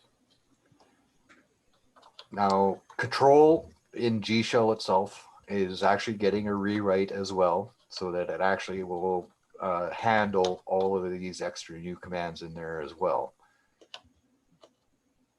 So that anything that's in the environment file, the actual control program in G Shell will be able to actually modify it. Or if you're old school and you just go in with a standard text editor and edit the environment file. either way. Very, that's very cool because I've been throwing Control-E into startup for 30 years now, and I find it very handy way to set things. Yes. Okay, and well, there's back to MShell. You can actually see all the actual drives that I have in my actual system. Yeah. It's good. Yeah. So what all do you have? Are they all I mean, the SDC isn't represented there at all, right? Okay, well, the X series, those are the DriveWire drives that I have mapped in. You can actually have all 256 descriptors if you wanted to, but I just reduced it to these 4 just to give you 4 actual images. Okay. Now, the one thing with the DriveWire drives, the way it's actually set up is each of those drives can be an actual hard drive image. So in this case, on the actual DriveWire server, I actually have the actual images mounted for the RTSI archive, which I have on X0. Jeez, the whole archive? Yep, the whole archive. All I actually was able to retrieve everything from RTSI, also from CompuServe's file system, and also from Princeton University's archive that they had as well.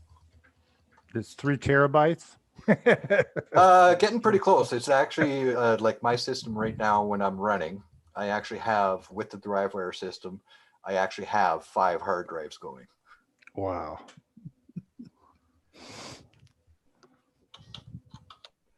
Well, that kind of gives you a quick little rundown of the DriveWire that's now actually built into the actual Ease of Use 6 beta that's coming. And then you're going to be able to play MP3s. Yes. Well, actually, it's AltMuse's own format, which is they call the extension is UME. But any Bill Pierce has actually got. I've lost count of them already. I think there's probably about 60 or 70 discs of all kinds of different music. Wow. And it's all MIDI. And so that is I believe that's the default function when you open Ultimuse. Yes. Is /MIDI, so you'll be able to. Yeah, if it detects DriveWire, it defaults it to the actual DriveWire's MIDI driver. If you have the MIDI Maestro pack, that's a different setting in Ultimuse, and we can, if you have any questions, you can talk to us on Discord. While you have MShell up, though, I just want to mention, is this the MShell from the Ease of Use distro? This is the Ease of Use version of MShell, which is the latest that Bill Pierce has released. Yeah, so it is functional as you're demonstrating. I would mention that all the menus are gone from the top. So yeah. So to those of you who open it up and go, wait, is this all it is? Those are the problems that I just want. Menus are there. It's just they're hidden for some reason. Well, yeah. I don't know why. It has to be fixed. But I just want to point that out. People see this and they open it up and start playing around with it. Curtis is aware of it and trying to work with Bill Pierce. You know, this will be amazing at CoCo Fest to have you guys have a demonstration, you know, and we could ask questions and spend hours learning. Yes, that's true. Like pouring your brain out. Like I could really, like I don't know why MShell was acting up today, but it was actually given the menu across the top there. It was. I just don't know why it wasn't doing it. Well, maybe you'll figure that out before. Oh yeah, I'm sure. And that's just a matter of talking with Bill Pierce and doing a little extras there. Now, that's pretty much it for the actual DriveWire, but I do want to mention something. Brian here, though, Weasler.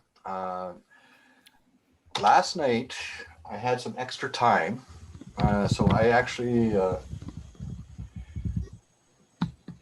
I got a hold of Alan DeCock about 2 years ago and asked him if he had anything left from any of his library for what he actually had going for NitrOS9.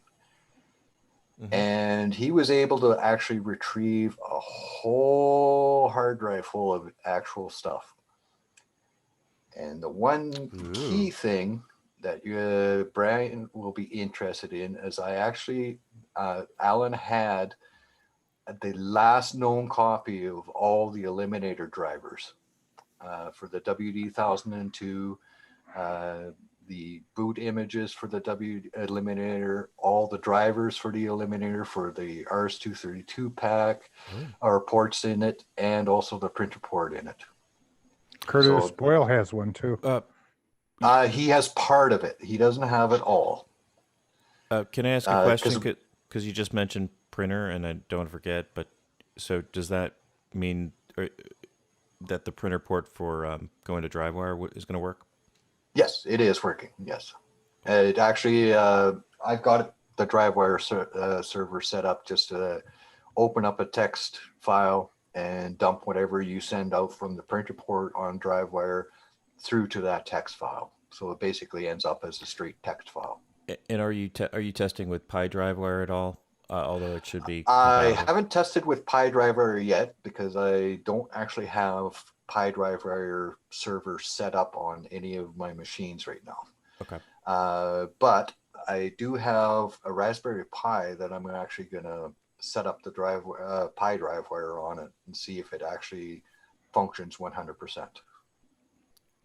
I'm pretty sure it does because Mike, I know he's been pretty animate in getting it to match the DriveWire server as much as possible. Yes. And sorry, you were starting to go into something about the other key thing that I did find on Alan's source listing is that guy right there. It is a fully operating level 3 NitrOS9. So this is the one where you unlock the 64K system RAM? Yes, where it actually puts RBF and its drivers and SEF and its drivers into 2 separate 16K workspaces that the system automatically switches between the two whenever you're accessing. Yeah. So I've actually, since I actually found that last night, it actually even contains pieces of the source code of what needs to be changed in kern module, the clock module, and IOMan. Does that mean the 64K barrier is broken? It will be unlocked a lot more than what it is now, which is the nice thing. So I ran some tests with it last night. I don't actually have a working demo that I could use today, but it actually ends up being where the actual main system task actually has 13K of system RAM map free. And then, of course, the system map for RBF and then system map for SEF are still at about 16K as well. So maybe you could cram DriveWire in the RBF thing. Actually, the reason why level 3 actually disappeared was when DriveWire actually came out. DriveWire, the DWIO module is used both by RBF and by SEF. So you would actually have to duplicate DWIO into those 2 memory spaces for each. So it's a little tricky getting that one in going. But they got room. I'm trying to figure out a easy way to actually do that one. So NitrOS9 and 7, maybe level 3?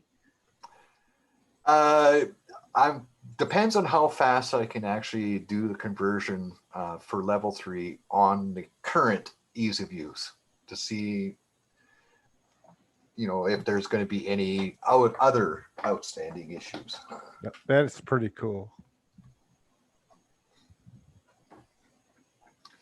And the one other thing that I noticed about Alan's source code disk is this guy down at the bottom here, the SBF driver, which is actually the sequential block file manager, which was a very early version of a networking system for the CoCo.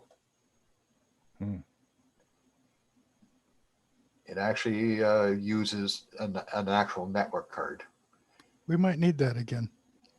Yes, I was really surprised to see that that he had the actual source for that one, because I heard about it, but I never could find a copy of it, the actual raw executable or the binary for it. But Wes Gale actually did acquire it. I don't know from where or where he got it, but it does still exist. Nice. So how is Alan doing these days? Alan DeCock.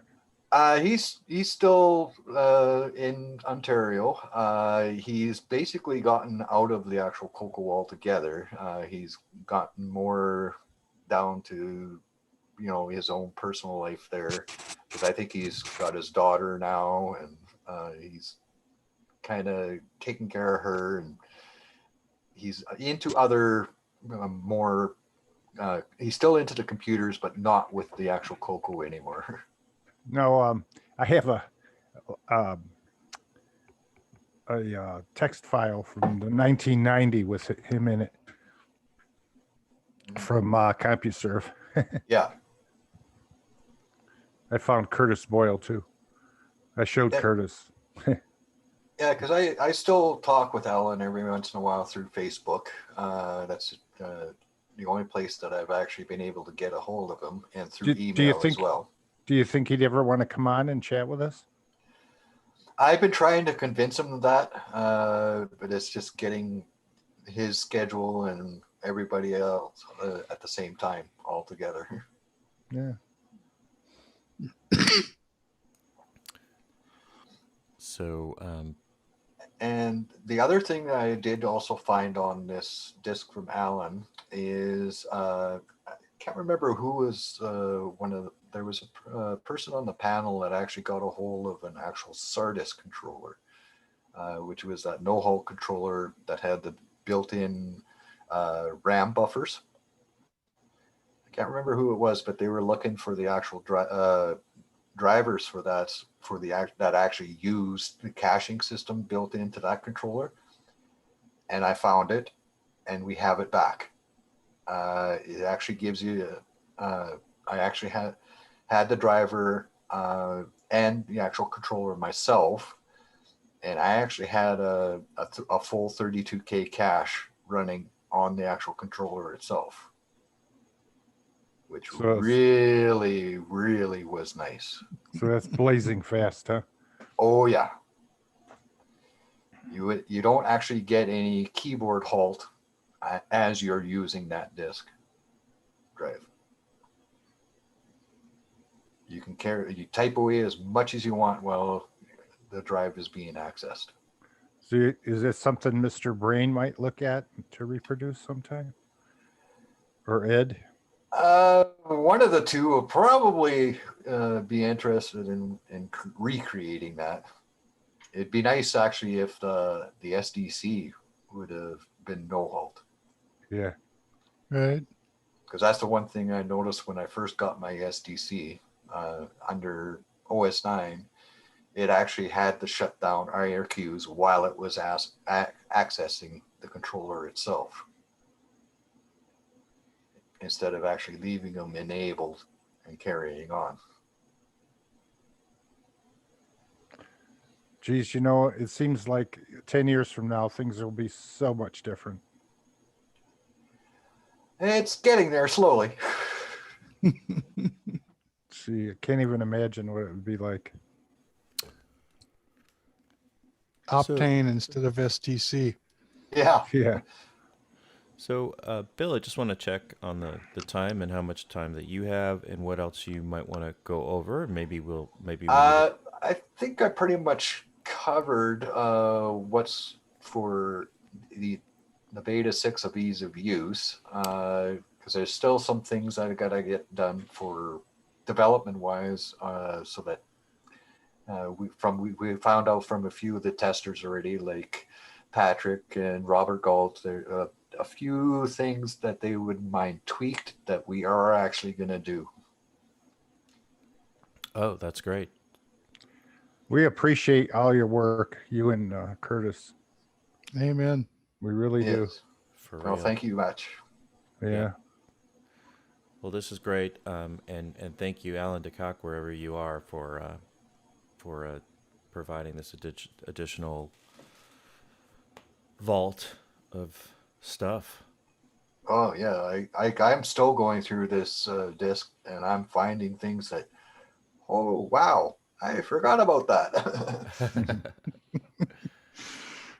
Well, that's exciting, and that's what we're here for, and hopefully some of this stuff can end up in ease of use and get in the repository and get put on the CoCo archive, and you know, it'll be there forever. Yes. Well, I guess we'll be. Where's the best way to kind of learn more about what you're going to be adding for this release and future releases? Would that be the Discord server? Yeah, it'll be on the. Most of it will be in Discord. So NitrOS9 is level 2, and maybe it'd be Nuclear 09 for level 3. Yeah. It's good. Yeah. Well, that's just it. Level 3 really didn't do a speed up, but what it did was it gave you more system RAM. Right. So it kind of split things into a little bit better of an arrangement for your system RAM.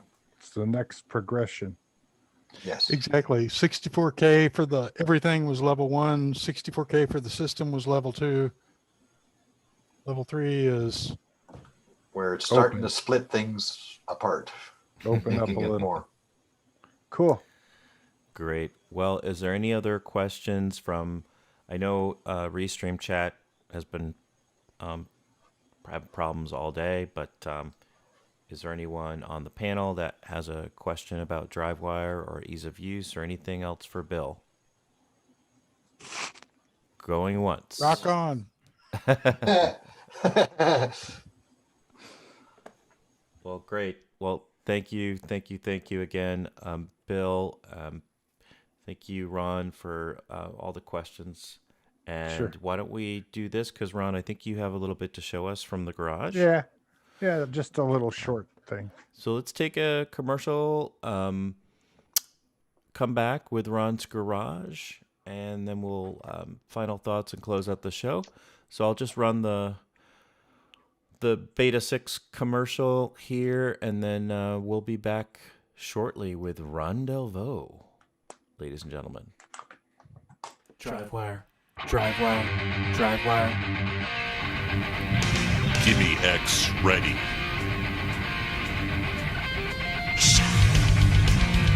GemQuest.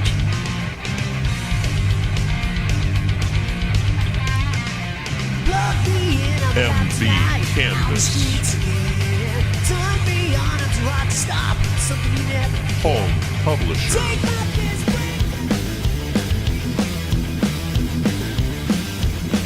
RSB 1.3.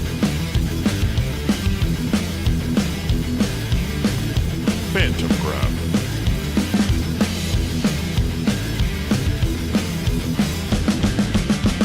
Faster performance.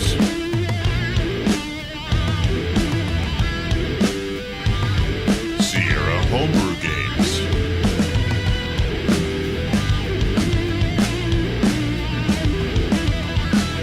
Duster by Todd Waltz.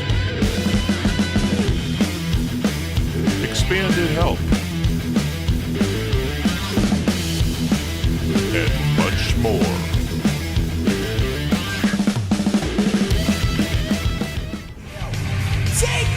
News of Use, Beta 6. Tonight, no! You better tell me loose. You better set me free, cause I'm a hard dog running free. A little bit better than I used to be, cause I'm alive. Alive wire.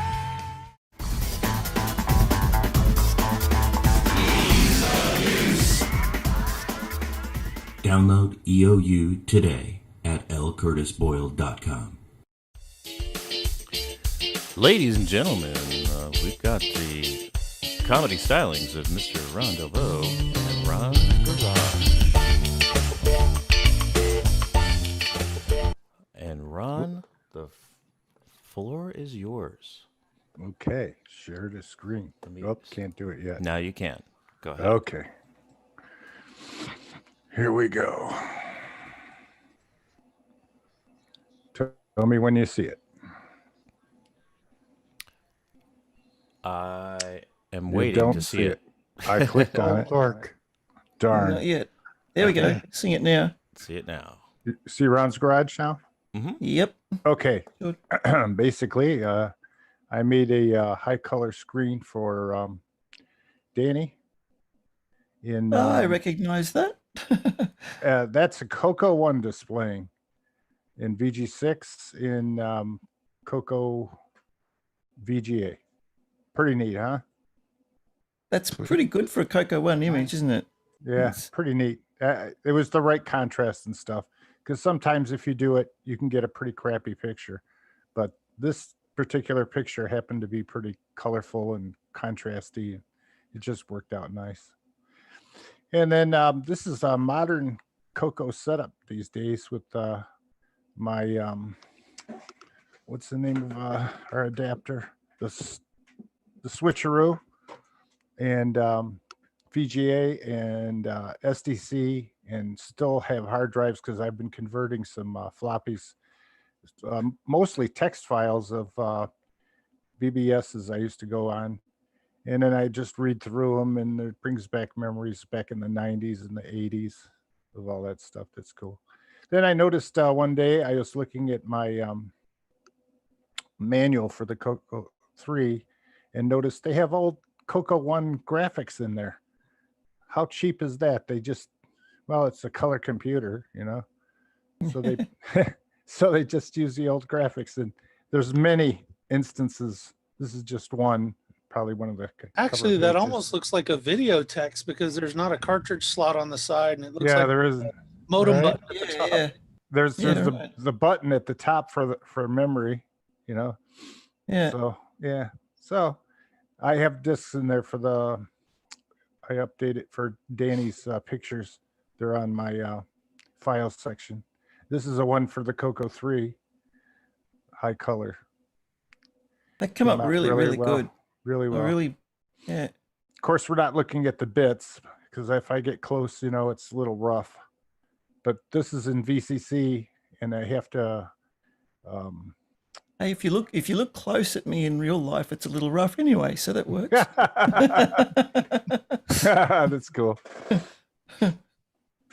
All right, so yeah, but the sky is nice. You know, the complexion, it's all good.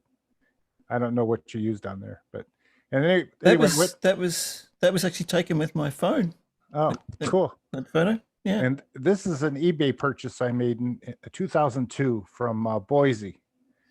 It's the newer box Color Computer 3, and just recently one went for what, $600, and this is this picture. Can you see my cursor?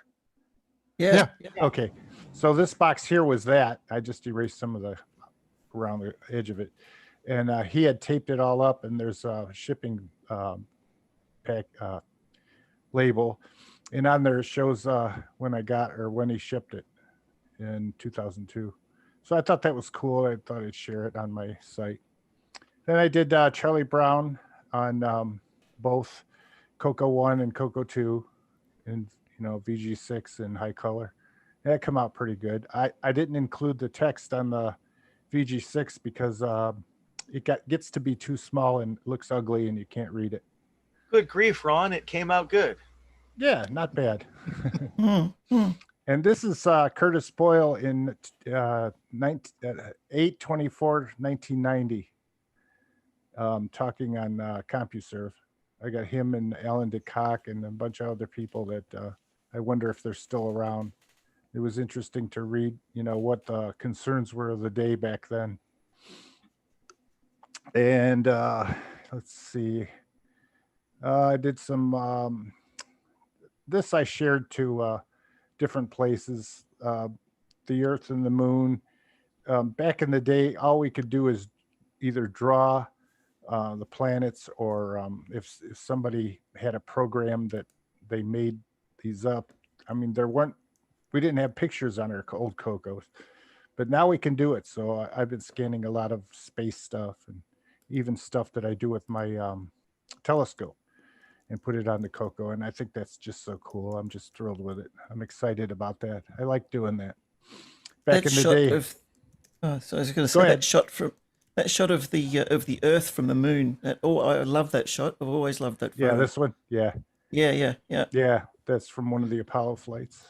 My favorite was the one taken of the limb descending on Apollo 11, because that includes everyone except Michael Collins. Right, exactly. In the whole world. The entire humanity, Buzz and Neil. Yep. Not Michael Collins. It's true. And then this is the DS69. Back in the day, I don't know why I was showing the video, but back in the day, I did a lot of stuff, and I'll show you some coming up. Ooh, that's pretty. I'm able to take my cover off of my TDP 100 and put on the gray one and stuck a silver multi-pack on it. If you were to see this at an angle in the front, you'd see the bottom is white. But I never show that. But it looks like I've got a gray CoCo here, but this is actually a TDP 100. It looks great. Yeah, it does. Doesn't it? Okay. Is that CoCo VGA sticker? Is that stuck on it, or is it just no? Sitting It's just a card laying there. Sometimes Yeah, it's over here. Sometimes it's here. Sometimes it's on the multi-pack. That's exactly what I do with mine when I'm showing it too. Now this is my very first CoCo, which had the same Mark Data keyboard, and it had a little switch there that I had back in the day. The only thing I have left is this multi-pack, but that was my setup back in the day, and I digitized that picture. And I did my wife and my mother-in-law and them together, and me back in the day. And I just ran across these recently. They were in with all of my text files that I was copying to the SDC. So it was kind of cool to see these again. I hadn't seen them in 30 some years, So that was cool. And is that switch on that one? That's a reset switch, I'm guessing?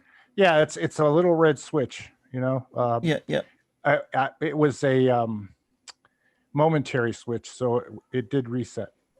Yeah, cool. Yeah. Then I made this, I found this, someone showed it, and I thought, oh, that is so cool. So I added, because someone complained that it isn't real if it doesn't have a red break key. Break key. So I went in CorelDRAW and added the break key. It's not a CoCo without a red break key, and I will stand by that. You're welcome. And then I went back and made a little light on there, because we could do that, right?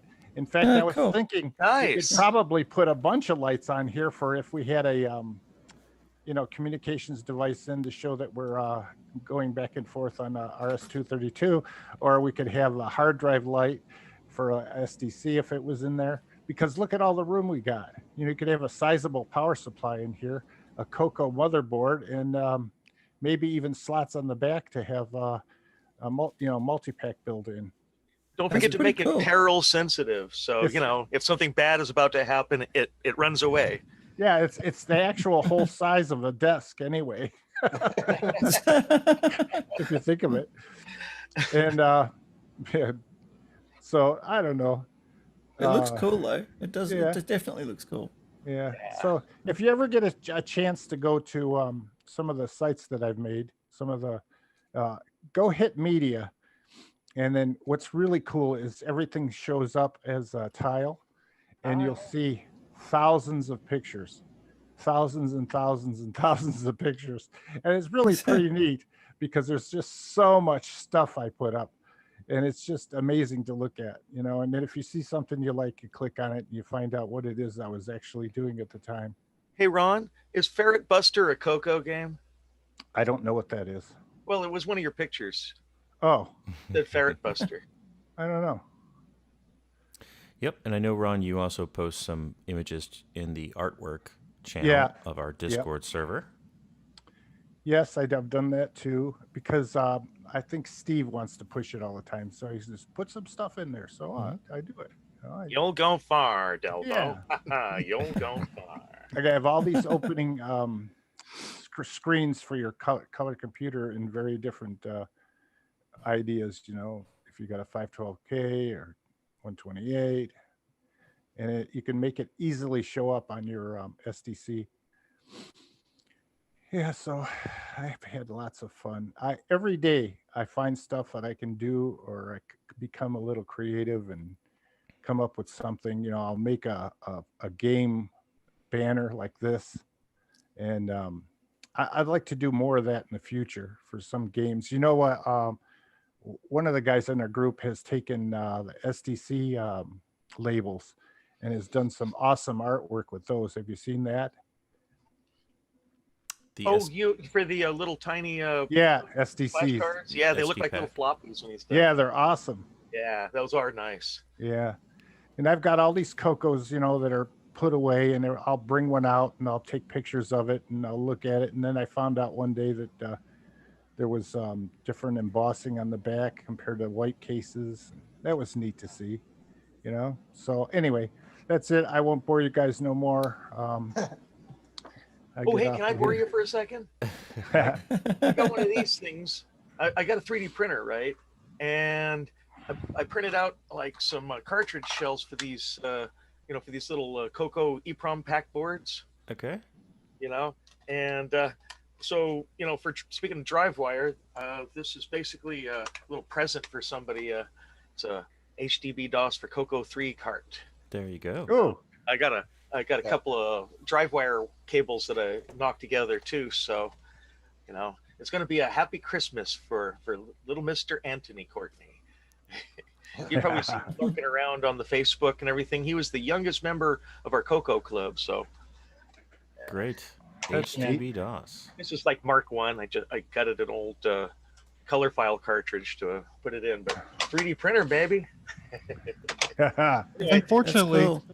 I'm going to have to redraw that because there's not enough interior space in that design. Did you draw that? Oh, you're the one who did that? No, someone else drew that, but the bosses inside are so big that my designs won't fit inside of it. I need to redraw it. Oh, I see. Because I used to take carts and Dremel tool out the internal stuff, and you know. Well, I found out it was Sockmaster that did it. Ah, cool. It's a really great little design. Prints really nice on a 3D Pro. You know, and those little boards. I think the guy's name is pronounced Nexus 6 or something like that. Who designed these little boards? That was a really great little. You know, the little Gerbers for those are, you know, I mean, you can get them made at just about any shop and make your own carts and. You know, I don't know if you're going to be doing DriveWire on a CoCo 3, you might as well have a cart. If you don't have a CoCo SDC all fired up, of course. Right. Yeah. Exactly. Right. Actually, Nice Ali, project. I got one for my CoCo 2 and instead of HDB DOS, I did RGB DOS into it. Oh yeah, that's a good. Absolutely. I think RGB DOS is one of the things people flash on their CoCo SDCs a lot. Yeah. It's a good one. Yeah, I don't know, just the idea of making your own carts in 2020. I never thought, you know. Hey, how hard is it, you guys, to put ADOS on my SDC controller in one of those slots? I have an ADOS made of CoCo. You know, it's just ADOS, so it doesn't really work well with CoCo 3, but I could use it for CoCo 2 when it's in a CoCo 2. But Well, basically, if you can burn it as a ROM, then You know, Yeah. you can totally do it. I have it as a ROM, and I took and copied it off. I did it with Paul Barton. I was at his house, and I have it now on a on a SDC as a file, as a bin file. So how do I tried putting it in one of the slots, but it didn't work. When I went to it, it doesn't actually boot up. Interesting. What's the trick? Well, did you the little boards have jumpers on them? Did you jumper it so that it's auto boot? No, I don't want it to auto boot. I just want to put run at like 7, and then have it come up, but it doesn't come up. It's a blank I think you have screen. the exec, like that 32 whatever number, you know, the one that executes ROM packs. Okay. Yeah, you type that in, and it'll just go to the start address of the ROM pack and begin running that. I thought Or it you can automatically copy it. did it. Yeah, I thought you can copy that into one of the flash slots. That's what I'm talking about. I did that. It sounds like you didn't do it right.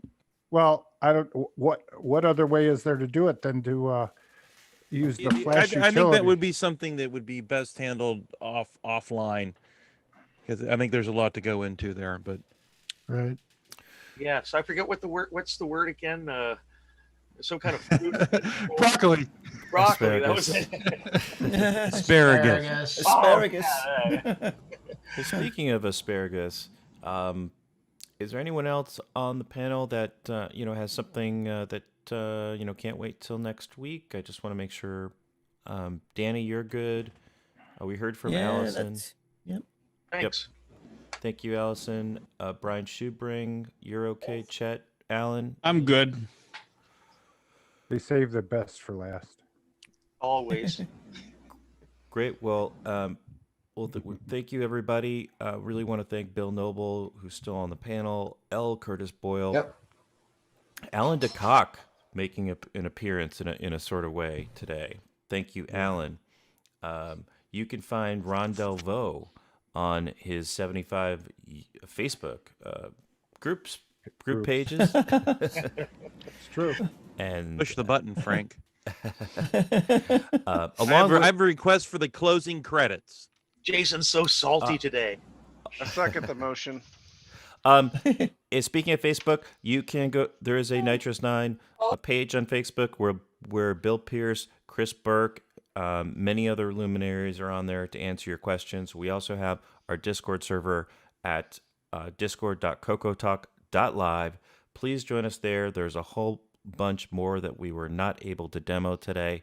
There's a lot in ease of use beta 6 coming out, and stay tuned. And really excited to have all of you here today. I would like to not thank Restream.io for breaking the chat and giving me some agita and making over the course of the show as our chat was not working.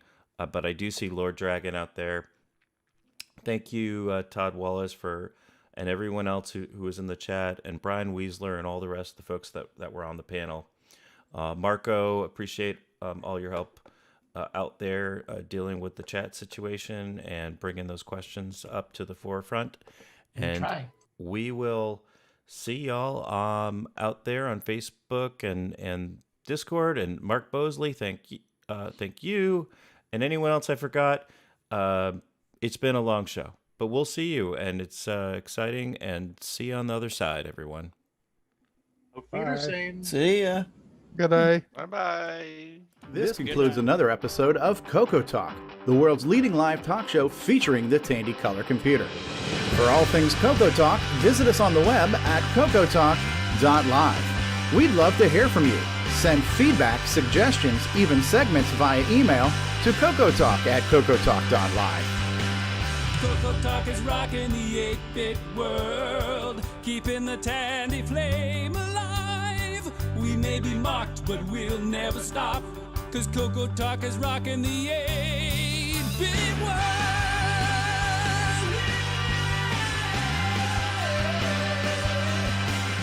Consider supporting the show with a purchase of merchandise from our retro swag shop at 8bit256.com. If you'd like to become a patron of the show, click the Patreon link at our website at cocotalk.live. CoCoTALK is rocking the 8-bit world, keeping the Tandy flame alive. We may be mocked, but we'll never stop, cause CoCoTALK is rocking the 8-bit world.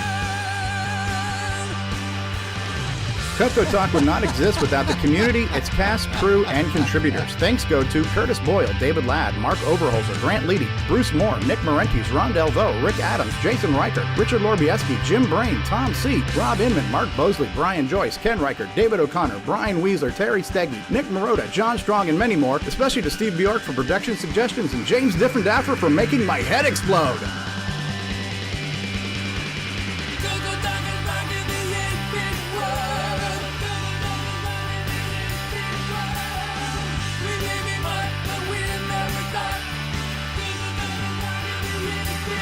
Please help support the CoCo community by visiting some of its various contributors. A list of resources is available at imacoconut.com. That's IMACOCONUT.com. The CoCoTALK theme song is copyright 2008 by D. Bruce Moore and Greg Sheeler. Mixed, mastered, and produced by D. Bruce Moore.